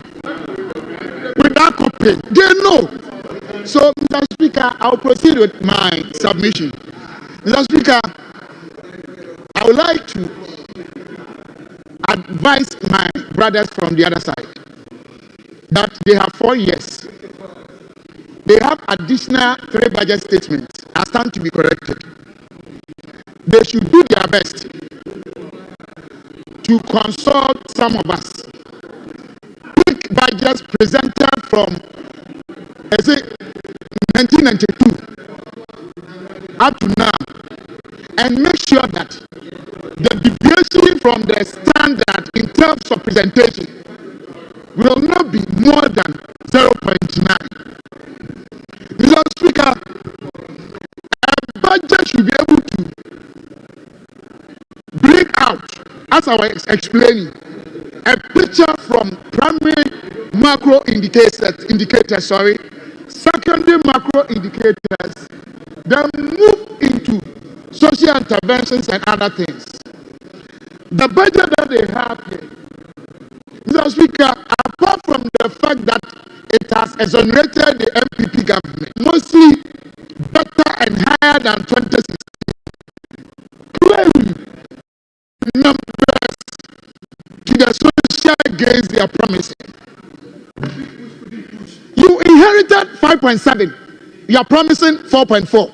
All the targets you are giving, with the exception of foreign gross assets or gross foreign assets and current balance, they are giving us targets, telling Ghanaians that what we inherited, we cannot perform same. Mr. Speaker, this boggles my mind. One more minute. Yes, Mr. Speaker. So they are telling Ghanaians that they shouldn't have any confidence in them. Mr. Speaker, it is extremely pathetic that now that things are getting better for Ghana, you are setting targets far below. It's like telling your parents that, Mama, this exam, I'll get 20%. So when you get 20, you say, Mommy, I did well. We are telling you, the economy we left for you was strong, was energetic, was fabulous, was fantastic, was growing, was stable, was resilient. If you cannot carry your weight, give it back to us. I think this approach illustrates Konongukaya approach. You can. Honorable members, your time is up. Your time is Thank up. you, Mr. Speaker. Thank you. Is that, honorable members, we now have Honorable Thomas Ampio Chiaku, 15 minutes. Thank you, Mr. Speaker. Mr. Speaker, I have sat here and have listened to the former finance minister, the former minister of state at the Ministry of Finance, and the former deputy finance minister express their views about the wonderful budget that was presented by Dr. Kesil Atto-Forson on the instruction of President John Dramani Mahama. Mr. Speaker, this budget has been described by many Ghanaians as a very sensible budget. And the more you criticize this budget, the more you show your ignorance about what we really need to do as Ghanaians to fix your mess. Mr. Speaker, I have heard the former finance minister, and Dr. Amin Anta, please stay and listen to this. I have heard him suggest that, Mr. Speaker, we have reduced the amount of allocation that we have given to goods and services. And because of that, we do not intend to grow this economy. I was shocked to hear him say that. Because, Mr. Speaker, what he failed to realize, that yes, in 2024, they allocated 11.5 billion cedis for goods and services. We have reduced that to 6.9 billion. But they allocated 14.7 for capex. We have allocated 21 billion cedis for capital expenditure. Between goods and services and capital expenditure, which one will help the economy grow? Which one will help the economy grow? Somebody says they like chop chop. Mr. Speaker, our approach is to invest in capital expenditure to expand the productive capacity of this country. That is what will bring the growth that we need, and not goods and services. In any case, what did you spend the goods and services on? Was it not on the purchases of vehicles, computers, and others? We want to construct roads. We want to construct schools. We want to do the things that will bring the growth that we need in this country. Mr. Speaker, another thing that they have been talking about that surprises me is about the GDP growth that we have estimated at 4.4%. And they keep comparing oranges to apples. You, in your 2024 budget, you projected to grow this economy first by 2.8%. Then you revised it to 3.2%. That was budgeted amount, the budgeted figure, the figure you projected to grow by. We have projected to grow by 4.4%. Compare apples to apples. Mr. Speaker, in the expenditure in advance of appropriation that you brought here, you projected that in 2025, you will grow the economy by 4.0%. You yourselves projected 4.0. We have even increased it to 4.4. So wait for us to end the year and compare the actuals to your actuals. And stop doing this kind of comparison. Compare apples to apples. Mr. Speaker, I am shocked at some of the statements made by the former finance minister. In fact, he came here and he is questioning the arrears figures that we have put out. And he made an unfortunate statement accusing the finance minister for cooking figures. That was very, very unfortunate. And he also mentioned that we have included figures that have not been audited in the budget.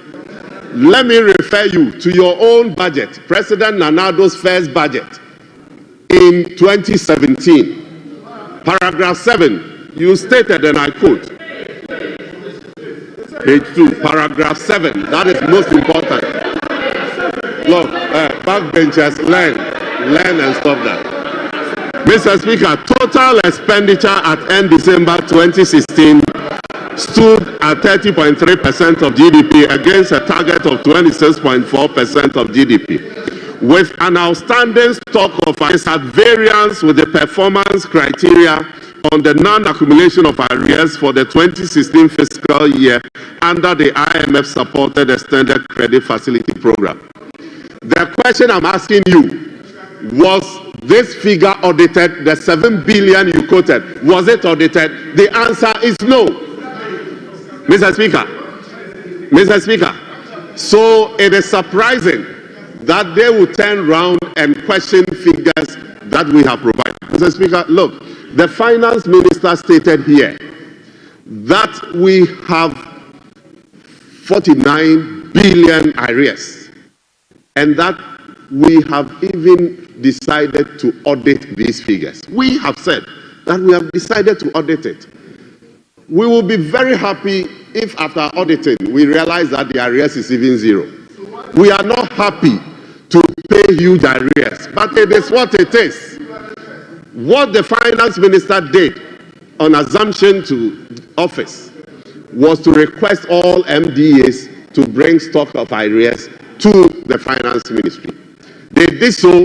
We further went to conduct a validation exercise with them, and we have we are going to audit it.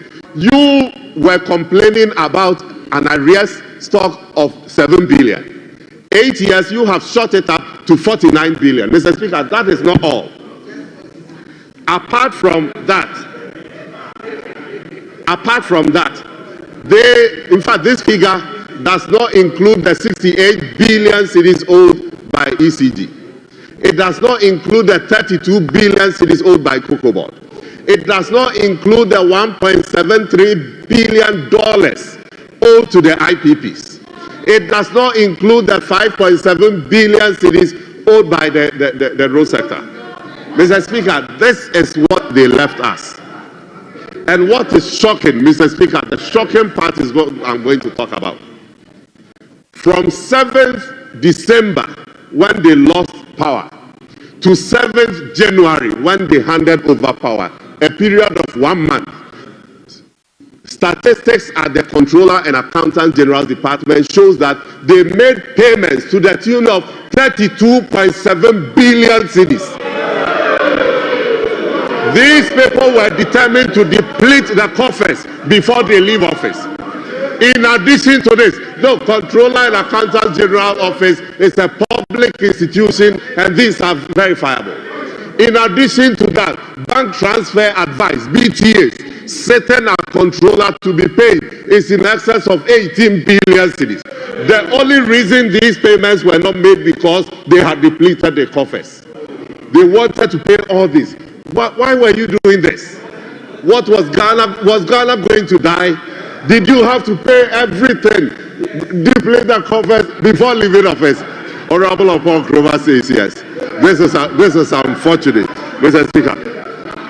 Mr. Speaker, this is what our people left for us. But Mr. Speaker, another worrying statement that the former finance minister made is that why have we put all these figures out there and international communities and so what? Did you expect us to lie about, oh, I'm using lie again. Did you expect us to misrepresent data because, well, I mean, international community is listening? No. We had the responsibility to let Ghanaians know the true state of the economy so that we can carry everybody along in the attempt to reset the economy. Mr. Speaker, the former Minister of State, Honorable Abuna Osei Asare, was making statements that we did not make any provisions for social intervention programs. And I was asking myself, has she really read the budget? Because if she has, she would have realized that we have even deepened existing social intervention programs. You will realize that LEAP, we have increased the allocation to LEAP. And we have increased the beneficiaries from 350,000 people to 400,000 people. And this is something that I know Mama Pat is so happy about. We have indexed LEAP to inflation such that if inflation, as long as inflation remains positive, every year the LEAP allocation will increase. We will adjust it with inflation. Mr. Speaker, we have increased the allocation to school feeding program from 1.3 billion to 1.7 billion. In fact, the amount per child per day for feeding has been increased from 1 cedi 50 pesos to 2 Ghana cedis. Mr. Speaker, we have provided 242.5 million to support victims of the Akosombo Dam spillage, something you could not do. You could not do. We have made provisions for this and we will do it. Mr. Speaker, look, if you have children who are girls, maybe you are privileged and so you don't know how girls are suffering in our various schools. That school attendance reduces because of simple sanitary pad that our girls are not able to get. So when they are in that time of the month, they have to skip school. Today, President Mahama has made provision to supply free sanitary pads for our girls. Is this not a social intervention program? Is this not a social intervention program? You are members of parliament, and you know the demands on you when the new academic year begins. The number of tertiary students who knock at your doors to get support to pay admission fees. Today, President Mahama says that is going to be a thing of the past. Mr. Speaker, somebody is asking how about free SHS? Look, in your 2017 budget, you demonstrated that you were clueless about funding for your own free SHS program. Paragraph 877, you said this, Mr. Speaker, we will initiate discussions with all stakeholders interested in the performance of their senior high schools in their communities. Parents, school alumni, religious organizations, the diaspora will be encouraged to establish a funding mechanism to support high schools of their choice. This will reinforce community involvement in governance and improve the quality of education in our senior high schools. Look, for you, this is how you intended to fund free SHS. And for 8 years, you couldn't find dedicated funding for free SHS. Today, President Mahama has found dedicated funding for free SHS.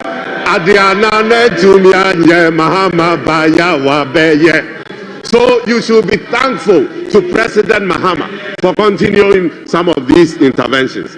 Mr. Speaker, I want to appeal to our friends on that side that, look, I understand that you are in opposition and it is your job to offer criticisms.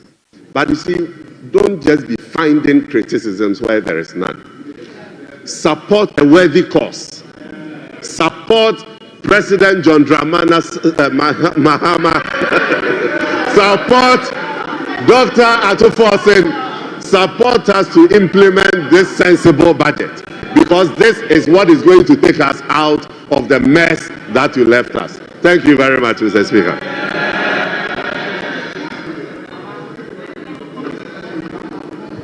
Well, we are also left with 3 minutes. I will now grant permission to Honorable Kojo Opong Nkrumah. I have seen some asterisks here. I'm sure they were suspecting you won't be around. So they put one Honorable Koko Ashanti. In case you are not Mr. around. Speaker, let me clarify. In fact, Mr. Speaker, to clarify that after Honorable Kojo Opong Nkrumah on our side, it will now be Honorable Koko. So we indicated with the arrow as she was number 10, so that after Honorable Opong Nkrumah, then Honorable Koko will now come. Thank you. So, Honorable Member, you may give your submissions now. Mr. Speaker, thank you for the opportunity to make some comments on the statement before this House. It's unfortunate that the Deputy Minister for Finance has just left the chamber. We are debating the budget of the executive. The Minister for Finance is not here. His deputy was here. Right after his submissions, he's Nicodemously sneaked out of the chamber. We would have wished that he would be here to get feedback. And here is why. You know, sometimes when you are in government, you suffer from a certain disease. Any feedback that is given you, you think your job is just to defend. I was information minister. You think your job is just to defend and explain. Sometimes if you listen, you will get free advice that can help you to improve what you are doing. So it will be good that you bring him back into the chamber so that he can listen to the feedback that we are giving to him. He, for example, says that his justification for raising this 49 billion, this phantom 49 billion, is that in 2017 we mentioned arrears of 7 billion. What he forgets is that when we mentioned 7 billion, we did not proceed to adjust the fiscals with that 7 billion. We did not proceed to adjust the national accounts with that 7 billion and change the primary balance. We proceeded to say it will be audited, and thankfully, a good chunk of those claims were thrown away. What he has done differently, what he and his boss have done differently, is that they have proceeded to adjust the national accounts and adjust the primary balance for numbers that they themselves claim they have not audited. I'm happy he's coming back into the chamber. So the difference is that you have proceeded to adjust the national accounts with figures that you are confessing you have not audited. Who does that? And that is why we are telling you to hasten slowly. Mr. Speaker, he says they have indexed LEAP to inflation. He goes on to say that they have provided dedicated funding for free SHS. Honorable Deputy Minister, you did not index LEAP to inflation. The NPP government that just did indexed LEAP to inflation. You did not do it. You did not do it. Don't take credit for what you haven't done. Also, you claim there was no dedicated funding for free SHS, and you question whether the erudite Abeno Osei-Asare has read the budget. I regret to inform you, you probably haven't read your own budget. You haven't read your own budget. Because if you have read your budget, you will find out that the dedicated funding for free SHS was the goods and services allocation of ABFA. Honorable Deputy Minister, ABFA, what you have done, and again, you tell the people of Ghana that you have uncapped NHIL and get fund. That's not true. Let me show you why it's not true. It is the Earmarked Funds Capping and Realignment Act. What that law says is that you cap 14 funds. And if you find that any fund requires its full allocation, you restore. That's what you have done. If you wanted to uncap, you know what you do? You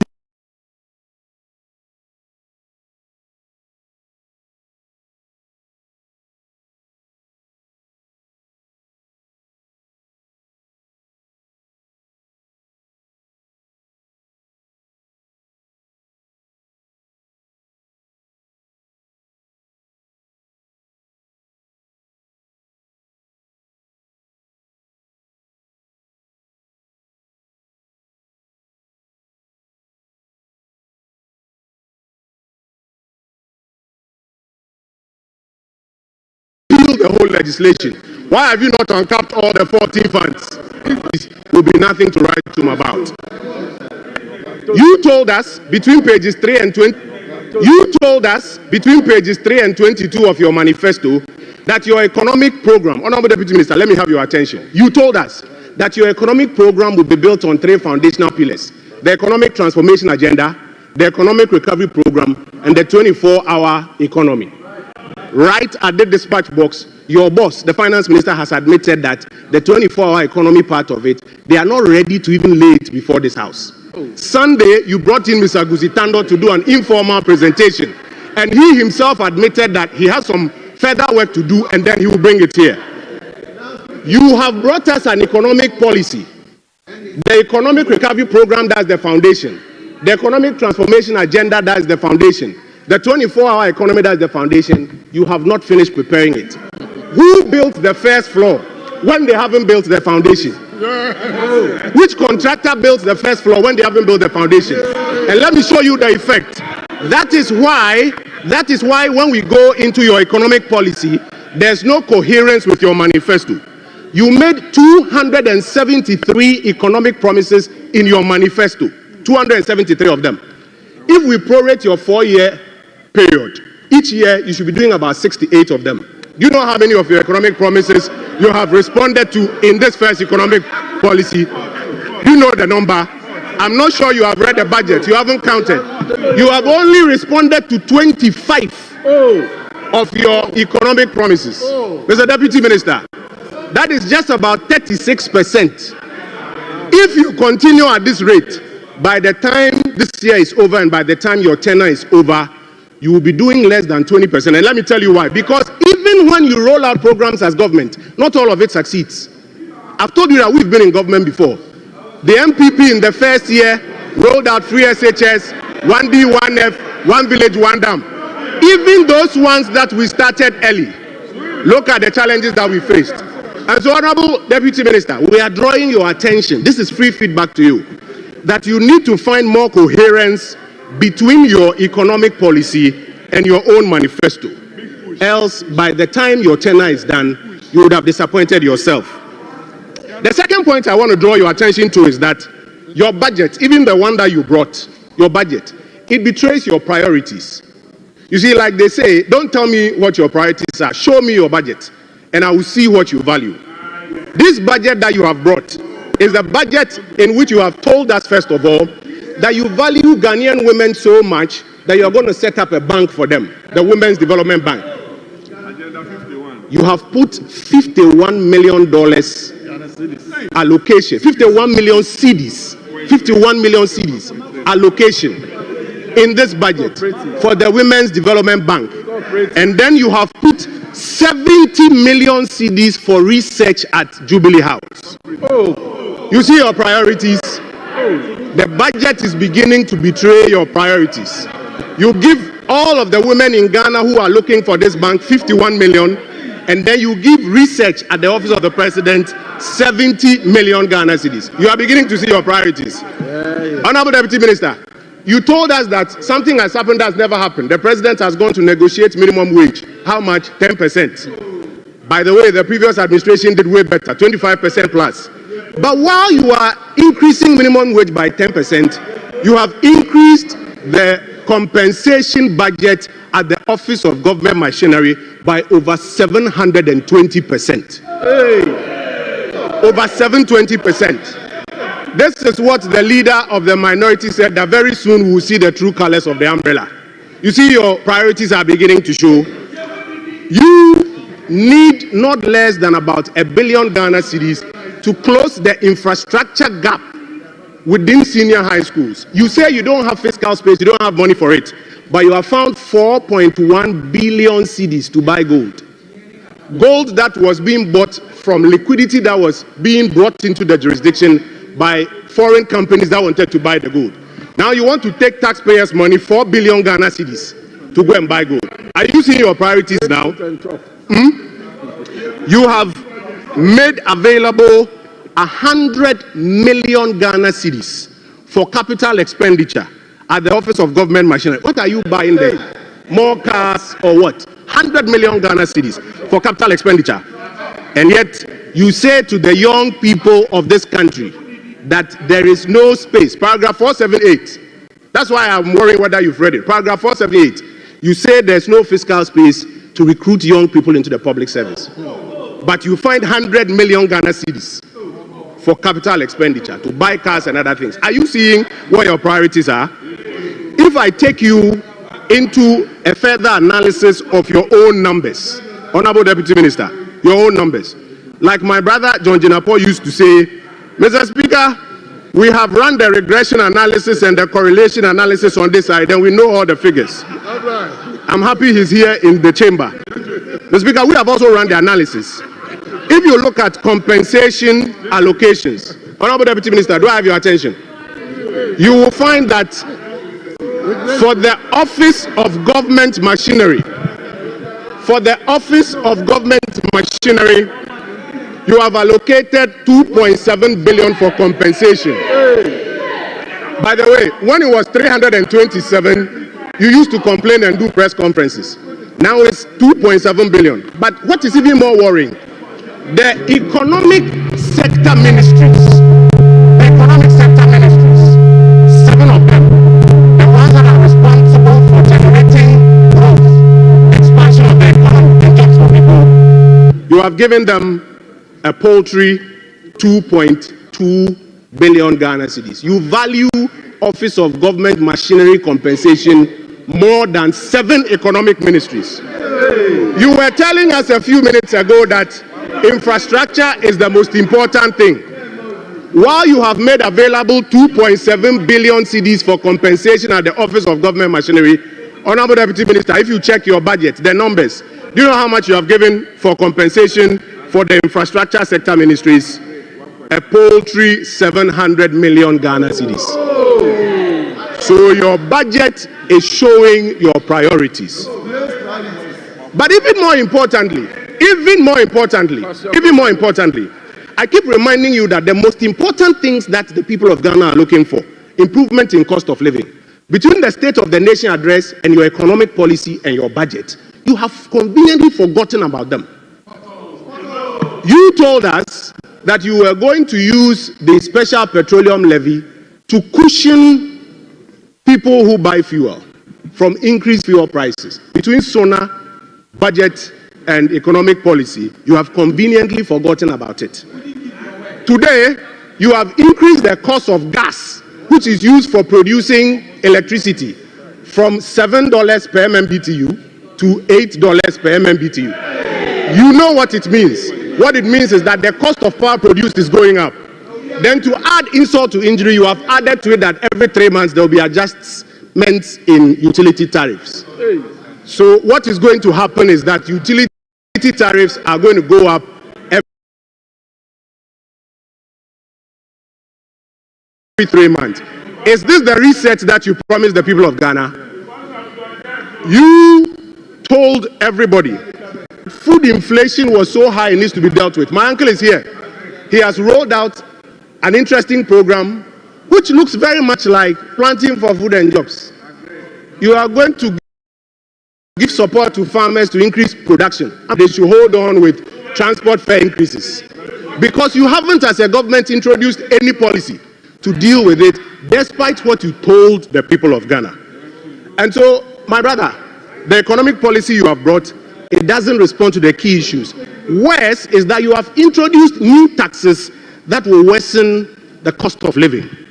The growth and sustainability levy that you have introduced from 2026, 2027, 2028 is going to affect banks, non-banking financial institutions, insurance companies, telecom companies, breweries, oil marketing companies, companies and institutions registered under SEC, electronic money issuers, and all other companies that are not within category A and B.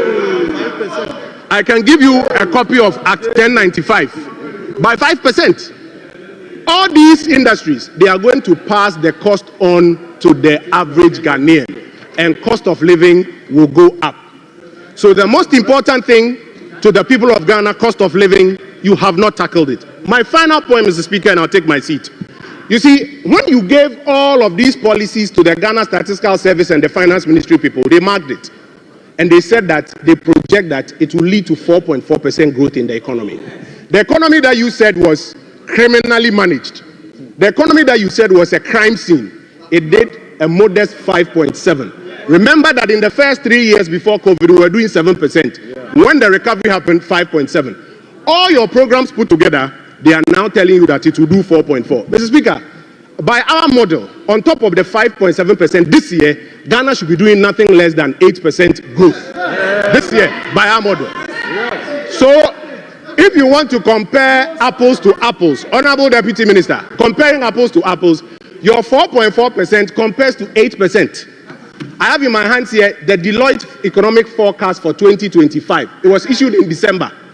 They said in December that when they look at the NPP's economic recovery program, inflation, following our disinflation trend, is supposed to be 11% this year. 11% this year. You promised a reset that you are going to do better than us. What is your figure? The same 11%. How? You should be doing 7%. Yes. Don't forget that in 2019, the NPP did 7.9% inflation. This is after 2 years of single-digit inflation. And so respectfully, I beg of you, if you listen to the feedback, your overall performance as is being marked by the Finance Ministry and the Ghana Statistical Service, you need to up it a little more. Mr. Speaker, I will conclude by these comments. In fact, some more data we have. The Office of Government Machinery used to be the 7th highest expenditure item. Today, because you have inflated it, it is now the 5th highest. It is higher than local government. It's even higher than roads and highways.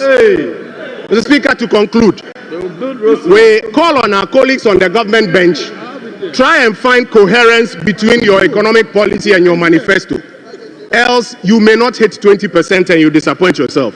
Number two, go back into the budget and let your money follow where your works have been.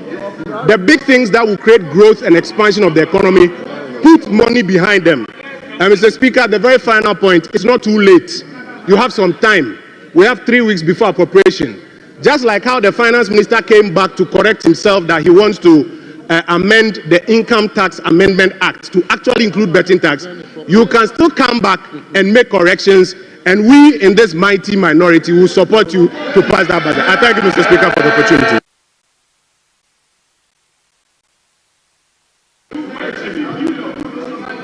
Honorable members, we now listen to Honorable Atta Issa.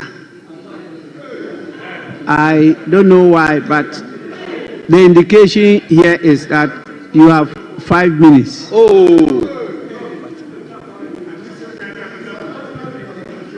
It's an ordinary parliamentarian. Thank you very much, Right Honourable Speaker. Member, please, you may proceed. Thank you very much, Right Honourable Speaker. It is important to note that when it comes to lessons on managing the economy, the minority side or the NPP should be the last to offer such suggestions. Because the verdict on your 8-year mandate is what resulted into this number. The verdict onto the Ghanaian economy, how you perform, resulted into this number. I dare say the 2025 budget is the most well-received budget if you follow various stakeholders in our Ghanaian economy. This is because the preparation of the budget 2025 was preceded by 4 major activities. First of all, we did the National Economic Dialogue. That this side, that is criticizing the output of the various aspirations of our people, they didn't go and participate in the National Economic Dialogue. We also did the National Education Forum. We also did meeting traders by the Finance Ministry, and then the popular youth engagement on the expert platform. Mr. Speaker, it is important to also note it is normally observed, if you look at previous or historical trends, that when a new government comes, having subjected us to economic hardships like this, where incidence of poverty is 23.4%, what it means is that 1 out of every 4 Ghanaian is very poor in Ghana as we speak. When you inherit an economy like this, what finance minister across the world would have done would be cost burden sharing or cost sharing. However, this budget seeks to shift away, putting the burden on the ordinary Ghanaian into that of production. And I think this is one of the innovative ideas. It is also important to note, Mr. Speaker, the NPP, when you talk about public debt accumulation, they go and hide behind dollar.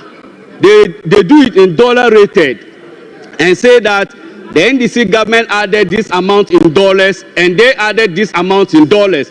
It is important to know when you look at IS 37, in reporting standards, you use your functional and presentation currencies in reporting your debt stock and not the dollar or the foreign debt component.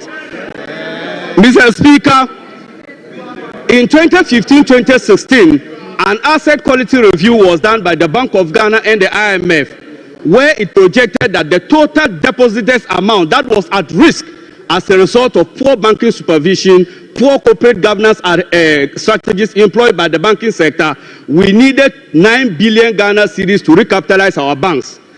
Due to the cruel and the bad governance these people inflicted on the Ghanaian populace, we were subjected to pay through the taxpayer 30.3 billion Ghana cedis.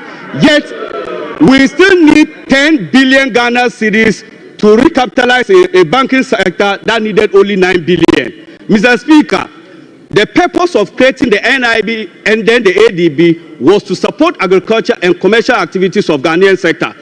As we speak, we need 2.2 billion Ghana cedis to recapitalize those 2 indigenous banks. It is important to note that the current participation rate of Ghana local banking sector is less than 10%. These people came and collapsed all indigenous banks. and yet they have the audacity to offer superior suggestions. Your superior suggestions landed you with 88.6. Your superior strategies landed you with a micro minority. Mr. Speaker, because of time, let me come to the real sector development. The former finance minister, I wish he was here, Honorable Kojo Opon Nkrumah, for purposes of education, GDP growth has never been a welfare indicator, and let's not repeat that at all. One thing that you should always focus on when you are talking about the GDP is the drivers of growth. Let's ask ourselves, what is the drivers of the 5.7%? It is mainly the Galamsey economy. When the governance statistician came here and I asked what was the end year GDP rate, he said 5.7%. And I asked for the source of the growth, and he said it was as a result of the service sector and that of mining and quarry. Galamsey that resulted into the 5.7%. Mr. Speaker, it is also important to let me land on the external sector. Let me land on the external sector, Mr. Speaker. The NPP were so quick to celebrate the 4 months of import cover as was presented by the finance minister. But what they forgot to understand was that you did a 37% cut on the external bondholders to our external creditors. 37% on their principal. So if you were not servicing your debt as a result of the debt suspension policy that you did in 2022, 2023 and 2024, you were not servicing your external debt. So why won't you have enough reserve in your external sector? So it is not enough for you to say that because you can cover 4 months of import cover means you were doing any superior management of the Ghanaian economy. I already said initially, as for the verdict as to how the NPP managed the economy, the jury is out there. And the jury is that President John Dramani Mahama won the election with the largest electoral defeat ever to be suffered by a political party. And I think that it is a period of reflection that you must learn. Despite all the excuses you are giving, Ghanaian people saw through the deception. And no more deception to the Ghanaian person. The average Ghanaian knows that 2.3 million Ghanaian people cannot afford 3 square meals. That is the bread and butter issue that this budget seeks to do. Thank you so much, Mr. Speaker. I'm grateful.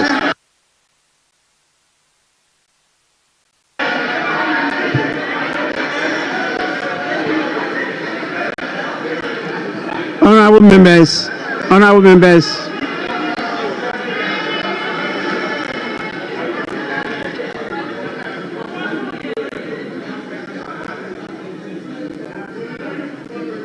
Honorable members, I think the Honorable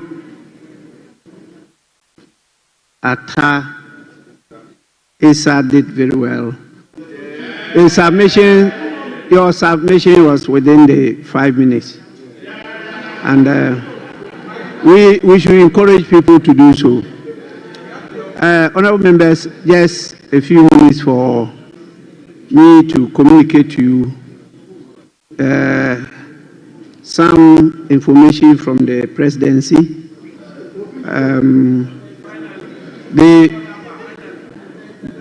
You may be misinformed. The first one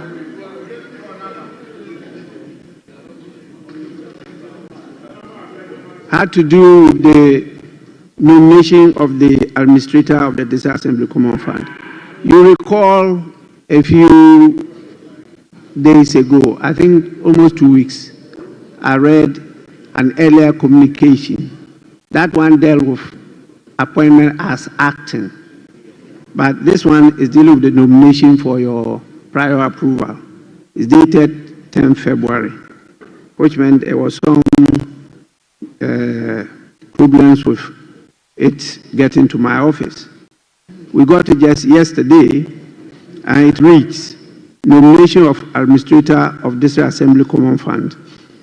In accordance with Article 2524 of the Constitution of the Republic of Ghana, 1992, I submit through you to Parliament for approval the appointment of Mr. Michael Harry Yamson as the administrator of the District Assembly Common Fund. The nominee's credentials and record of service demonstrate his competencies to support the government's agenda and serve the people of Ghana effectively. Attached is a copy of his curriculum vitae. Accept, Mr. Speaker, the assurances of my highest consideration. John Dramani Mahama. Honorable members, I refer this communication to the relevant committee, and that committee is the Appointment Committee for consideration and report to the House. The earlier reference was done in error. The second Deputy Speaker was misled to do that. And so that has been withdrawn, and this will now be the operating reference. I am informed that the committee has already scheduled to sit tomorrow. That definitely Thursday. Yes, so that could go on. We will adopt that as the program of the committee, and the public hearing could be conducted on that day. The second communication is dated 17th March 2025, and it reads, Notice of Absence from Ghana. Pursuant to Article 59 of the 1992 Constitution of the Republic of Ghana, I write to formally inform you of my intention to travel to Freetown, Sierra Leone, tomorrow, 18th March, 2025, and return the same day. During my absence, the Vice President, Professor Nana Jane Opoku Ajiman, shall, in accordance with Article 68 of the Constitution, assume my duties. John Dramani Mahama. Honorable members, the second Deputy Speaker to take the chair. We will now give, yes. Mr. Speaker, I was, and in fact, not only me, we were expecting more communication from the presidency since we don't have 60 ministers yet. The 4 ministers, the president had informed us that he was doing so. Mr. Speaker, we were all expecting, as you were presiding, that at least we'll hear the 4 ministers. And if it is not available, now that the vice president is acting, she should appoint the 4 so that we can be able to know that the 60 ministers are all in place. The minority deputy whip is completely out of order. Yes, second Deputy Speaker to take the chair. We have still a tall list here, so please, members, abide by the time limits. We have still left with about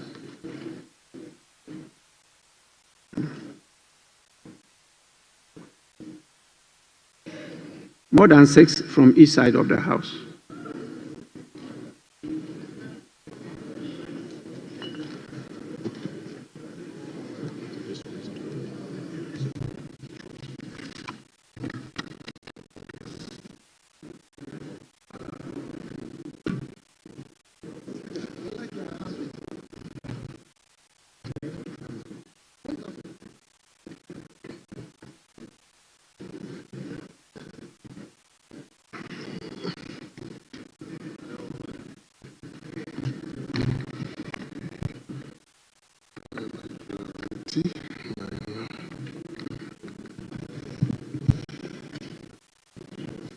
Is it the turn of Honorable Gideon Buako?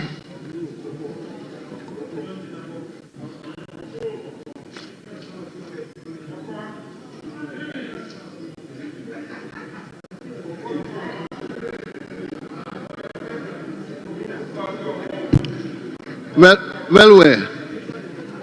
Let's invite the member for Etiwa West, Honorable Koko Ashanti. Yes, Honorable, you have 5 minutes. Mr. Speaker, thank you for the opportunity to comment on the budget statement presented by the Finance Minister. Mr. Speaker, this budget is a clear reflection of the glaring inconsistencies between the lofty promises made by the NDC government and the harsh reality that they presented to Ghanaians. In effect, Mr. Speaker, the big push couldn't push. Yes, the big push couldn't push. The big push could not push.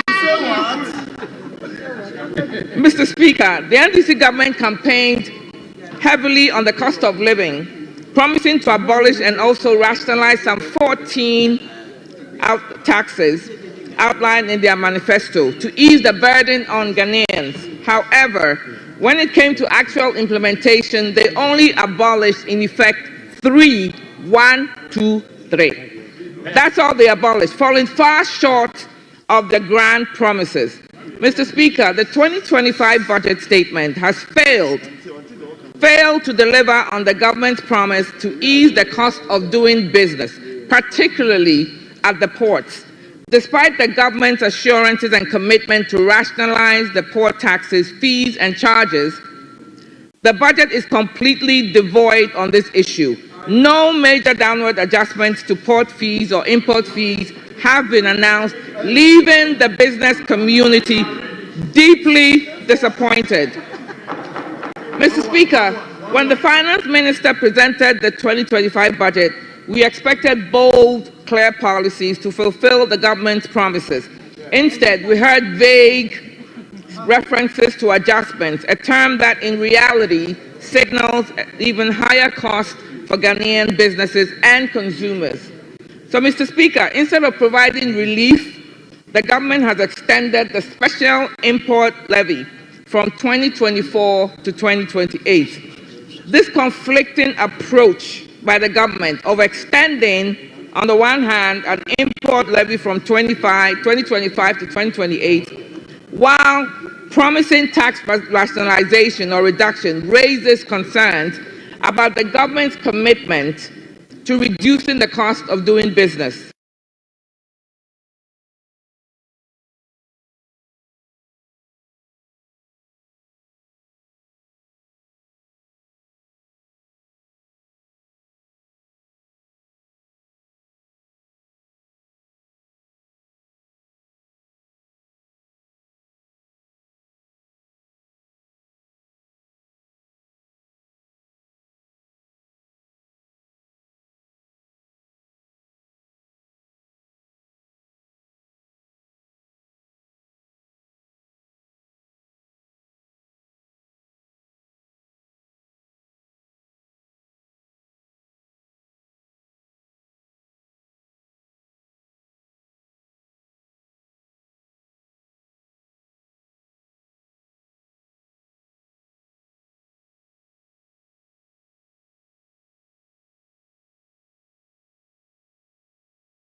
The business community deserves on businesses. Ultimately, that encourage business growth and investment. Overburdening businesses with additional taxes, particularly in sectors that drive economic growth, could have long-term negative effects on Ghana's economic stability and job creation. Mr. Speaker, in the 2025 budget, paragraph 657, the NDC government talks of expanding pension coverage of the informal sector through the NPRA, the National Pensions Regulatory Authority. The NPP government, I think it'll be worthy to note here that the NPP government, under the SEED initiative that was done by SNIT, expanded the coverage to the self-employed in the informal sector from 14,000 to almost 140,000, 139,768 registered members between March 2023 and December 2024. Mr. Speaker, the budget statement also promises prompt payment of pension contributions.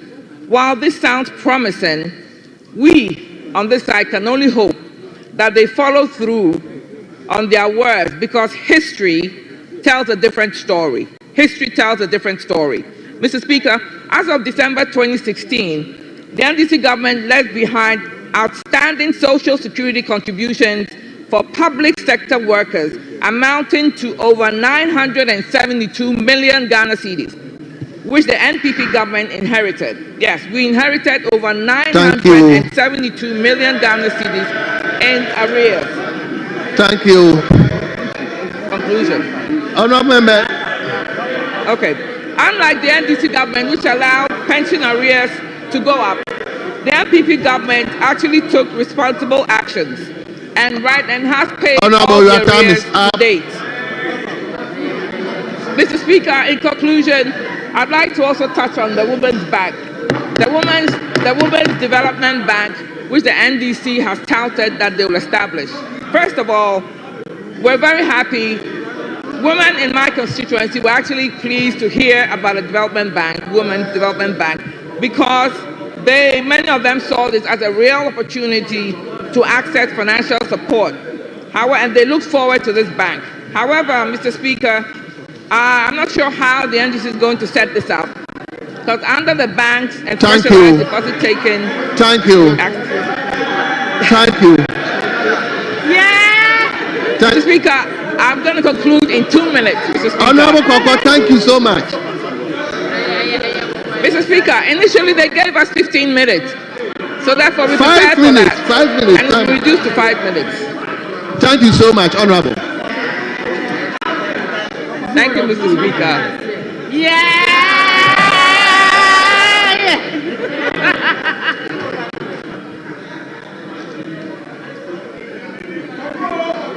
Yes, honourable members, it is now the turn of Honourable Suleimana Adama.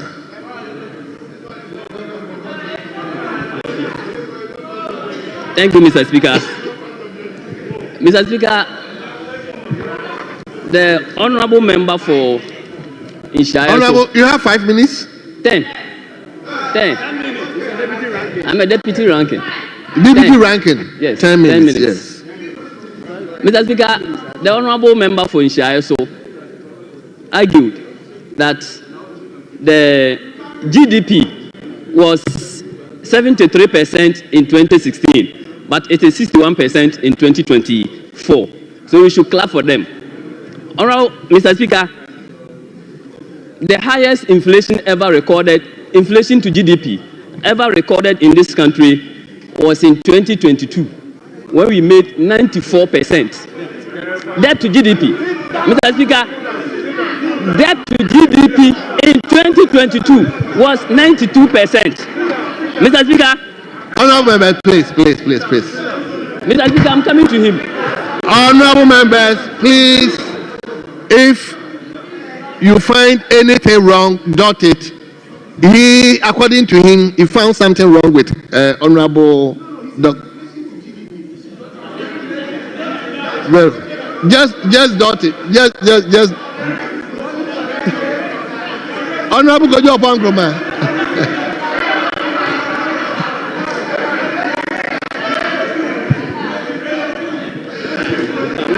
Yes, Honourable Adama, please continue. Mr. Speaker, in 2022, the debt to GDP was 92.4%. Mr. Speaker, in 2023, debt to GDP was 84%. Mr. Speaker, debt to GDP... Honourable members, can you please give him a hearing? Mr. Speaker, debt to GDP is 61% in 2020, was 61% in 2024. Not because of any magic, but because the government is not paying the debt as we are supposed to pay. Because we have undergone the DDEP. Mr. Speaker, the 2025 budget has brought back confidence in the political class. Hitherto, when you meet anybody, they said, we don't trust politicians, because there were always disconnects between what we promise in the manifesto and what we deliver as a policy. Mr. Speaker, when you take the NDC 2024 manifesto, when you listen to President Mohammed's State of the Nation address, when you listen to Honorable Atoforsin's budget statement, you see a well-tailored linkages between the three documents. Mr. Speaker, the NDC manifesto on page, Mr. Speaker, the NDC manifesto states that on page 22 of the NDC manifesto, it is boldly written, Mr. Speaker, we will scrap the following draconian taxes within our first 100 days in office to alleviate hardship and reduce the high cost of living. Honorable members, honorable members, please. Mr. Speaker, we will scrap the e-levy. We will scrap the 10% levy on bet winnings. We will scrap the emission levy. Mr. Speaker, flowing from the promise and in the spirit of staying true to the Ghanaian people, the budget has proposed to scrap all these nuisance taxes. Mr. Speaker, again, the NDC manifesto promised a big push policy. It's an ambitious policy to bring infrastructure development and for economic transformation. Mr. Speaker, the 2025 manifesto had made a provision of 13.8 billion Ghana cedis for the big push program. Mr. Speaker, the president understands the vulnerabilities in the economy. He understands that there are vulnerable groups in the economy. So he promised in the manifesto. So if you go to page 23 of the NDC manifesto, it is stated that the president will introduce various social interventions to alleviate the current economic hardship. Mr. Speaker, he promised to bring no academic fee policy for first-year students in all public tertiary institutions. Mr. Speaker, he promised that there will be free tertiary education for all people with disability. Mr. Speaker, he promised free sanitary pads for people, for our girls. Mr. Speaker, he promised free primary health care. He promised the Mahama Care Initiative. He promised the National Apprenticeship Program. He promised allowances for assembly members. Mr. Speaker, staying true to the people of Ghana, the budget has made allocations of 499 million Ghana cedis for the free first-year students for our public tertiary institutions, 292 million Ghana cedis for sanitary pads. Mr. Speaker, 3.5 billion Ghana cedis for free SHS. Mr. Speaker, 564 million Ghana cedis for the provision of comprehensive free curricula. Mr. Speaker, the budget has made an allocation of 3.5 billion. Honorable members, there are so many movements in the chamber.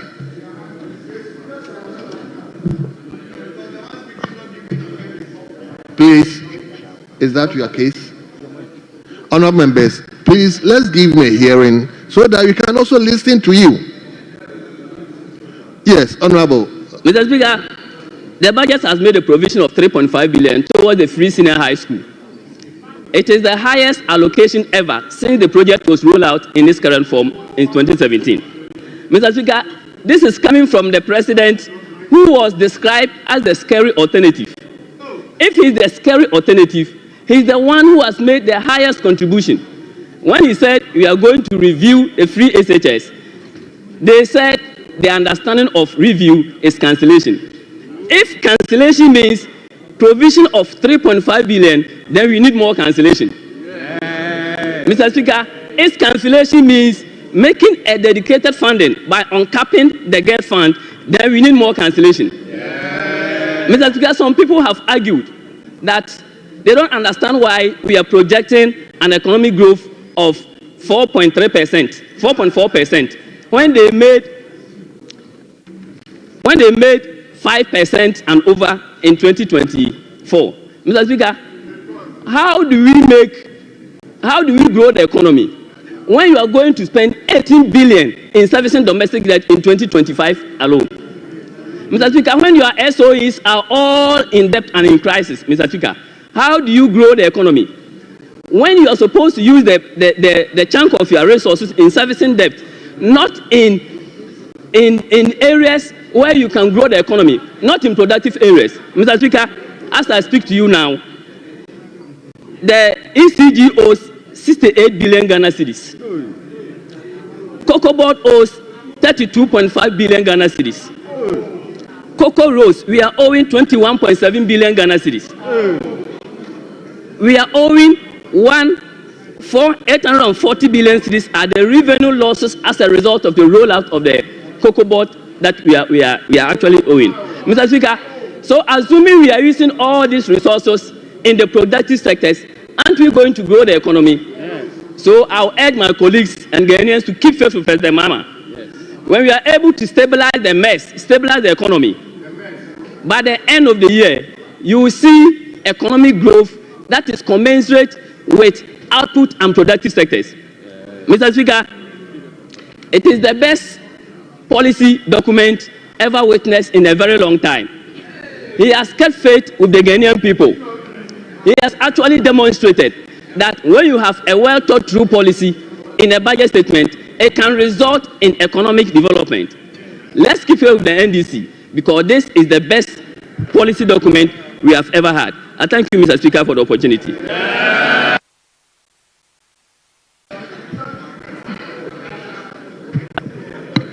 Yes, Minority Leader.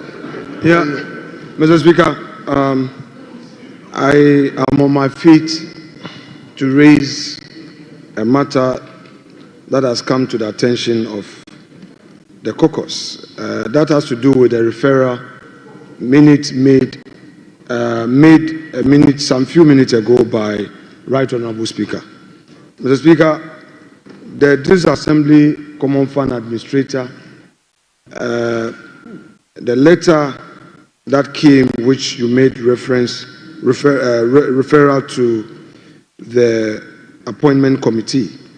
Mr. Speaker, yes, indeed, we've scheduled the nominee to come on Thursday.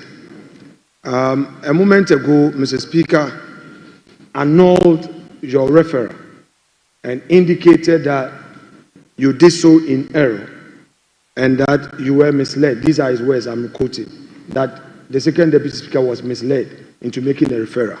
That notwithstanding, he upheld the effect of the referral to say that he has become aware that on Thursday we are going to do the vetting. Mr. Speaker, the rule as have been made to understand in law is that you cannot place something on nothing. It will fall and it must fall. If the tree upon which the fruit bear is poisonous, the fruit itself cannot be edible. It will also kill. So, Mr. Speaker, I do not know the exception to the rule being introduced here. We know that Mr. Speaker is not in the chair, so we would follow the appropriate processes. But it is important that we bring this to the attention of the House, that to the extent that Mr. Speaker has annulled the referral, then all other things must go with it. And Mr. Speaker re-echoed that this is the new referral he's doing, and the earlier one was not properly done. So, Mr. Speaker, I don't understand how we would have to uphold the action that was taken in terms of the committee writing to the nominee to come on Thursday. That if the actual referral is annulled, then all other things become void. And we start the process again. I'm concerned about the precedent we may be setting as a result of this. But these are matters that we will take up properly through a proper procedure in this House for Mr. Speaker to have a second look at it. We know that you cannot be in a position to rule on this matter, but we felt it has to be brought to the attention of the House for the purposes of Hansa. Thank you so much, Mr. Speaker. Thank you very much. Majority Leader, will you comment on that? Mr. Speaker, I really don't understand the drift of this whole discourse about rules and practices and etc. I think that what happens at the level of speakership should remain at the level of speakership. I have some indications regarding what happened.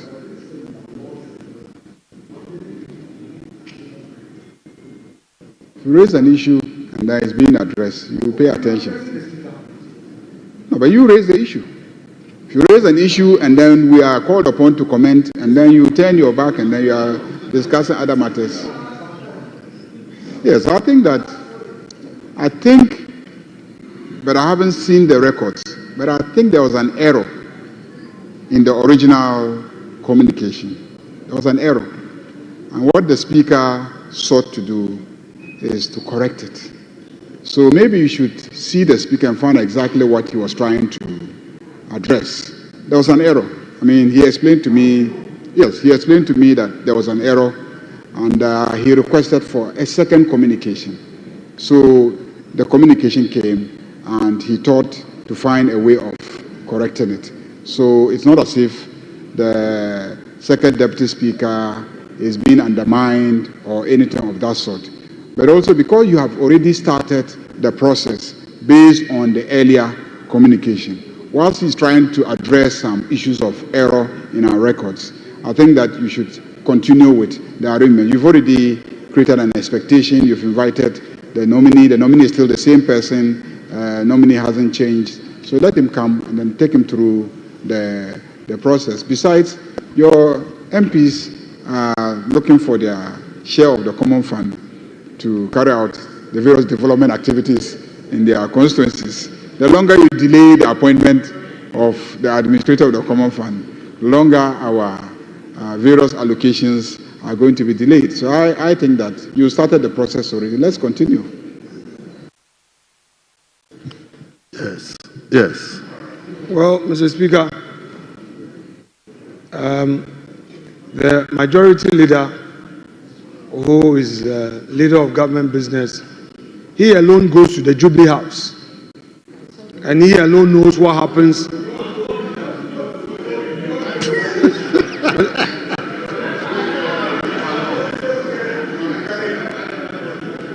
Mr. Speaker, I had my turn.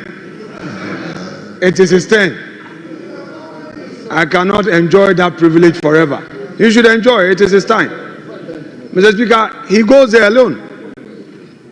And if under this whole reset government, a letter could come all the way from Jubilee in error, and it has been corrected, which we don't have a problem. Mr. Speaker, we believe that if it's indeed been corrected, let us start the processes properly, Mr. Speaker, because the originator that if it's indeed been corrected, let us start the processes properly, Mr. Speaker, because the originator of the letter concedes that there was an error. But notwithstanding my consent, he's the leader of the House. He's made a point that we should engage the Speaker and find a way out of this. But notwithstanding again, Mr. Speaker, Speaker's ruling directive was to the effect that you were misled. As to who misled you, we will litigate it later. But Mr. Speaker, there's a gentleman seated behind the majority leader. I watched him in my office. He's a first timer. He debated strongly with some energy. And Mr. Speaker, when you see talent, you must say it. This parliament, a lot of first time talent. And I also enjoyed Honorable Koko Ashanti, making solid points. I don't know your name, but I watch you in admiration. And I want to acknowledge that for Hansan and that of my colleague Koko Ashanti. We gave you a match. And then somebody was quoting inflation to be 94%. Next time, never. You say inflation to GDP at 94%. inflation to GDP, 94%. Leader. Is that what you were taught? Leader. Is that what you were taught in majority? Minority leader. Inflation to GDP, 94%. Minority leader. Don't make that mistake in this chamber again. Honorable members, please, leader, I think this issue, we should let it rest. The communication came, Mr. Speaker read, but he observed certain anomalies. So he didn't do the referral.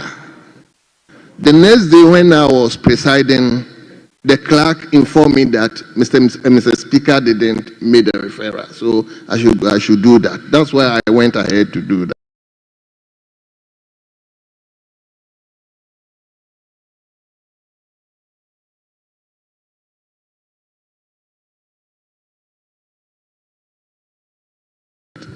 So later on, Mr. Speaker discussed with me that he deliberately decided not to do because he observed something.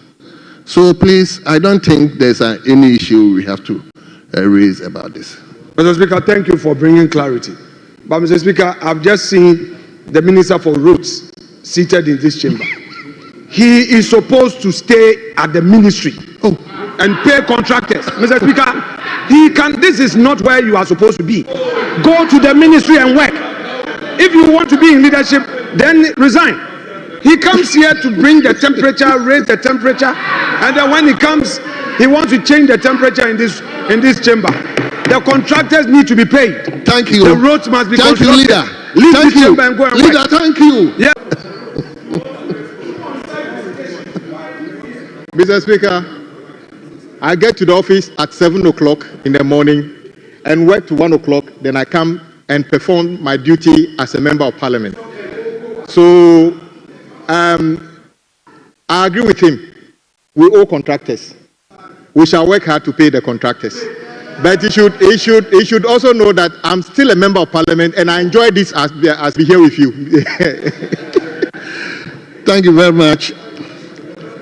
Honorable Member, it's part of the business, so let's enjoy it. So let me now turn to Honorable Eric Opoku, Minister for Agri.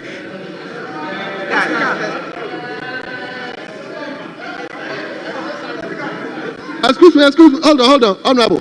Who just spoke? No, Honorable Koko spoke. Oh, yeah. Yes. So, honorable members, please. Yes, that is right. So, let me turn to Honorable Osenyako. Thank you very much. Honorable Osenyako.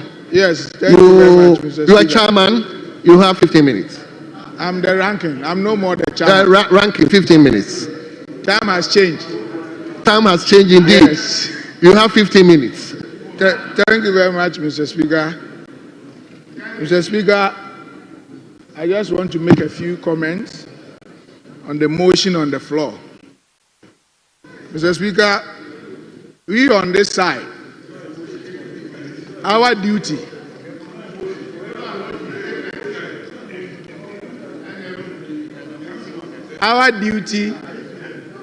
on this side, Mr. Speaker, our duty on this side is to scrutinize whatever the executive brings to this house and point out deficiencies in whatever they bring and profess alternative to the government. And that is exactly what I want to do this afternoon. Mr. Speaker, the finance minister came to this house and presented the budget statement and the economic policy on behalf of the president. And it is sad to note that I've gone through the budget statement, I've read through it, especially on the road sector. And I find it very curious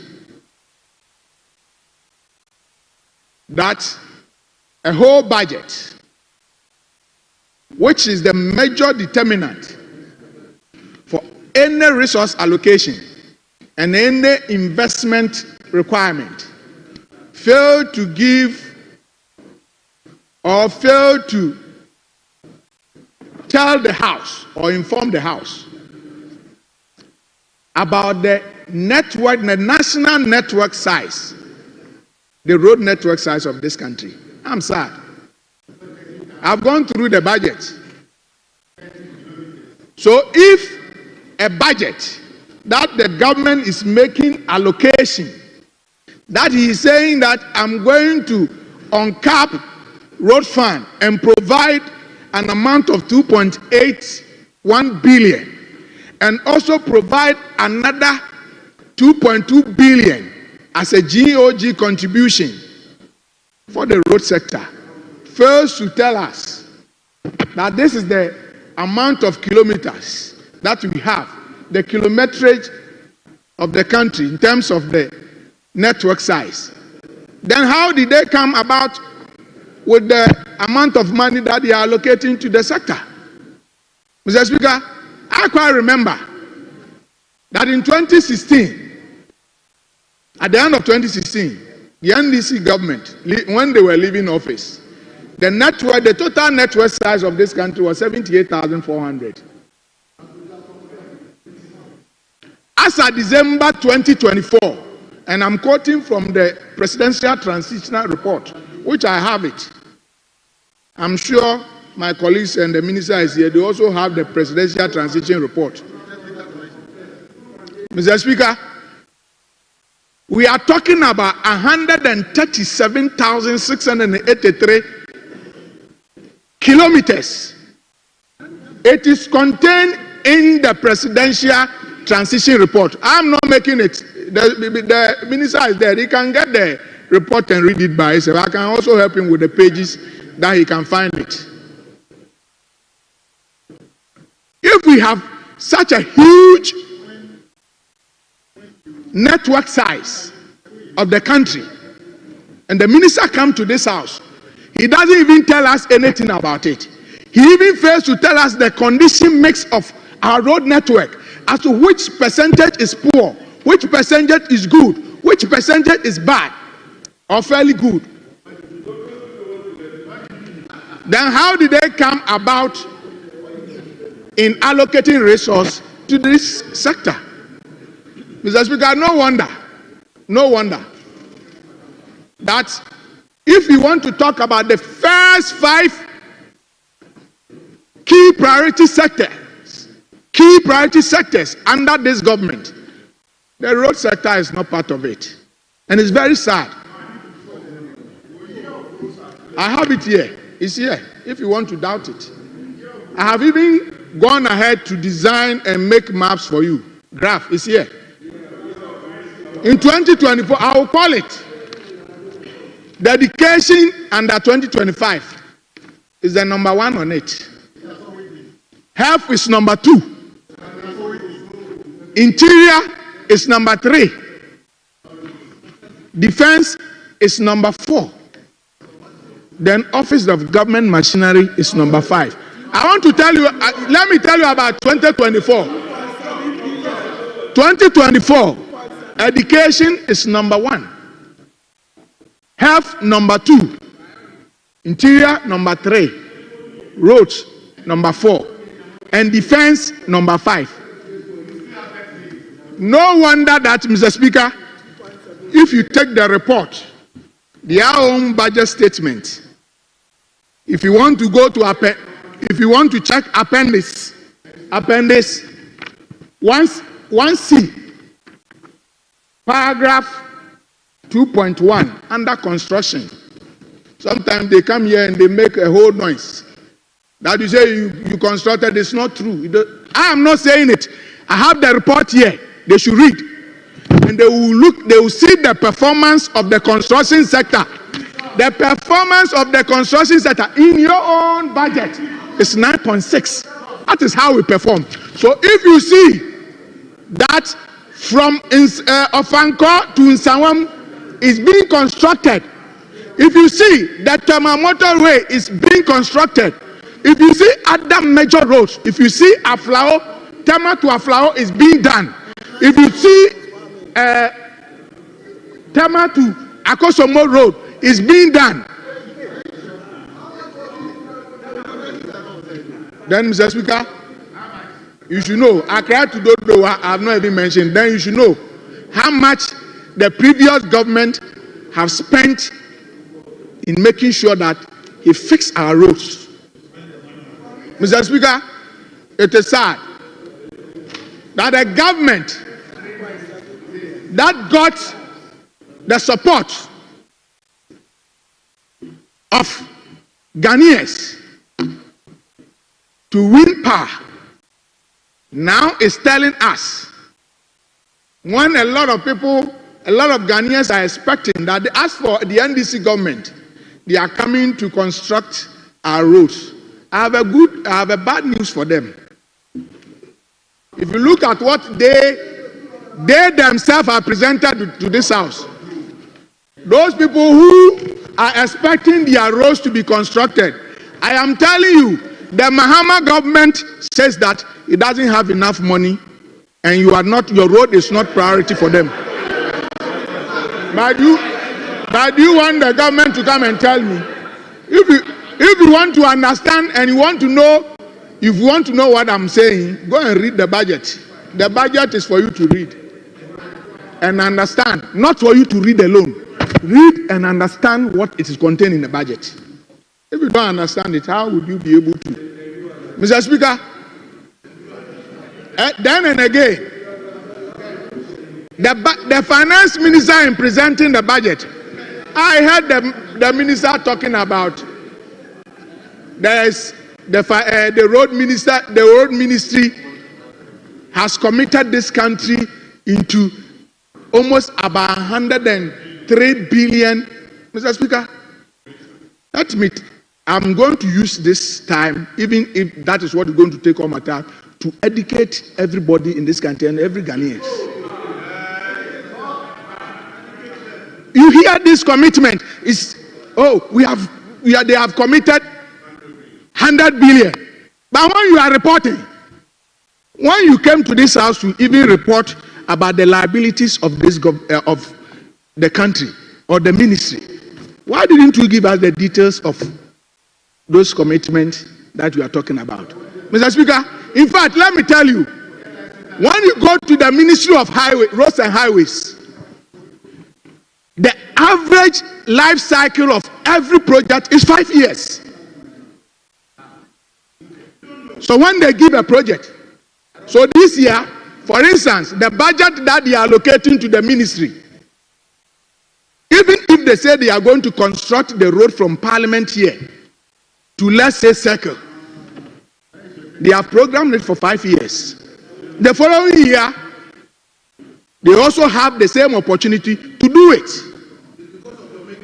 So if you come here and create the impression that as if the previous government have saddled this country into, in any case, Mr. Speaker, those commitments that they are saying are not liabilities sitting in the books of the ministry. Most of these projects that they are talking about, most of this have not even gotten commencement certificate. They are sitting in the books. And I am challenging the minister that he should come to this house and tell us how many of this amount of this project that he's claiming that we are owing this, the ministry has committed into almost 103 billion Ghana. How much of it is a running contract? I remember the last time I threw the challenge to the minister to be able to go back and audit it. In any case, when they were leaving office in 2016, there were a lot of commitment they have also done. But Mr. Speaker, I'm not here to politicize the issue. It is time for us as a country to be able to deal with this matter. And it is so because every government comes and there is some kind of commitment and indebtedness because there is a funding gap at the ministry. Nobody wants to talk about it. If you have a ministry that presents a budget and they come and out of the budget, government says that I can only provide only 30% of your budget, how do you expect the ministry to work? Mr. Speaker, so that is why I'm saying that we are here for the people. We are here for Ghanaians. And therefore, if we want to make sure we provide the needed support and the services to the Ghanaian people, then we have to do the right thing. Mr. Speaker, I am happy the minister spoke about the reintroduction of the road toll. It is not news. Page 84, page 85 of the media budget review in 2024 media budget, which was presented by my colleague Amin Anta in this house, mentioned it. And in fact, Mr. Speaker, processes started, stakeholder consultation started at the ministry. So it is no news. But I am happy that the new government is taking the matter up and ensuring that this matter that every Ghanaian is talking about, we are able to do it. But the caution is, Mr. Speaker, it is not because we want to gain political advantage that we say we want to bring the toll collection back. If we want to bring a toll collection, the reintroduction of the tolls, if we want to bring it back, and we cannot put measures in place and accumulate enough to fix our roads, then there is no need for us to reintroduce it. So, Mr. Speaker, yes, the government want to please the Ghanaian people because they have voted for, but they have to be cautious how they want to carry on or how they want to execute their programs. That is what I want to assure them, that we on this side, if they are doing the right thing, we are going to support them. But if they are doing the wrong thing, we will put them on their toes. And I am happy the minister is here. Thank you. A former colleague. So, Mr. Speaker, in conclusion, you have to pardon me to just make this small comment. Mr. Speaker, they talked about the big push. Mr. Speaker, how much of this big push is going to the road sector? I want to know. How much of it is going to the road sector? And how come that an average of $2.5 billion now turned to $800 million? That is equivalent of about 13.8 billion. So I want to urge the minister, the finance minister, thank you, Honorable Ranking, to ensure that he give the necessary investment that is needed by the road sector so that the road sector can thrive. Thank you, Mr. Speaker. Thank you very much. Well, let me now turn to Honorable Eric Opoku.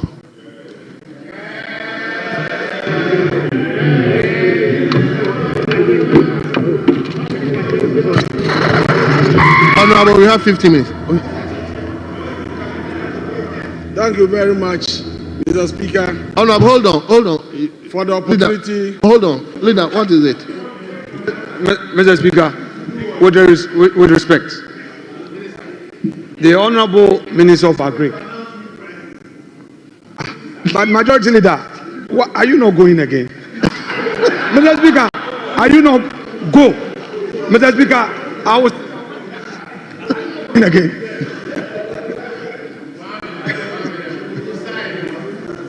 But your deputy is here. Why are you returning? Mr. Speaker, I rest my case.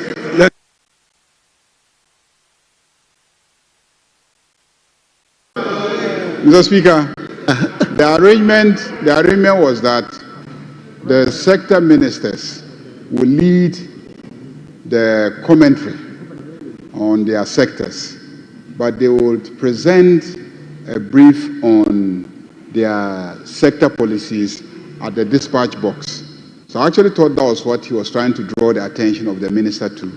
So I was waiting to hear what he would say. So that really is the understanding. That they are not really debating, but they are going to come and then present their sector.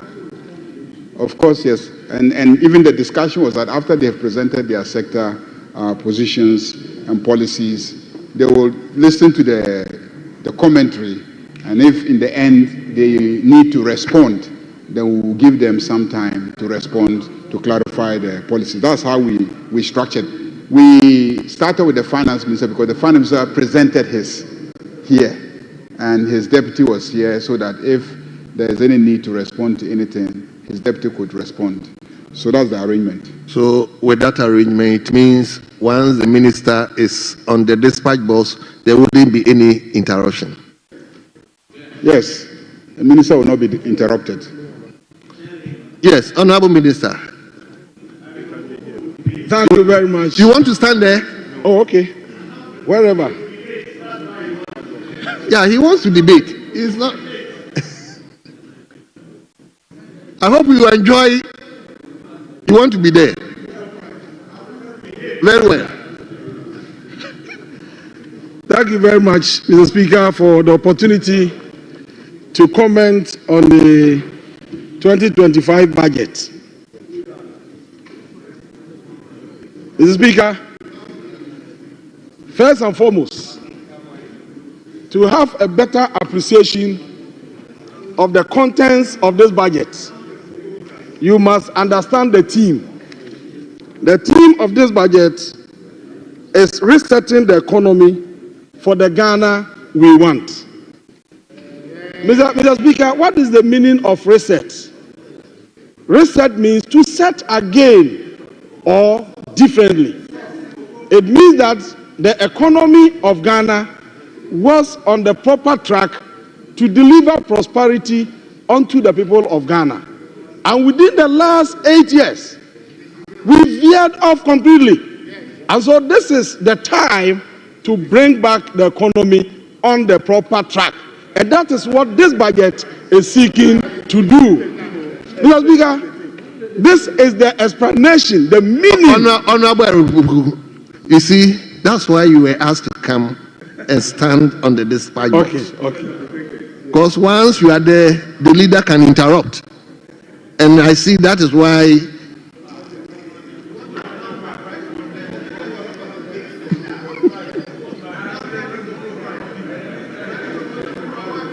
Yes, leader.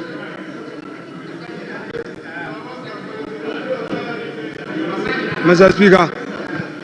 Speaker, our elders say, Agro Beswa Ifrianopa. Mr. Speaker, I am surprised that the Minister of Agric is here to defend a budget. Mr. Speaker, he should look at the allocation. The minister said he was giving you 1.5 billion. When you look at the expenditure, only 924 million. Even so, you have over 40% of it in compensation. This is the first year. You've said nothing about agriculture, and you are here to defend this budget. And you're saying what? That your ministry has been rendered redundant. Mr. Speaker, politics will lead a man somewhere. What is it in your budget? What is it? What is it about agric? Leader. No, but leader, thank you. Look at the figures. Leader, thank you. Look at the figures. Leader, thank you. Leader, thank you. And you are here to defend this budget? Mr. Speaker. Yes, let me. You have 15 minutes. Mr. Speaker, thank you for the opportunity. Mr. Speaker, I believe that the practice in this House is that when the budget is presented, we look at the policies first and then we move to the appropriation. It is when we are dealing with the appropriation that we look at the figures involved. It appears the Honorable Minority Leader is jumping the gun to look at appropriations when we are not there at all. So this is the time for us to look at policies. And I'm here to present the policies and to explain. Mr. Speaker, the theme of the budget says that resetting the economy for the Ghana we want. Reset means that something was on the proper track, it veered off completely, and now we want to bring it back. And that is what this budget seeks to do. Reset means set again or differently. And so this budget intends to bring the economy of Ghana on the proper track. And so, Mr. Speaker, I would like to focus on where the economy was, where it veered off to, and the measures we are putting in place in the budget to bring back the economy on the proper track to deliver prosperity to all Ghanaians, including our minority. There are a few people who are here as minority members. Mr. Speaker, in 2016, we have been told that growth rate was 3.7%. And they say that 2024, they recorded 5.7%. And therefore, we should praise them. Mr. Speaker, in 2016, when the Ghanaian economy recorded growth rate of 3.6%, as they are saying, food inflation was 9.7%. Food inflation was 9.7% from your own budget in 2017. Today that you are talking about 5.7% growth rate, your food inflation is hovering above 23%. And you know the implications of rising food inflation. When your food prices are going up, it means that you are pushing a lot of people into the abject poverty zone. So you are making Ghanaians poorer and poorer, even though you claim you have recorded growth rate of 5.7%. Mr. Speaker, in 2016,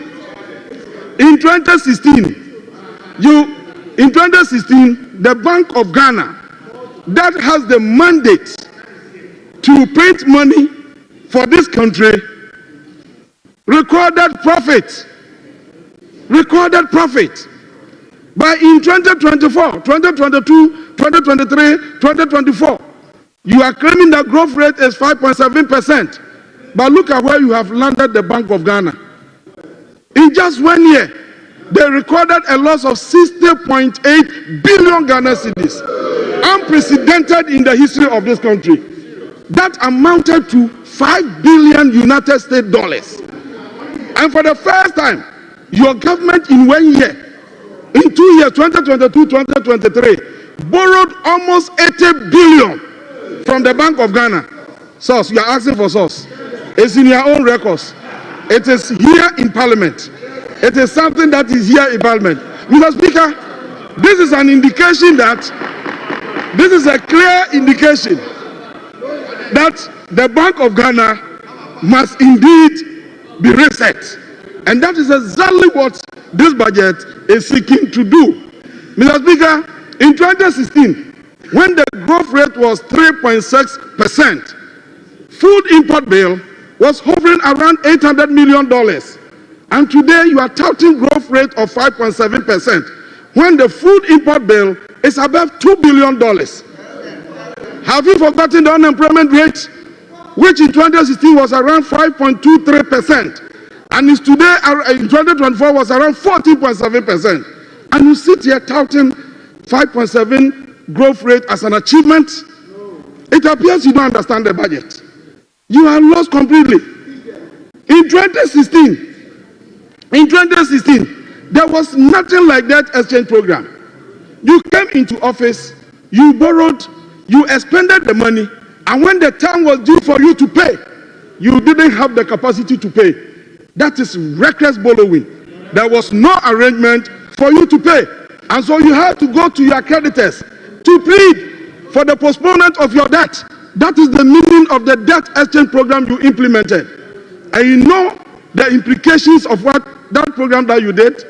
The budget says that because of the debt exchange program, in 2025, the debt that you postponed, the money you expended and refused to pay, and postponed for us to come and pay, That amount alone, 2025, under this budget, we are paying 18.3 billion. 2026, we are paying 22 billion. 2027, we are paying 58 billion. 2028, we are paying 53 billion. All together, we are paying 150 billion. And you have the guts, the effrontery to come and sit here and then chastise the NDC for resetting, for correcting the wrongs, the damage that you have done to the Ghanaian economy. Please and please again, I am surprised that you have this courage, in spite of all that you have done to us. Mr. Speaker, what is most important is this. When the GDP growth was 3.6, the growth rate was 3.6% in 2016, the credit agencies, we were rated B+. You took the economy to junk status. Our economy was rated junk status. You understand the meaning of junk status? There's a non-investment grade. Non-investment grade. It means that nobody should invest in our economy. It means that nobody should invest in the Ghanaian economy. Somebody is saying that before leaving office, you had CCC+. Do you know the meaning? It means that high risk of default. Even that high risk of default. That is where we have landed us. And so what we need to do is not to continue on the path that you charted. It is to reset. And that is what this budget is seeking to do. Mr. Speaker, in 2016, the total debt of this nation, the total debt of our nation was 120 billion. 120 billion. In 2024, the debt had ballooned to over 700 billion. 741 billion. We handed over an economy to you with a growth rate of 3.6%, on the back of which you were able to borrow and borrow and borrow to the extent that now Ghana can no longer borrow again. You created it. And that you are coming, the economy that we have today, Ghana cannot borrow from international sources. We can't issue bonds.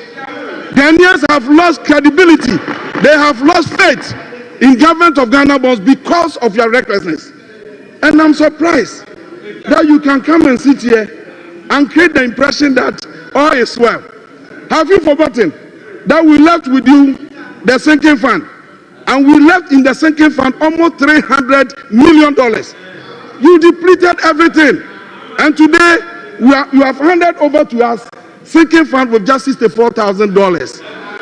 What about the Ghana Infrastructure Investment Fund? What about the Ghana Infrastructure Investment Fund?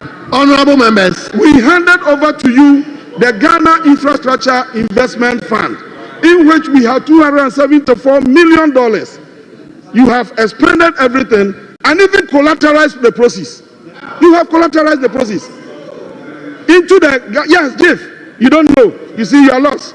What about the Ghana GET Fund? What about the GET Fund? We gave you the GET Fund with direct inflows into the fund to support education development. And look at what you have done. You created special purpose vehicle called the Dachi PLC and collateralized process into the GET Fund. Ahead of us, we introduced into this house the energy sector levies to rake in almost 3 billion Ghana cedis every year to enable us deal with the legacy debt at the energy sector. When you assume office, you collateralize the process for 15 years. 15 years. So what we have to do now is to change the status quo. We have to change the story. And that is what this budget is seeking to do. That is the meaning of the reset that we are talking about. Mr. Speaker, in 2016, we needed 10 billion Ghana cedis to pay as interest on our nation's debt. Today in the budget, because of your reckless borrowing, We need 65 billion Ghana cedis to pay as interest. Now you are talking about cocoa. Look at how we have damaged the cocoa sector. Mr. Speaker, in 2016, when the growth rate was 3.6%, cocoa production was 969,000 tons. Today, you are talking about growth rate of 5.7%. Meanwhile, cocoa production is around 530,000 tons. Mr. Speaker, in 2016, when the growth rate was 3.6%, the total debt of cocoa board was 1 billion Ghana cedis.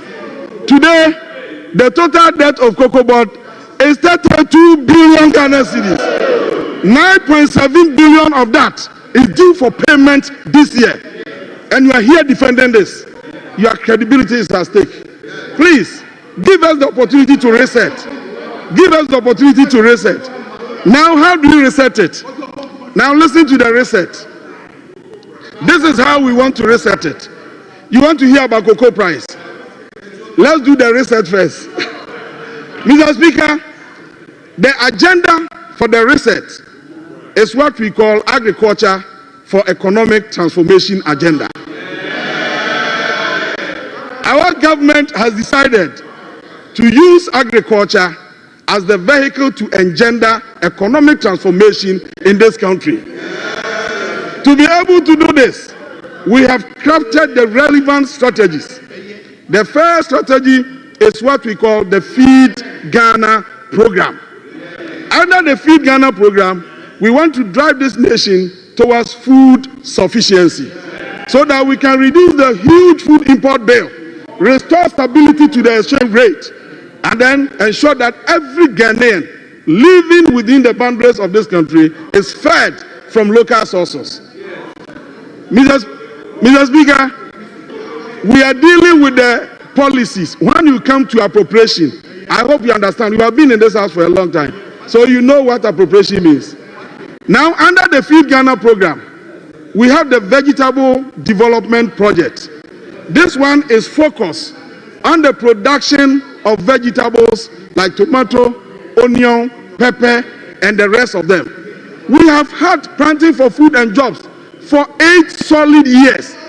But in your own budget, specifically, paragraph 401 of the 2024 budget, you reported to this house that Ghana is still importing pepper, that Ghana is still importing tomato, and it is estimated that we are importing tomato at a cost of $400 million annually from Burkina Faso. We are importing onion at a cost of $24 million from Niger. This must be changed, and that is why we have introduced the Vegetable Development Project, under which we want to increase production of these vegetables to win ourselves off of the import. So, Honorable Minister, you must begin to descend for landing. I will descend soon, Mr. Speaker. Okay. And then we're also implementing the Grains Development Project. This one we are targeting the rice, maize, soya, and the rest of them. Then we also have the Poultry Farm to the Table Project. Poultry Farm to the Table Project. And then the Nkukwan Kitenkete Program. Mr. Speaker, let me put on record today that Nkukwan Kitenkete Program is an ongoing program. It was started by your government. You don't know, you are saying, hey,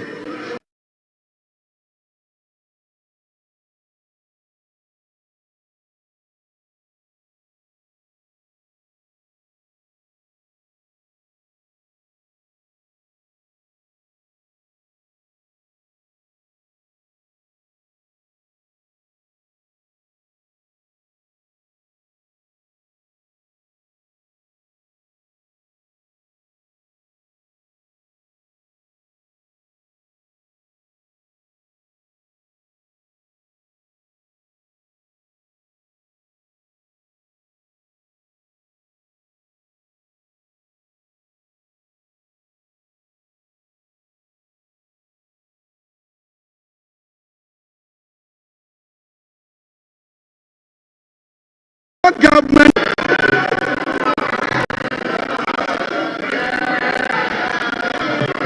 Thank you. Let me me now turn to Honorable Dr. Thank you. Let me now turn to Honorable Dr. Gideon Boako.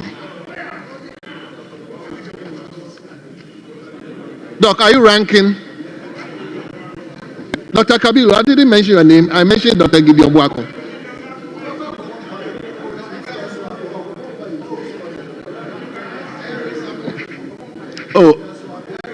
Oh, okay. So, Honorable Dr. Kabiru. Thank you very much, Mr. Speaker. Mr. Speaker, I thank you very much for giving me the opportunity and for my colleague to cede in that opportunity for me. Mr. Speaker, today our various speakers have demonstrated with ocular proof that this budget is not credible. We have demonstrated with ocular proof that this government is a chingilingi government with obolo budget. We have demonstrated with ocular proof that this budget is a consumption budget with over 97% of allocation going into consumption. We have demonstrated that this budget cannot address the underlying macroeconomic issues affecting this country. But that said, Mr. Speaker, there are some factual inaccuracies contained in this budget, which goes into the credibility of the budget. And I'll refer members of this particular house to paragraph 50 of page 11. The minister deliberately misrepresented our GDP by saying that central government arrears was 5.2% of GDP. Again, he stated that the road sector alone debt was amounting to 21 billion. Mr. Speaker, that is not the fact, because their own budget on paragraph 12 stated that infrastructure owing, the total infrastructure sector is 22 billion. This goes to the core of the credibility of the budget that earlier on speakers talked about. Mr. Speaker, let me talk about the allocations. It is quite important to know that, Mr. Speaker, the Office of Government Machinery, as alluded, has increased the allocation of compensation by 728%. In contradistinction to Parliament, Mr. Speaker, Parliament has only 8% increase in allocation. The House that is supposed to approve this budget is having only 8% increment in allocation, but in the case of Office of President, they are doing 728% increase. And that should tell you the priority of government in this budget. Mr. Speaker, they mentioned about allocations. They stated that, they have increased allocation to LEAP. And they are saying they are doing 33% increase allocation to school feeding program. Mr. Speaker, they forgot that we did 39% increase. This is a matter of fact. And a matter of fact, they are born out of the records of this house. You are doing 33% and you want us to give you credit on school feeding program when we did 39%. Mr. Speaker, they want us to pat them on the back and saying that LEAP has increased by 30%. Mr. Speaker, in 2023, we increased LEAP by over 100%, and in 2024, we increased LEAP by 85%. Now they are doing only 30%, and they want us to clap for them that LEAP has been increased. In the first place, the LEAP requirement under the IMF program, in fact, let me reference the Memorandum of Understanding, Memorandum of Economic and Financial Policy of the Government 15. It's ring-fence funding to social policies. And if they don't know, they should know that we are supposed to do some 32 billion accumulative floor in terms of the IMF program, in terms of social spending. So they are not doing anything different apart from the IMF program. Mr. Speaker, I will go back to highlight what the budget didn't include. The budget failed to budget for their flagship program, 24-hour economy. It did not budget for it.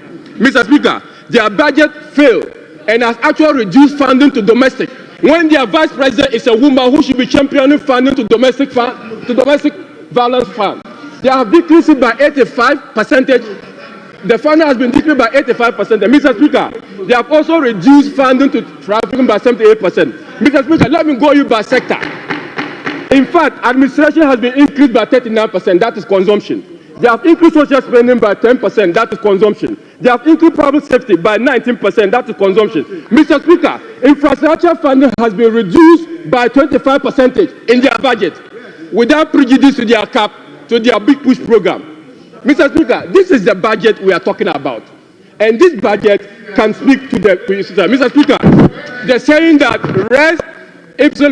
let me not even go there because the fact of this budget speaks for itself. Mr. Speaker, let me conclude by some of the hidden hardship. Mr. Speaker, they have hidden some hardship under the budget, and I'll conclude with that. One, they are going to increase tax on small-scale mining and upstream oil sector by 3%. Mr. Speaker, they are introducing 2% tax on gross profit of other companies. Mr. Speaker, they are doing 1 to 2% taxes on all imports, including catalyzers that are used for farming. Mr. Speaker, they have introduced road toll. Mr. Speaker, they are doing 3% tax, 5% tax on banks. Honourable member, please wind up. Your time is up. Yeah, Mr. Speaker. So this is what they are doing in the budget. Mr. Speaker, it is clear. It is clear that this budget will not deliver the goods.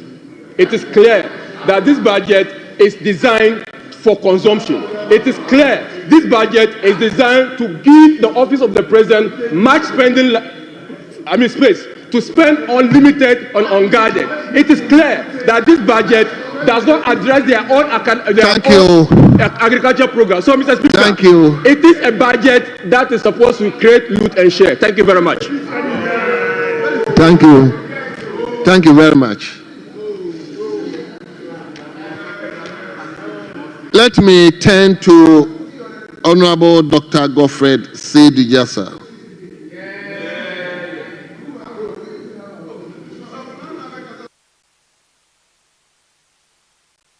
Honorable member, you are deputy chairman. You have 10 minutes. Mr. Speaker, I have been upgraded to Are you chairman or deputy chairman? Chairman now. You are chairman? Yes. Then you have 15 minutes. Thank you, Right Honorable Speaker, for the opportunity to add my comments to the statement on the budget and economic policy of government ably delivered to this House by the Minister for Finance. Mr. Speaker, I think it is clear now to everyone, after listening to my earlier senior colleague, Honorable Eric Opoku, explain the theme that is underpinning this budget is resetting the economy for the Ghana we want. And so I noticed that most of our colleagues today, instead of debating the economic policy, are actually already interested in jumping the gun and debating the appropriations and the figures. Mr. Speaker, allow me to say a bit more on the policy statement, and then once they've taken us to appropriation, I shall introduce the debate on appropriation as well, whilst we wait for the appropriation dates to come. Mr. Speaker, you will know that the kind of economy that we ran in the last 8 years is clearly problematic. Mr. Speaker, I refer you to the 2025 budget statement on page 45. Page 45 gives the table outlining the growth that we have witnessed for the sector. Mr. Speaker, page 45, read page 45, you would see a table 33. Mr. Speaker, in 2016, the sector grew by 2.7%. Mr. Speaker, is it not curious that in 2024, the last government left the sector at 2.8%? So clearly, 0.1% increment. Mr. Speaker, that should tell you that the inconsistencies of the policies that we have seen in the agricultural sector speak to this outcome and output that we have seen. Mr. Speaker, that tells you that in spite of all the resource basket and envelopes that we have not been forthright in determining what our priorities are as a country. Mr. Speaker, we've listened to the last 3 budgets at least, where the finance minister would come and tell us that agriculture is the sector that they will push a lot of resources and investments into for us to get the kind of growth that we need. Mr. Speaker, unfortunately, we've not been able to see that. Mr. Speaker, what we kept on hearing is that there has been a program called Planting for Food and Jobs. Mr. Speaker, as of October 2023, it was determined by the NPP government itself that the Planting for Food and Jobs Phase 1 had failed and that there was a need to deal with Planting for Food and Jobs Phase 2. Because, Mr. Speaker, as we speak, we still do not have an end report of what Planting for Food and Jobs wants to. We were told that the government was shifting its focus from input subsidy to input credit. Mr. Speaker, input credit, when you ask what arrangements does government have to support input credit, Mr. Speaker, they tell you that they will let the private sector give the input credits to farmers. Unfortunately, Mr. Speaker, nothing really happened. 700 million cedis was allocated to Planting for Food and Jobs Phase 2. Unfortunately, Mr. Speaker, we did not see any real application of the 700 million cedis on the ground towards food production. That's how come, Mr. Speaker, you had the food inflation rate still being a high chunk